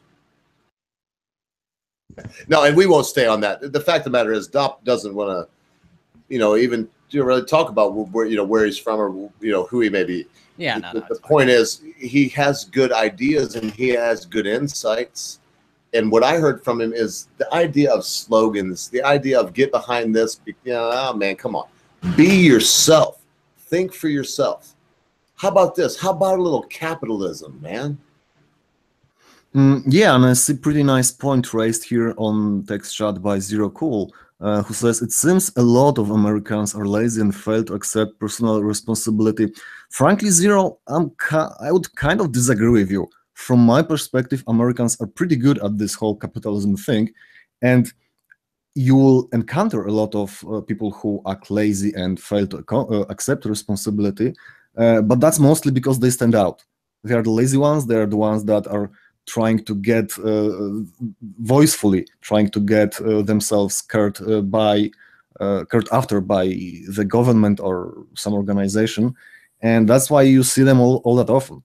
But by and large, really, I believe Americans as people have a lot of potential, and don't underestimate them, or rather you are one of Americans. Yeah, and I think George Carlin actually said it best, that Americans work longer and harder than anybody else on the planet, because at the end of the day, they want to get that BMW, not because they need it, because they want it. That's the beauty of capitalism. I would definitely agree with that, and it's to each person what they want out of life, and it's the ability to make your life whatever you want. Exactly. With as little restraint on you as possible. And that's not exactly, I don't feel like that's where we're at right now, but I feel like we're starting to reverse it and go back to that. Hey Doppelganger, I got a vape coming that looks like a pipe. You ever seen one of those? Yeah. I was considering getting one such myself. And yeah, they're pretty handy, especially you can hold them much more naturally than those sticks. Yeah, it's cooler too for folks like you and I that are maybe a little more. Yeah. I mean, think of the old days. You know, you had the psychologist or the philosopher there, and of course they had their pipe. You know, and it does add a certain je ne sais quoi. Sometimes a cigar is just a cigar. A cigar is just a smoke. He says sometimes a cigar is just a smoke. But yes, sir. Sometimes it is. But I do, and yeah, that's my way of saying, listen, folks, good to have y'all on here. Good to be here. The finer print. What I'm going to do is I've tried it before, and I was the one that failed. But I'm filling in a time slot, and so Poisoning the Well will be on Monday. Mm-hmm. And we're going to be talking a lot about VidCon, not about the Anita Sarkeesian thing. I will actually, if anyone comes on there has a question for it, that will be up to them in their time slot.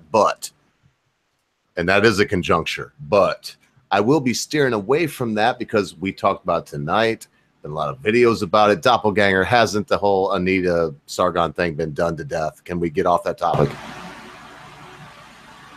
Yeah, definitely. And really, the way to win it is basically do our thing and be good at it. Yeah, just get off of it because look, it's like I said about man, I mentioned it like 3 times. Oh, I got to put more juice in my vape here, Dop, because I'm going to give you a big old blast before I leave. It's like I said about a certain controversy I was dragged up in. Well, I drug myself in. Well, when I was done with it, I quit, and there were folks still going on and on and on and on and on about it. Just days later, well, look, folks, if you keep talking about it, you lose. And I'm going to say that about us right now. If we keep dragging up Anita Sarkeesian as our scapegoat, as our whipping boy, you know, then, well, she kind of wins. And there does come a time, ooh, that's some nice juice in there, Dop. This is that 6 milligram stuff, man. It's so strong. But if we keep on with it, she wins. So Monday, I'm hoping that Dop will be here, and Kolop, the time is different, but he'll be here the whole time. He's part of the crew. But, you know, it'll be myself, Amanda Wolfchild, Day is Dead, and the Britisher. And Poisoning the Well. But I will have these slots where I'm going to give you 15 minutes. It's going to be on an honor basis. You'll know when to pop in. You'll know when to pop out. Have something to say to the boys. Don't, you know, come on. You could ask me something anytime in church or the British or anybody else. So have it aimed at them. And please, goodness gracious, let's not beat the Anita Sarkeesian horse until we all look like morons or give her so much credence. Right, Dop? I mean, that's giving her too much fucking credit. Yeah, absolutely. Her well-knownness or her press is basically her power. If we don't give her the power, she's powerless. Powerless. And I could go off into a lot of things, but that's not going to be my little ending here. So, look, folks, when I end this, I am going to play a couple tunes at the end. I keep trying something new. Last night I tried Gowan and You're a Strange Animal. Unfortunately, I just can't play that. They didn't take it down. They didn't restrict it in any countries, but they monetize it. And I don't want, if this work goes to anyone, it'll be me, folks. And after that, it would be the Britisher and then RPR because he helps in the, and then Doppelganger. I mean, there's other people that work on this for free. So I don't like the idea of it being monetized after the fact. It's just simple as that. So I'm sorry if there's, and sorry is the wrong word. I wish that the world was different. And that if I was using something in a creative way, I just could. But I got to put the other shoe on my foot and say, well, if I had an arcane tune that was only made popular by Steven Crowder and I was Gowan and, you know, I had the, would I want to make a dime if someone else was? Well, I don't know. I guess, yes. Yeah.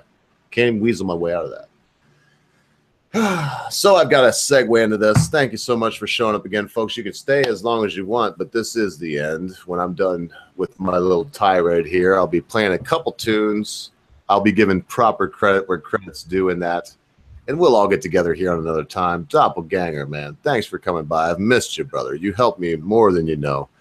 And I really enjoyed today's chat, even though I was very, very late. You've got some awesome people. The Britisher is simply something out of this world. His brilliant mind. Lion, wow, this guy surprised me quite a lot. I really was amazed by the stuff he brought to the table. And Review the Earth made great points. I only wish that Finer Print could join us earlier on. Yeah, it was probably my bad. He probably would have. I need to. There's a few people that I got to start shooting it out because what we have a new. So let me just 1 minute. We have a new format we're trying out, and that's why I just kept going in the beginning, and no one was here. And then the Britisher was here, but he did come late, so I started shooting it out earlier. But I've got to get it a little bit better, Dop, because people like the Finer Print and Clinton are two good examples of people that. And yourself also, of course, but they're people that I can let on the chat, and it really don't matter if there's 6 or 7 people here with these people. There's a couple other because they're very respectful. They don't, mess up anything. They bring up good points, and it flows so well. So this anyway, is the fruits of your hard labor in that you gathered here a pretty interesting team of very selected people, and now it's coming to fruition. This is the Edison moment for you. Yeah. Oh, and I got this from you, Dop. Guess what? The tune that you sent me will be the first one we end on. But I do got to end. As a word of explanation for the tune, if I may, it's one. It harkens back to the movie awards where the director of some movie proposed to punch some people in the face. The crazy idea that there is plenty of Nazi around and we should be going, quote unquote, punching them in the face. This is craziness. We don't condone this, obviously. Oh yeah, you didn't even give a disclaimer. I haven't looked at it. I mean, I'll tell you too. I don't look at stuff, but I feel like if you send me something, you might have looked at it before me and assumed that it's going to be okay. Of all the things, mate, you sent me a really good dance mix. If you remember, I was doing Ogre Radio, which I'm compiling. That's not gone. I'm just compiling music I can use on Ogre Radio for sure. You sent me a badass dance mix, man. I played it. It banned me in every. And you weren't the only one. I did another one. I did Bittersweet Symphony. Oh man, by the Verve, banned me in every country. So I got 2 strikes that day, and so I'm gonna play this regardless. If this does get me banned up off of this chat, I gotta say, what hurts me, Doppelganger, is what you said. Today I had business going on left and right. My phone was popping, and so I just took a chance to listen. Can you believe it, Dop? When I shut up, there was like 32, 35 viewers at the tops today because Britisher and Review the Earth, and I go, who else was here? I can't remember who else was here. Let's not discount the white YouTuber. He's got quite a following. Whitey, yeah. Well, he was here after this because I was kind of back into it then. But they took over and they actually ran the show. If you remember, mate, and it's been a while, and you're now off vacation. You ran this show, but good old times. Yeah, I would love to have another day like that because you know what? As much as I would like to think that I'm so cool and everybody comes here to see the Ogre, Doppelganger, we both know that's not altogether true. It's your guests. It really is. It's the guests. It's the guests that I have. It's not me at all. Not even a little bit. As much as I would like to just, I have this and that. No, it's the Britisher. It's the Finer Print. It's Clinton. It's yourself. It's Cabbage Patch Bastard, and he should be wrapping up his fucking contract here really soon, man. I can't really wait. hope so. Yeah, I can't wait to have him back on. I miss him. I'm having withdrawals from Cabbage Patch Bastard as if I was a heroin addict. Yeah, actually, now that you mention it, yes, I miss his obnoxious way of arguing things and being always right. Oh, but he is. That's the problem. That's why he's obnoxious. Yeah, that's the problem. That he's right. It's like you're there, you're standing there, you want to argue with him, but the fucking guy knows about the law. He knows. It seems to me, and Britisher, I love you, but he seems to me to be, in my experience in life, the most knowledgeable human being I've ever met. He may not know everything about what you're talking about, but he knows something about it. I don't care what you mention. And he's been everywhere. He's toured South Africa. The guy's been everywhere. He's been to America. He was a door-to-door salesman in America. That should tell you something. The got some. All right, look. Just when I think I got out, they pulled me back in. All right, I'm gonna head out too, but I just wanted to say thank you for having me again. I appreciate it, and shout out to the white YouTuber. Thanks to him, I cracked 100 subscribers today. Fuck yeah! Congratulations. So you were the one that came out today. You were the. I haven't looked at it yet. I was on air. Yep. Oh, right, man. As soon as I'm off, I'm going to look at that collab, man. Rock on. So yeah, thank you guys. YouTuber. Thank you for joining us. Yeah, thank you for having me. Oh, thanks so much. So now, folks, that is the final warning. Make sure you go check out the finer print. What a great guy. What an intelligent fellow. He's got great videos. But that's the last warning. The final bell has rang. Got to give props to the white YouTuber. He just told me yesterday or something. He was like, oh, if you got, you're doing a live stream, send me the thing and I'll come on if I can.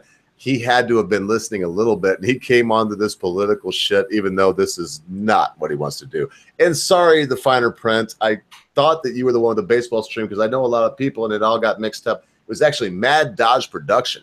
So look for the baseball stream. As soon as that comes up, I will be a member, but almost like the white YouTuber here today with the political stuff. I love baseball, right? I mean, I love the Detroit Tigers and I love the Cincinnati Reds. Don't get me wrong. Those are the teams I root for. Very American. Yeah, I love baseball, but I don't, like the white YouTuber could tell you who plays on what team, what their RBI is, what their freaking batting average is, how long they played there, whether or not they were doing steroids, the whole 9 yards. He knows the whole thing. Me, I tune in. And right after the Tigers, the Cincinnati Reds, I'm a Yankees fan. I was actually on a stream with the white YouTuber on the Asperger stream. And he mentioned that the Yanks were playing, and I got the whole package, Dop. I got the, if I can go online and I got any baseball game playing right now, don't matter where it is or whatever, I can watch that or choose which one. So I started watching the Yanks play, and I got wrapped up in that. Anyway, here we go. Here's my tirade. First and foremost, thank you, Doppelganger. Look, cannonball it.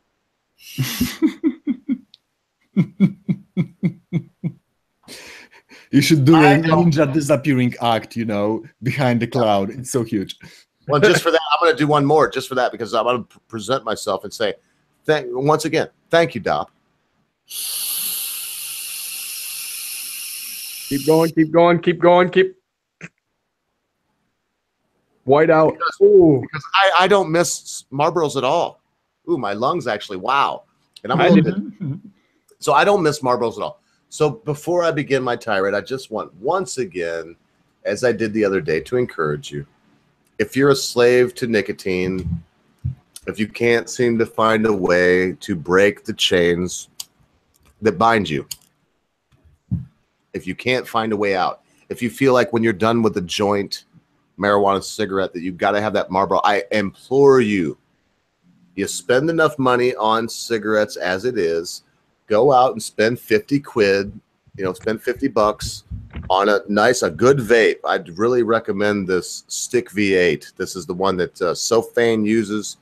I didn't know it when I bought it, but it's a really good. So I recommend get a good one and leave that shit behind, man. I couldn't even get on my elliptical in the morning. I started who wants to have COPD when they're 70 and only be able to look back and say, well, I'm the moron that stuffed Marlboros into my face day after day. It's industry wide right now, folks. There is no popcorn lung buttery flavor put in any juice right now. So as far as we know, unless Doppelganger will chime in only for this and tell me I'm wrong, there's no known medical risks for vaporizing nicotine juice. There's none. So go and enjoy that. Now, let me get on my real tirade. I really appreciate it. I got to fire up a joint for this one, folks, because we talked about it, and now's my end cap on it. Fire it up. So here we go, Clint. In the end, social justice warriors, they're people that can't take responsibility for who they are. Oh, what do you mean by that, Ogre? You lost your fucking mind. Anita Sarkeesian, the millions and all these people in the UN, and good gracious, she's fucking, the sun shines out of her very vagina hole. No. There's a lot of people that don't agree with her. There's a lot of people that don't like this woman, and she does not want any other light shining on who she is other than the light that she wants shining. Why do I say that? Look at Boogie. No one here, no one watching later, no one could stand in front of me and tell me that Boogie, the big, chunky, happy YouTuber that rode his bogey into VidCon to be a nice guy and to associate with everybody, is a bad guy and needs to be yelled at. So let's leave Sargon aside for a moment if we can, and let's just face the facts. These are people that are so vitriolic, that are so basely evil, that they see it this way, folks: my way or the guillotine. Fuck the highway. They don't even want you to hit the highway. They don't even want you to pound sand. They don't even want you to leave town on a rail. They want to march you to the gallows and hang your fat ass and hang your bearded ass, Sargon. And my God, if they can do that to Boogie, if they can do that to Sargon, if they can do that to the POTUS, Donald Trump, the President of the United States, why in the world couldn't they do that to me? So yes, there is a wee bit of self-love mixed into this final rant. I don't want Anita Sarkeesian dictating to me what my life will be. Or you either. If I want to smoke marijuana, I want to smoke marijuana. If Doppelganger wants to enjoy a single malt on his day off, then I want him to do it. I don't want any Islam to come to Clinton and tell him that his rock and roll music is evil. Fuck you. How about this? How about let's all be a little more check? Because that's what I know. That was my way of living. That was my upbringing. How about let's not have any social justice warriors? And as I mentioned before, I remember an uncle that I won't name by name right now that just loved to pinch the pretty girl's ass where the pinching was good. And yes, some of those girls that Uncle so-and-so pinched were his nieces. But you know what? He didn't mean no harm. A lot of times when we judge people harshly, like Sargon of Akkad, he don't mean no harm. The man's trying to make a living on what he does well. Should we ostracize somebody because they're gifted? Should we knock somebody down a peg because they relate to people well and their narrative is not quite what our narrative is? Listen, the answer is self-evident. It's no. You be you and let me be me. While we do that, why don't we take responsibility for who we are?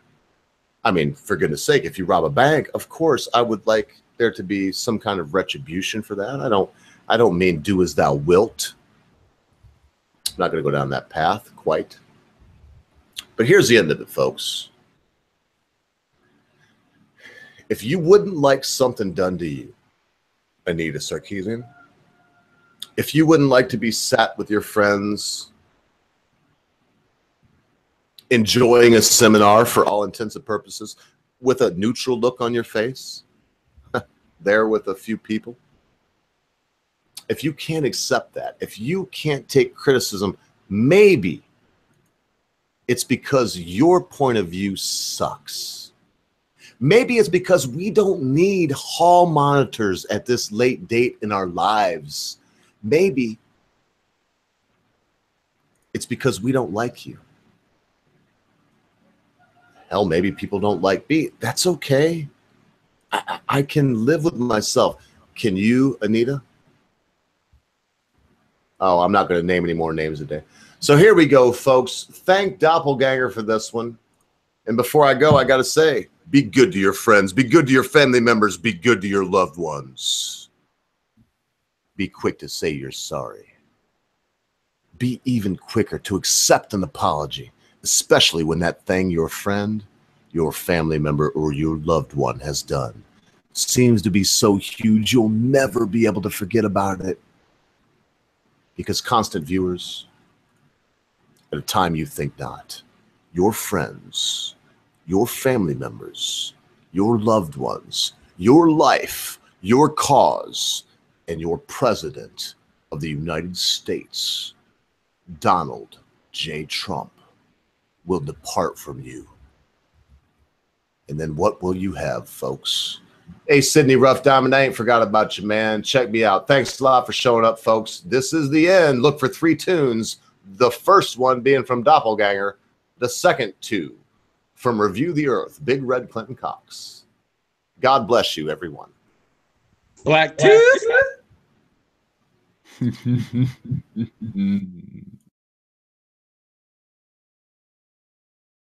Some people punch some people in the face.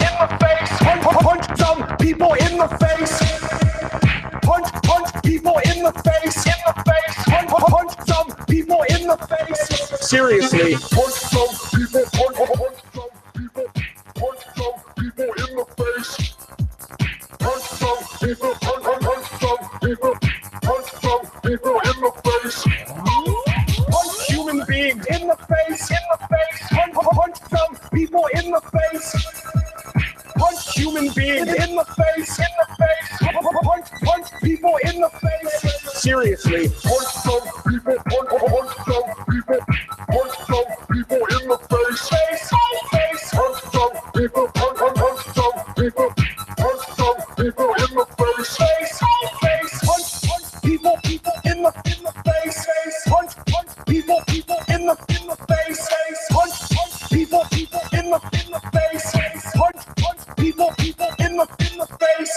Punch some people in the face.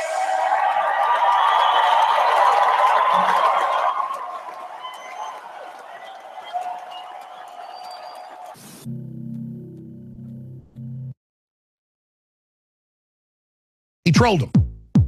He baited him. He trolled him. He baited him. He trolled him. He baited him. I wish I was that smart. See, that's the Trump dimension. That's the Trump dimension. He trolled him. That's the Trump dimension. He baited. That's the Trump dimension. He trolled him. That's the Trump dimension. That's the Trump dimension. He trolled. That's the Trump dimension. He baited. I wish I was that smart. See, that's the Trump dimension. It's Trump. The plan of Trump. And thus by extension, Trump. Trump just trolled you. But that's okay. It's Trump. The plan of Trump. And thus by extension, Trump.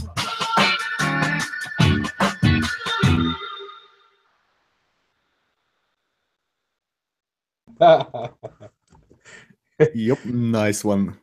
You go. I don't like them putting chemicals in the water that turn the friggin' frogs gay. Do you understand that? Turn the friggin' frogs gay. Shit is crap. Gay. Frogs, friggin' frogs. It's not funny. I'm gonna say it real slow for you. Gay. Frogs.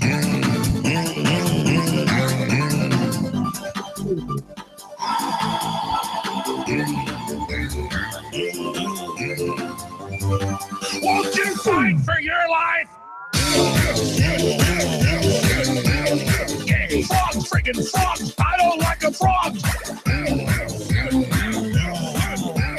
Gay. Friggin' frogs. Frogs. Friggin' frog crap. Won't you fight the frogs? It's not funny. I'm gonna say it real slow for you. Frogs. Place boys.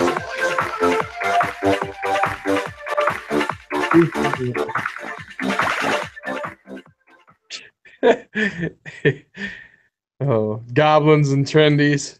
I don't want to see them kissing goblins. Ingratiating goblins. In bed with a goblin. I don't want to see him kissing goblins. Succubus with goblins. Ingratiating goblins. In bed with a goblin. I don't want to see him kissing goblins.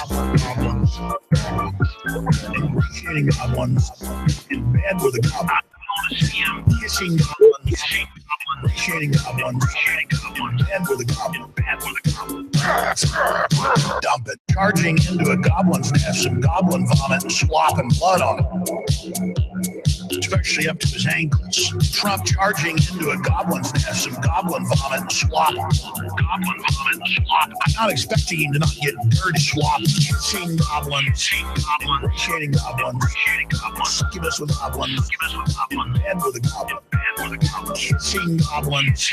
Ingratiating goblins. I just want to catch him in bed with a goblin. Bed with a goblin. Bed with a goblin. Bed with a goblin. Bed with a goblin. Bed with a goblin. I just want to catch him in bed with a goblin. Bed with a goblin. Bed with a goblin. Bed with a goblin.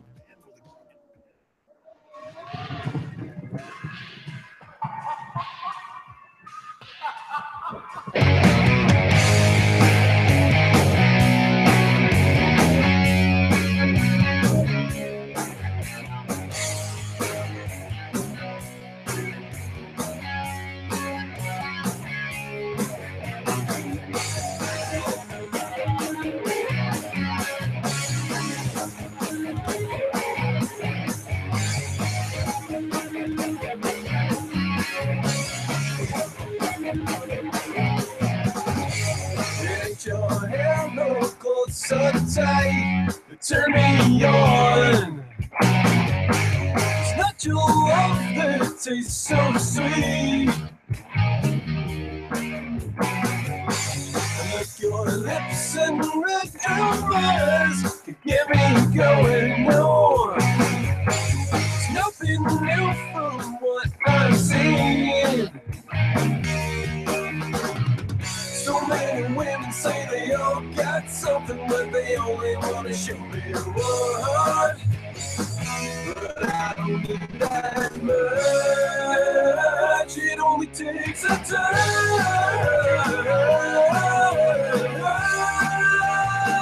It only takes a touch.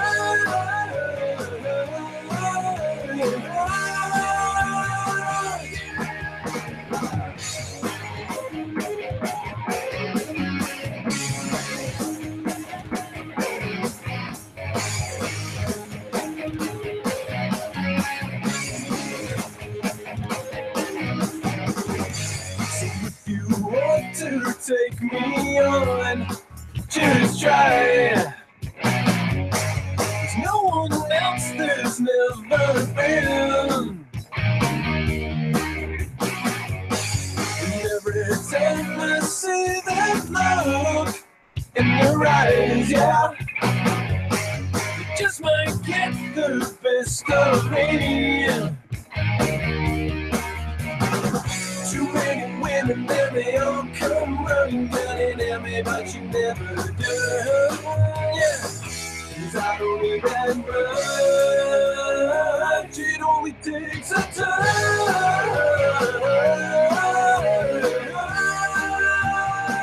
It only takes a touch.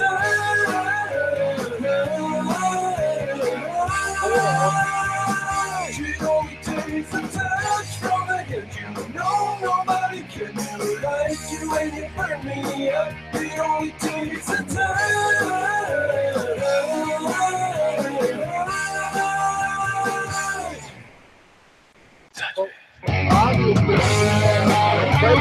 In Lincoln Park, he's climbing in your windows, he's snatching your people up, trying to rape them. So y'all need to hide your kids, hide your wife, hide your kids, hide your wife, hide your kids, hide your wife, and hide your husband, because they raping everybody out here.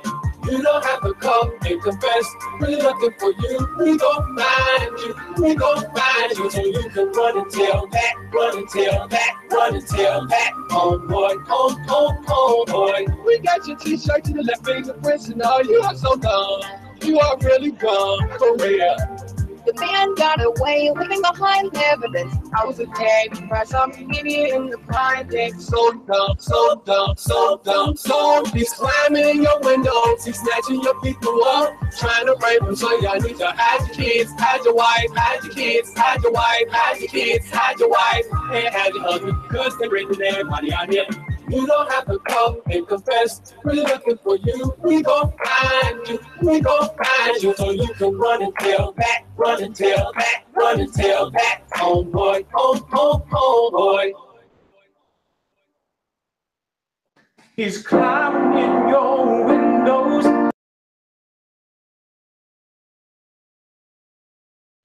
Welcome back, Hellbound Heathens. Don't ask about philosophy. We could not give a damn. If you're afraid of the dark, my friend, do not try to hold our hands. We can't tell you which side the corn gonna sit or fall. If you don't like just what we're saying, you're hogging lick our ball. Oh, poison in the well. Oh, well, heathens bound for hell. Oh, poison in the well. Oh, stick my balls, we will. This way of life you think we lead, we stumble and we fall. Demons deep inside our minds, it's easy to heed the call.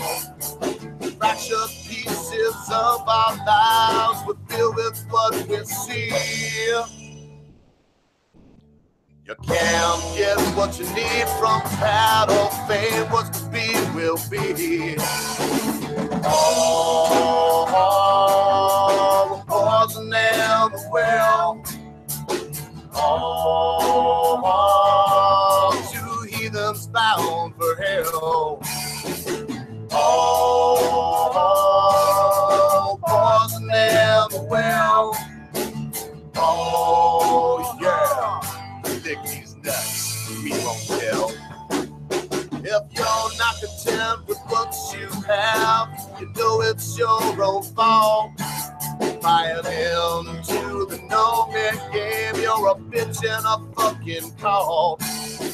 Sleeping in the bed you made, love the way you scratch.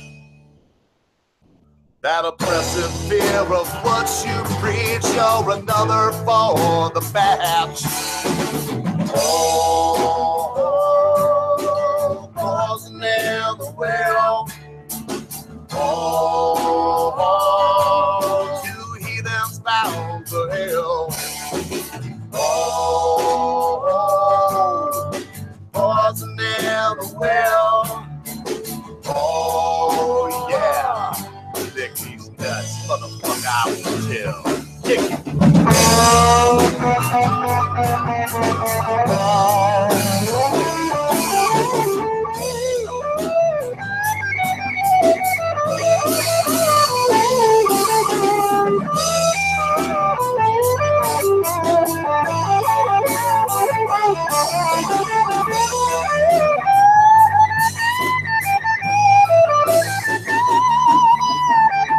Well, you're still here, Clinton, and I will not be the last one. Well, I might be the last one to leave my chat today. People are dropping off. Do you have a freebie that you would like to pop in here, Clint? And if not, I'm fucking out after this last song. I always say that, though, right? You don't believe me?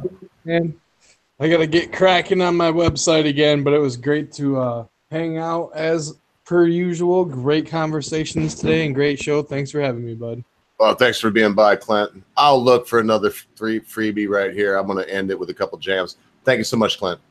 All the time, bro. I hope there's something that I can do for you in the future. Whatever it may be, I will be there for you as you have been here for me, friend. Heck yeah, man. No problem, dude. We'll get it. We'll straighten out. No problem. Thank you, brother. Later. It's so good to have Clinton Cox. I mean, Doppelganger. I've had so many good people on today. Oh, you know, the British are, ooh, That one sneaked out. The Britisher, I'm not sure that he counts as full on, just like thank you for being here, because it's his fucking show too. So yeah, here we go, man. A couple more jams. I said one, but you all know me. It's a couple more. We got 3 people in here. I really don't care. This is the end of the show. This is the part where I unwind and have a good time. So enjoy Trump Popular by Pogo.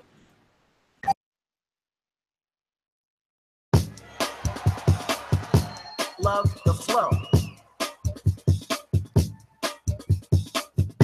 69. Now it's time for new, believable people, and we must do it.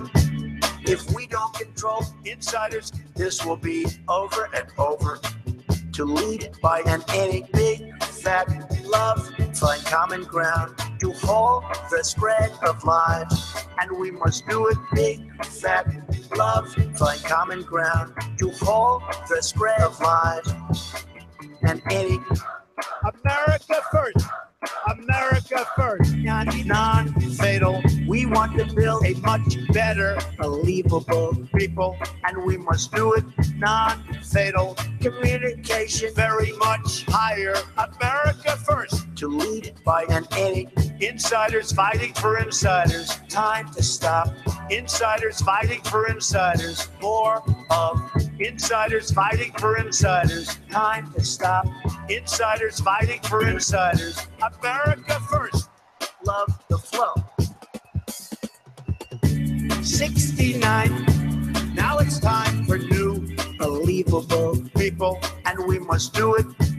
If we don't control insiders, this will be over and over. To lead by an any big fat love, find common ground to halt the spread of lies, and we must do it big fat love, find common ground to halt the spread of lies, and any America first. America first. Non-fatal. We want to build a much better, believable people, and we must do it non-fatal. Communication very much higher. America first. To lead by an any insiders fighting for insiders. Time to stop. Insiders fighting for insiders. More of insiders fighting for insiders. Time to stop. Insiders fighting for insiders. America first. Love the flow.